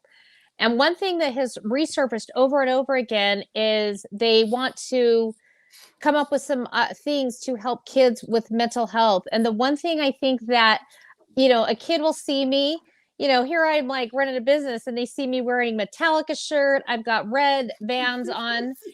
I've got a Beetlejuice backpack, and it doesn't matter what age it is a conversation starter. And I can have a 16-year-old kid talking about themselves, or like, oh, I don't talk about myself, because it's a connection. And so what she's creating is really a connection, not just children. She's creating a connection for legacies through her books and storytelling. Because the one thing that really resonated with me is when I first started, I had people say, Ape, you should do this or you should do that. I'm like, I'll listen all day, but no, I'm not changing a thing. And when you own who you are and you just become authentic and become uncomfortable, that is when you have you literally nailed you've nailed it on the head. That's what I resonate with, is that book when she said, do you feel different? Yeah. All the time, but it's okay. It's okay to be weird. That's what I would say from that book. It's great. Yeah. Thank you for sharing. I have to say that I had to go to play her sponsorship because I started crying. I was like, I got to get it together. Robert, what are your thoughts? I got a kick out when she said she was really excited when she found out her book was published, and now what? I remember that moment 500 books ago. You know what I mean? Because I really did put out 501 books right before I sold the company. So when I first had that first book out, it was like, what do I do now? How do I get it out there? Where do I put it out there? And then all of a sudden it started floating out there. Things started happening. Chicken Soup for the Soul, put one in there, and then being on New York Times and all this other stuff. It's unique how the book can actually put you in different places. And then all of a sudden Resilience actually was on Forbes. Forbes was pushing my book out there like crazy. It was like, wow, what's really happening here? But that excitement to me was, I'm chasing more excitement. I mean, that was me. I'm chasing more excitement. It's like a kid at Christmas time. You get that gift, and then all of a sudden you put it down and you don't give a crap about it no more because you already experienced that. But the thing is, how do you keep that flame alive is by looking at the achievements and staying in the moment. A lot of people don't do that. I never did it because I'm a goal achiever. I just go right to the next goal. I mean, when you're sitting there talking to people that Cinderella, for instance, the lead guitarist was one of my students before he died. You know what I mean? It's like one of my best bands I've ever known in my life. And here I am coaching the guy. You know what I mean? It was crazy, the stuff I've done and seen. People from, all over. Reggie Russ, football player, Buccaneers. Here I am coaching him. It's like, wow, what's really going on here? These are all in books that I've introduced myself out to the world that happen to bring these people to me. So these books will get you places. So true. That's such a great point to once again encourage people to write a book. Yeah. We have one more presentation, but I want us to watch a little video that Dr. Chan will love. This is the song that we wrote along with Mariska. You already saw her, and then it's performed by La La Music.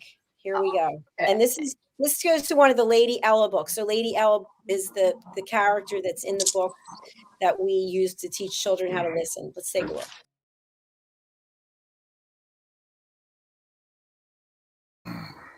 You know what I think is so cool about that? Just at the very end, when you see those credits, USA, London, New Zealand. That is so cool that we worked all together. And this is the book. And I just wanted to just share something about it.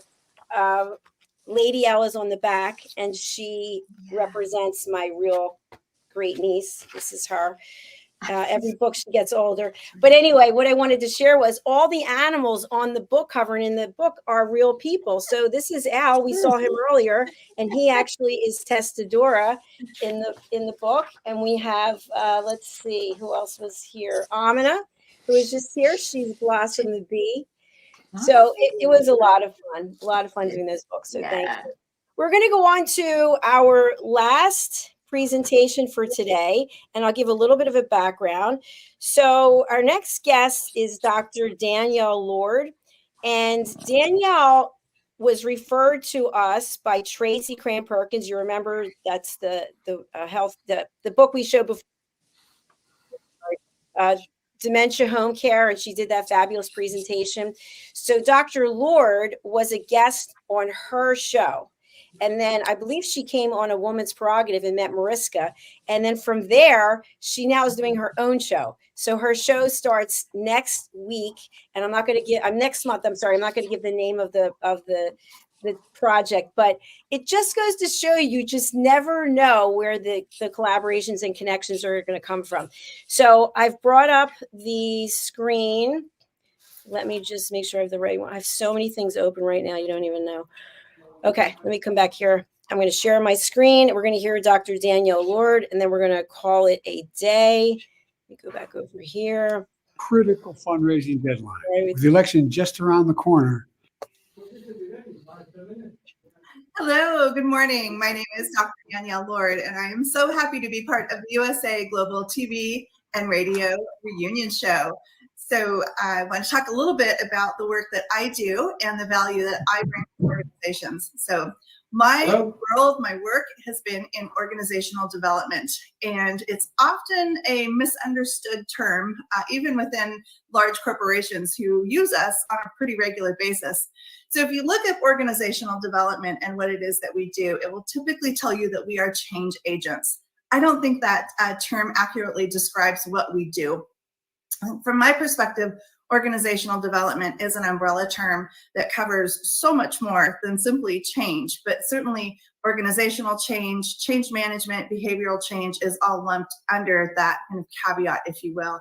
So what do we do? Aside from change management, we provide leadership development, we provide employee engagement strategies and solutions, instructional design. I think I mentioned leadership development. There's so much more that we do that really is about creating human-centered strategies within your organization. So I've been doing this work for 32 years. 30 years of that was done at the corporate level. And for the last 2 years, I've been doing this work on my own as founder and principal of my own organization, Archetype Learning Solutions. So sometimes there's some confusion as Archetype. Why did you name your business Archetype Learning Solutions? It is kind of a long name, the lessons you learn along the way, right? But Archetype really is an individual or very unique thing. And because our organizations are comprised of 2, 5, 100, sometimes 100,000 unique individuals, your organization has unique needs in terms of helping to create human-centered strategies that make your business function at a much higher level than they would if we didn't include some of those human dynamics. In my world and my work and my business, I say I help you attract, train, and retain top talent so that you can develop the organization of your dreams.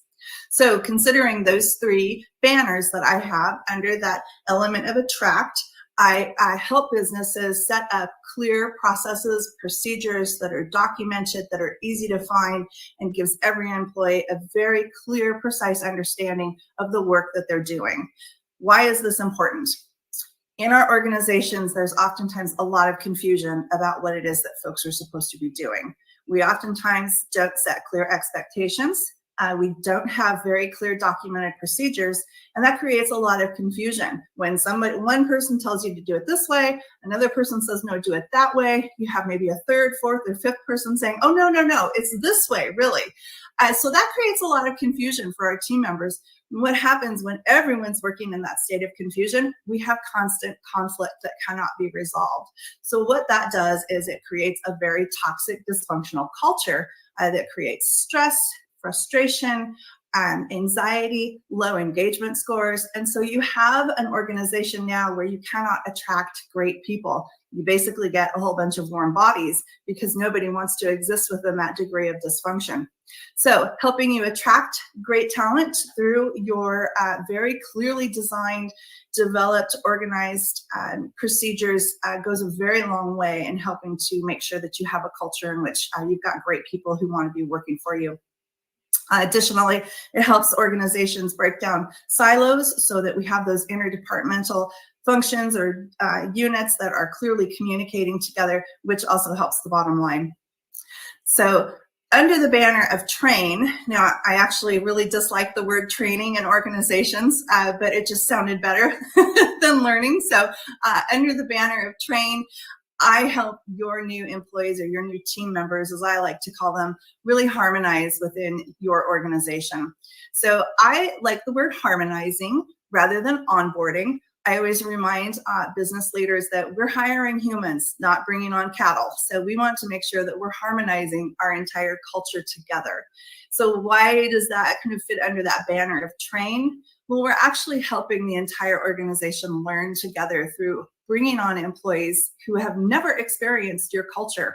So we're taking brand new team members and we're putting them into a culture, a system in which they have never experienced before. And under the onboarding process that we typically hear about, we're just leaving it up to them to try and figure it out all on their own. Again, we've got it's stressful, it's frustrating. And our employees, our team members are making a stay or a go decision within 3 days of coming into your organization. And when they're not experiencing, that feeling of love and respect and support when they're coming in within their first few days, it creates a lot of role stress and role confusion for those new team members. So we want to harmonize. So think of your organization as a whole living system. Getting back to how we document your organization and bring everything together, new employee harmonization is very much the same thing. So we are seeing your organization as a whole living system, a bit like an orchestra, where everyone is working together in harmony to make beautiful music. And so that's really how we bring in new employees through a new employee or new team member harmonizing and create a system in which they can function very clearly from day one. So how do we retain top talent? We at Archetype, we have a unique solution that is an executive retreat called the Everest Experience. It can be either 2 or 3 days, depending on what the executive team needs. And we put you in an experiential event in which the executive team, climbs Mount Everest together. In working in teams, we go through an experiential learning event that actually creates what is called emotional attachment. Because there are situations of distress along the way, our team members experience deeper connections with one another as they begin to learn about team dynamics, psychological safety, the difference between management and leadership, change management, and conflict. So among all of the things that are occurring as they climb Mount Everest, within the situations that we've presented, then they begin to compare those to the situations that are occurring within their organization. So not only are they learning new concepts and new tools that aren't typically taught at universities, they're actually bonding together and becoming a stronger team. So that permeates out into the culture because our employees are picking up on the fact that we now have an executive team that's far better bonded. And that strife and frustration and stress that oftentimes they feel as a non-connected executive team can actually permeate within the organizational culture. So our team members do pick up on that stress and strife that they're feeling. But additionally, our new executive team, or the existing executive team, is actually getting information that's pertinent and real, and they can make real educated and informed decisions about what's impacting the strategic goals. So that is my Attract, Train, and Retain Top Talent, the 3 banners that I offer within Archetype Learning Solutions. I offer a lot more than that, but those are really the 3 kind of catalysts to helping you have a great organization. Finally, I spend a lot of time talking about employee engagement and the power of employee engagement. We as humans really only require one thing that is completely ubiquitous to all of us that are humans. And I remind leaders that we do have humans within our organizations. They're not just people. They're not just commodities. We are living, breathing human beings that require one thing, and that ubiquitous thing that we all need is respect. So helping leaders get very clear about what great employee engagement looks like and feels like, and how that impacts your business and your organization. I like to remind leaders that your team members are the bridge between your customers and your revenue stream. So if you have a highly engaged workforce, you're going to have much better income results, happier customers, and it's going to help you create or get to meet your organizational strategic goals much faster. So that's the work that I do in Archetype Learning Solutions. I've done this work for 32 years, and I would love to help you develop and create the organization of your dreams. Thanks so much.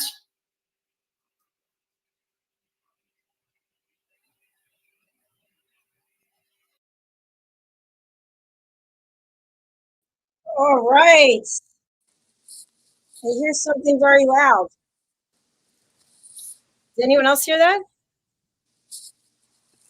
Can anyone hear me?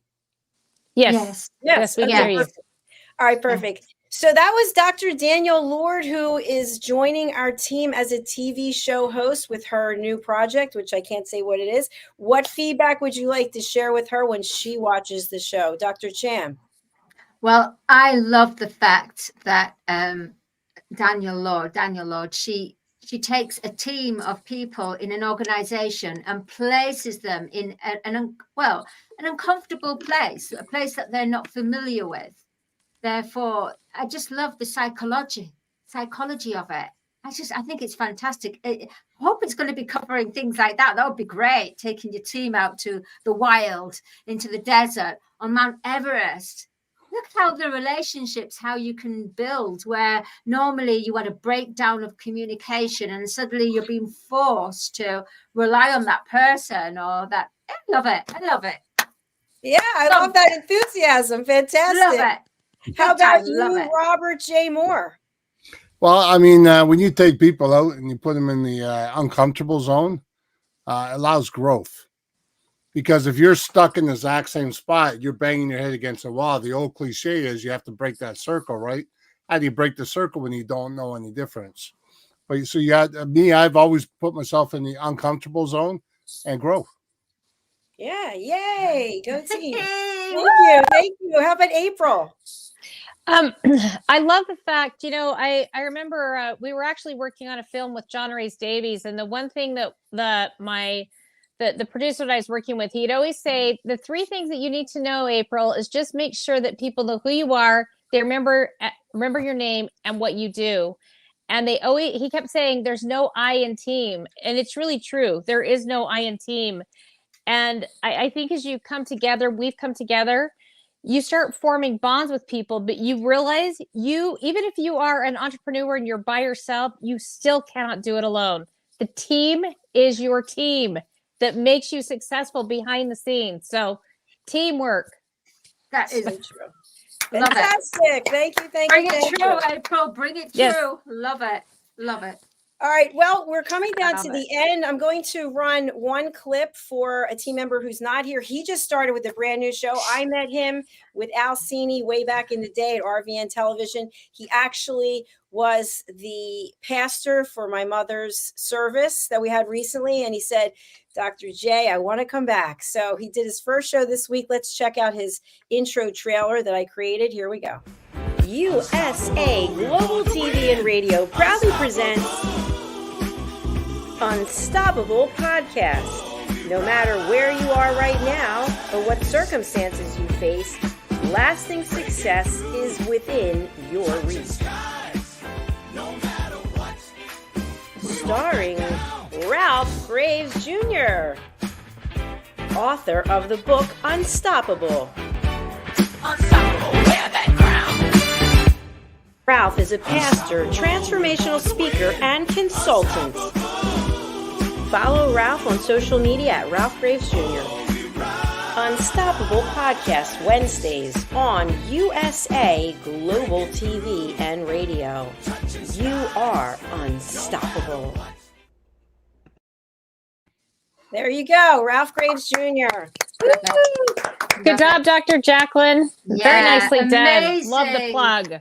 Thank you. Love it. All right, I'm going to take a few minutes myself to review a few things. So if you guys want to stay, that would be great. If you don't, I totally understand. But I want to thank you so much for being here. I'll see if you're still here at the end when I'm finished. So I'm going to take about 15 minutes and just spotlight some things here. So I want to thank everyone. It has been quite a journey. I actually got emotional also when I was watching Dianne's presentation because I gave a testimonial and it said, Dr. Jacalyn Kerbeck, rapping with Dr. Jacalyn, founder. And that's how I started out, is rapping with Dr. Jacalyn. And that seems so long ago. And so many of the people who have been here today were there in the beginning for rapping with Dr. Jacalyn. So as we continue to evolve, I wanted to share a few things. But before I do, I just want to take note of our team members. Dr. Chan, this is her book, Star Child. It's absolutely beautiful. This was a labor of love. I know she worked on this for a very long time before she actually put it out into the world. And I just want to show a few of the characters in the book.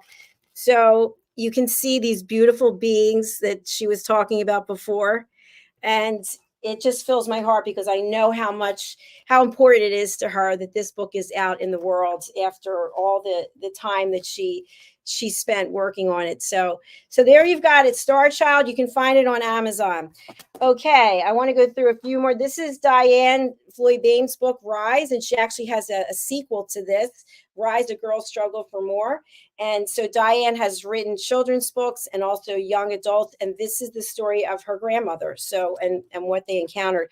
One of our other team members who's not here, Keith Saltoyanis. He's the founder of the Improv in LA, and this book is all about the improv mindset. So he's got a show here also. It's called The Perfect Podcast Show. And what's so funny about it is that it's never perfect. And so of course, it's not supposed to be perfect, but the whole show is about trying to get it to be perfect, and it's not. Then we have Red O'Laughlin, who was here earlier. This is one of his books. So he actually has done an entire presentation about how you can write and publish your book for free. So tune into his Talking Heads episodes for that. We have a new show that's starting, and this woman is amazing. She's written over 100 books and gotten all kinds of awards. I'm going to show you the graphic for her show. She goes by Angel Sky. Hopefully I have it here. Don't embarrass myself. Her name is Angela Lau. And we've known each other since the very beginning also. And she's an award-winning animator, illustrator, and author. She's also an entrepreneur, and she makes beautiful jewelry and all kinds of ceramics that she's got on her Etsy site. So we're looking forward to her show coming up very soon, starting this month, actually. All right, now I want to just show you a few things about how you can get involved here and what the opportunities are, because we, as I just mentioned, 3 people coming on board just from knowing other people. So I'm going to share my screen now and give you some information. First, we have our YouTube channel. So this is it, USA Global TV and Radio. We're currently at, I think it's just under 38,000. This says 37.8, but I don't think that's right, because believe me, I'm checking multiple times a day. It's 37,893 at the moment. Our goal is to get to 100,000 subscribers. Why is that? Well, I'm all about awards, and YouTube apparently sends you an award in the mail, which how cool is that? And Dr. Chan is the one who told me about this probably a year ago. And I said to her, I can't find anything on it. I don't know if it's actually true. And I doubted my dear friend, and she was right on the money. So she said it to me again yesterday. So we're on a mission to get to 100,000 subscribers. Why? Because the more people who are watching, the more our team members' content is going to be seen, the more opportunities for people to have collaborations. So if you haven't subscribed yet, please go over there. Now, we have a second YouTube channel, and I'm going to explain why. We had a TV show that was on, and we had a co-host, and the guest was supposed to come on. She was someone who had lived with the gorillas, and she was going to come on and tell her story. Well, she couldn't make it, so we actually ran the clip of her living with the gorillas, and I still don't understand what the problem was, but it's on YouTube, but it was on NBC. It was an NBC documentary, I believe, and YouTube, big black screen, emails coming in. I didn't know what it meant. And it meant we're taking your content down because you don't have the right to use it. So that was 2 years ago. Okay. That was freaking me out, if I can be honest with you. So what I did was I went ahead and started a second YouTube channel under my name, which is Dr. Jacalyn Kerbeck.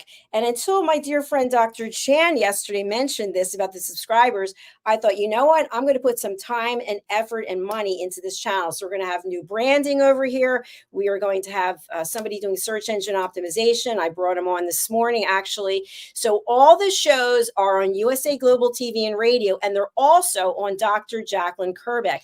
So our team members are getting double exposure on YouTube, which is pretty cool. But people didn't know about the Dr. Jacalyn Kerbeck. So if you haven't gone there, please subscribe to both of these channels, because you're helping everybody on the team, all the guests, all the hosts, all the sponsors. It's all good. It's all about community. All right, I want to go on to our next thing, which is our website. Okay, our website is usaglobaltv.com. And we've shared our mission before. It's all about education, hope, and inspiration. And there are times when there is entertainment also, where we're laughing. We used to have a show on where people would come on and do their talent. And that was really fun. We'll probably bring that back. But you can go across the top and you can see what we have. You can see our shows. And I want to bring this up about the Join Us. Okay, this needs to be updated by me. Sorry, it's not Father's Day anymore.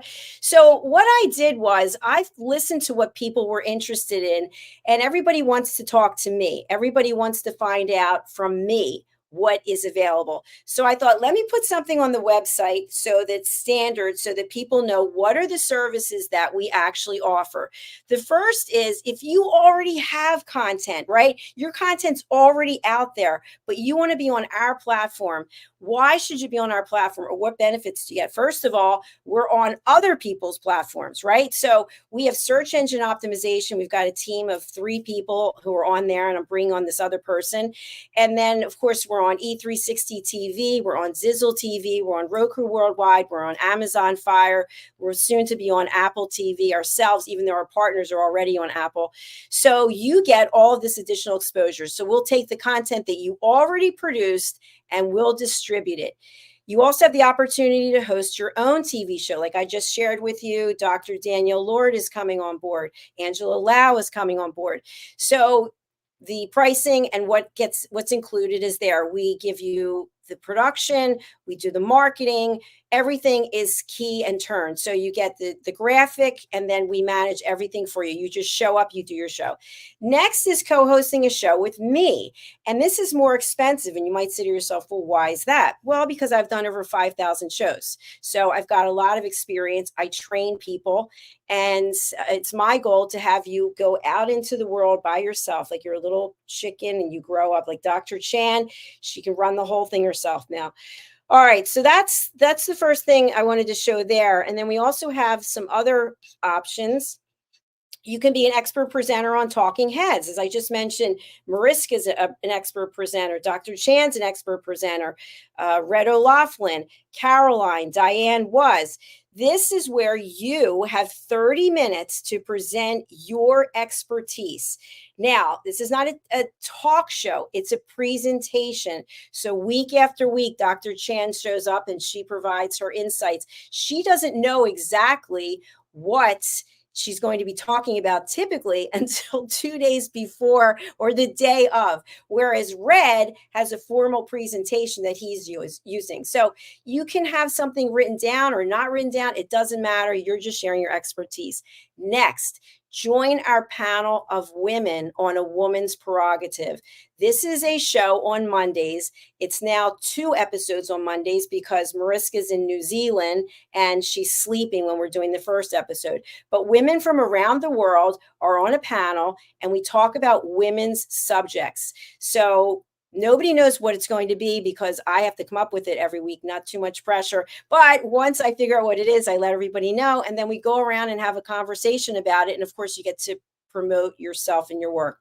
We also can do live streaming events for you. We do Live, Learn, Teach, Inspire with Philip Sykes and the British School of Excellence. We do that once a month. And we also did Janetta Barry's program. That was, I think I actually seriously produced for 16 hours in a row in front of this computer. So we can do almost anything that you're interested in. Just reach out to us and let us know. And the last thing is, why not be a sponsor? Why not advertise? We will run your sponsorship on multiple shows every week so that people get exposure to you, and people don't know who you are across the world. They learn who you are and new people reach out and connect with you. So that's what I wanted to share there. Now let me go over to this other opportunity. Let's say you want to be a guest on our platform. What does that look like? Well, you can see right here, you have the opportunity to schedule 3 interviews with us in 2024.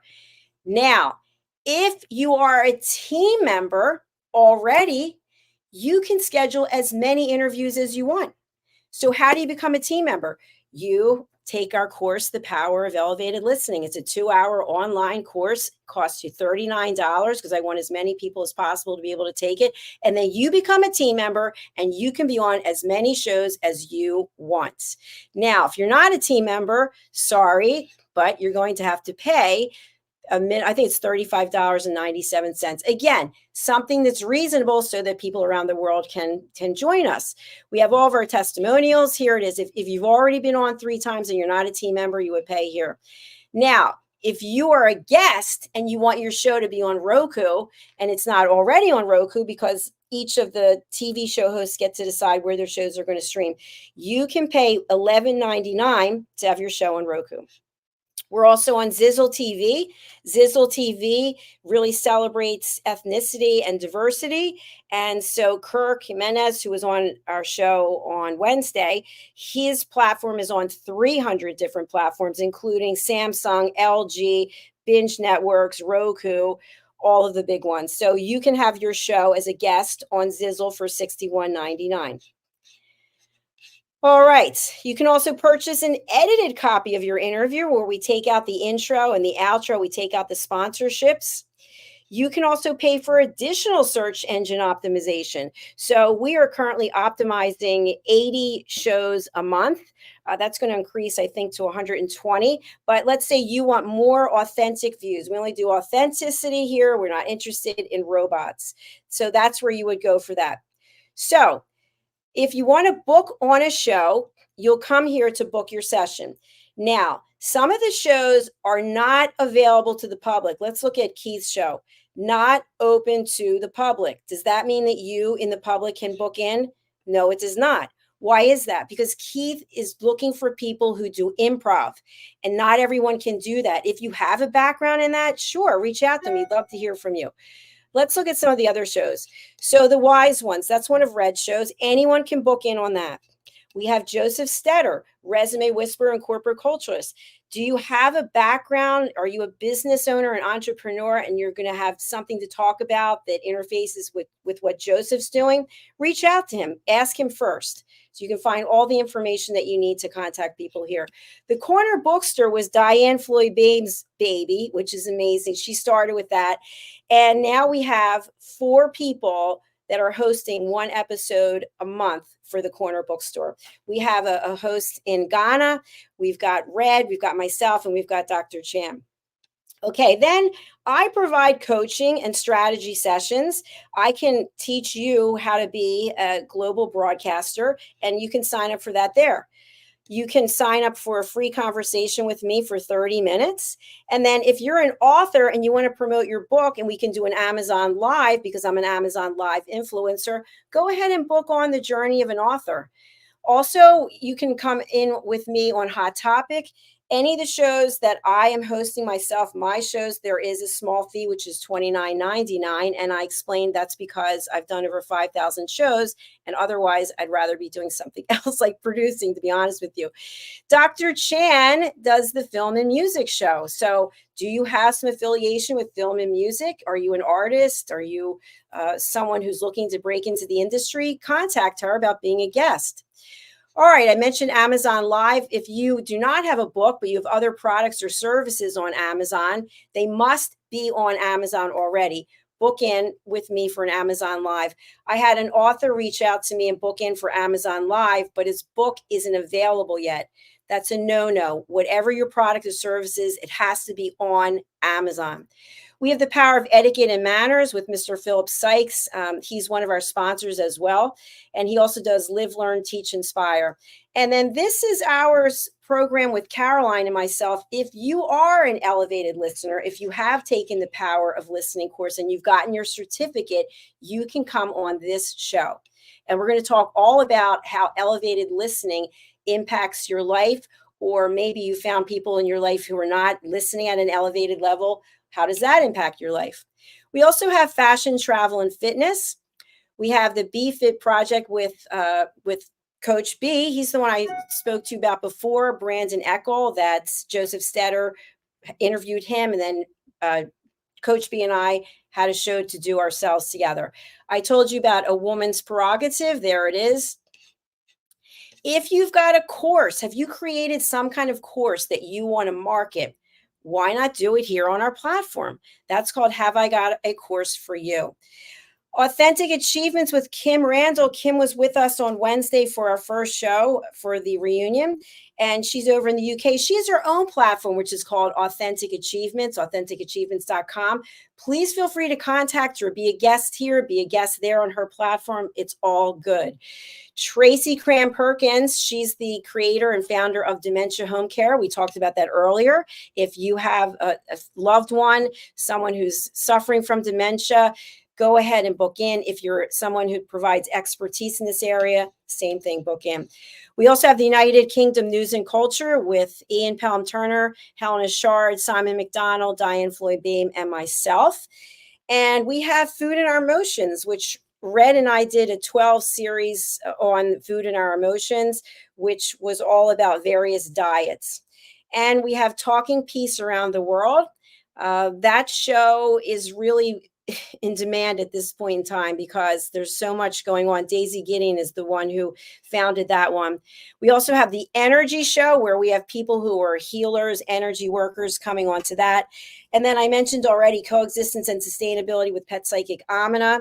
If you feel that you have something to share, or even if you want to have your pet interviewed, so to speak, you can come onto that show with us. We'd be happy to have you. Roland Friedel, my dear friend, who is literally driving across Europe in his motorhome. He and I have this show together, the Mallorca Connection. And really the basis of that is he was living on the island of Mallorca for years. And he decided that he had had enough and he just wanted to get in his luxury motorhome, leave everything behind. And so he did. I think he's been traveling in his motorhome with his dog and cat for 2 years now. Roland and I also do It's Your Healthy Lifestyle. He and I are both Juice Plus distributors, and he's been taking Juice Plus for, I think he's been taking, I forget if it's 30 or 40 years. It's a long time, and he looks pretty darn good. I started taking it 1.5 years ago, and my hair is growing like weeds. It's skin, everything is working at a high level, and I really attribute it to Juice Plus. So we talk about what you need to do for your healthy lifestyle, not just about supplementation, but we also interview guests to help us have a better understanding of how to live longer.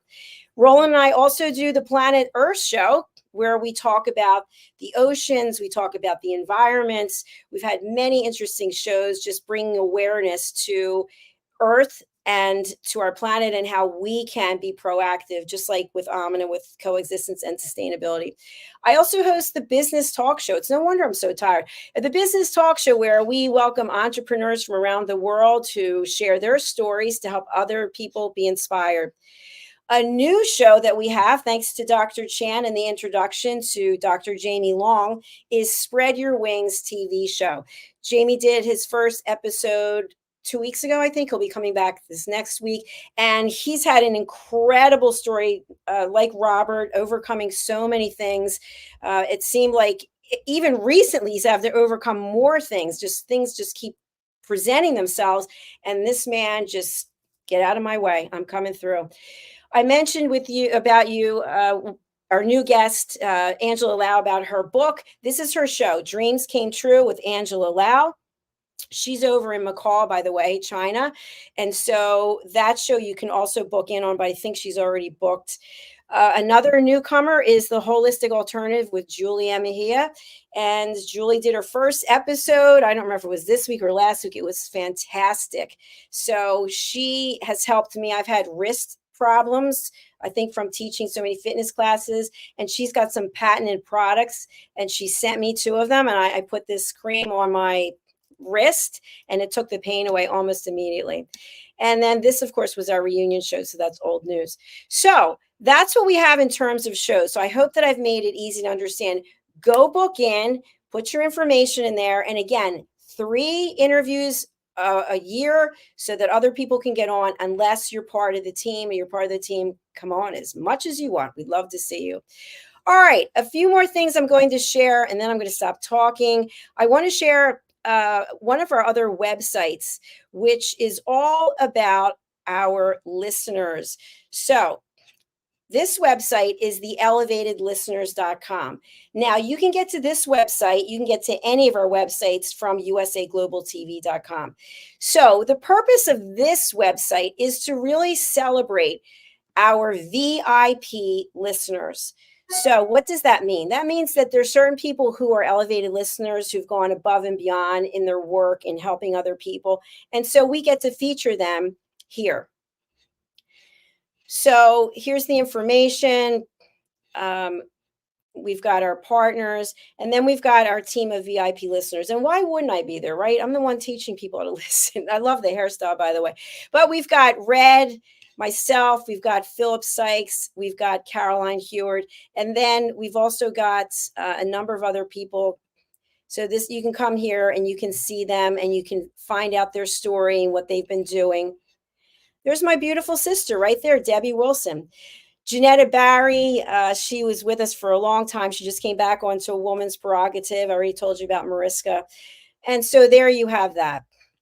There's more people on there. I don't have time to go there right now. Okay, the next thing I want to share with you is about the amazing adventures of Lady Ella. So I just shared with you, Lady Ella is the star of our books. And then you can come here and you can learn about her amazing adventures in the book. So we have the book series. We've got coloring books. We've got activity books. And then the next book in the series, the second series, is the magical adventures of Lady Ella and her superpowered friends. So in this one, Lady Ella actually transforms. You can see her here. She transforms after Mother Earth says that the snakes are uprising in the Congo, and the snakes are trying to take it over to say none of the other creatures are welcome there. So Lady Ella transforms herself by going into this time machine, and she comes out. She's much bigger because there's a little butterfly. What's she going to do? I mean, a little ladybug. What's she going to do? And she meets with her friends, and so they save the world, and they get the snakes to understand that it's not just about you, it's about all of us. So all the books are featured here, so you can go there if you wanted to purchase any of the books, or you can go to Amazon. And then the last, actually there's 2 more websites I'm going to show you. You're going to be sick of me already, I know. All right, the next one is my personal brand, which is drjacalyn.com. Okay, so on this website, which, believe it or not, This is where the whole thing started when it was Rapping with Dr. Jacalyn. The only website was drjacalyn.com, and people came here to book in to be on the TV shows. And then as we got bigger and bigger and I got partners, they said you really need to separate your personal brand from your your business brand from the TV platform. And so that's what I did. So over here, what you can find are some really cool things. Of course, we have our newest Lady Ella book. She joins the gym. And it became a #1 new release, like all of our Lady Ella books. And my other books are either all #1 new releases or #1 bestseller on Amazon. So we have products. Yeah, look at that. Dr. Jacalyn bracelets, shirts, you name it. And then, of course, all the books are featured here. And then this part is so special. This is where, when you become an elevated listener, we feature your certificates. So I want to show some of them. Get certified. Okay. So you take the 2-hour course. These are our VIP elevated listeners, like I showed you on the other website. And wow, look at that. Hey, Abe, there you are. All right. So you get your headshot and you also get your certificate. There's April's certificate there.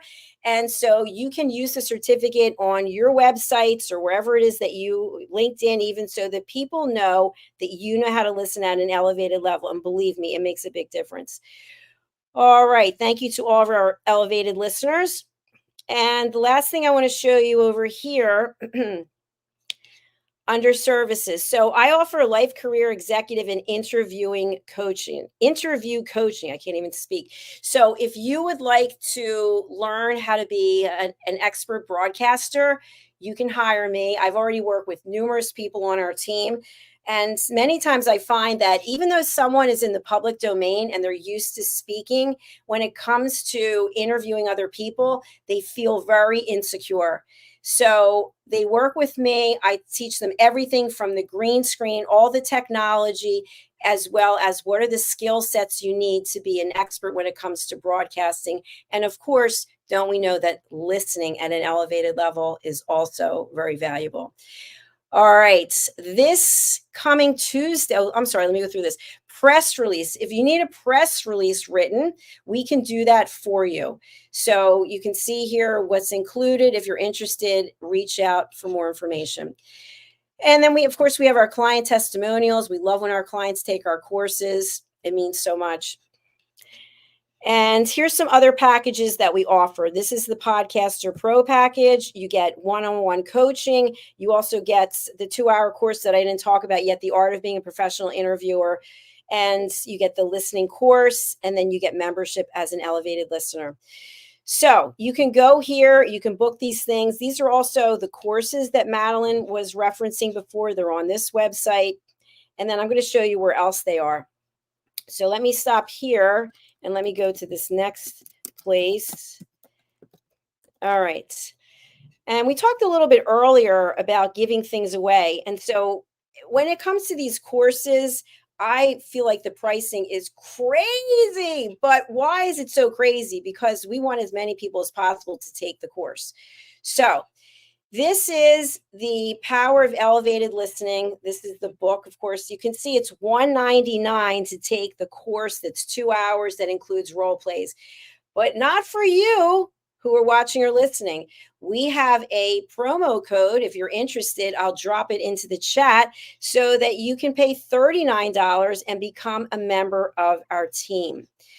All right. Also, I want to show you where the other courses are.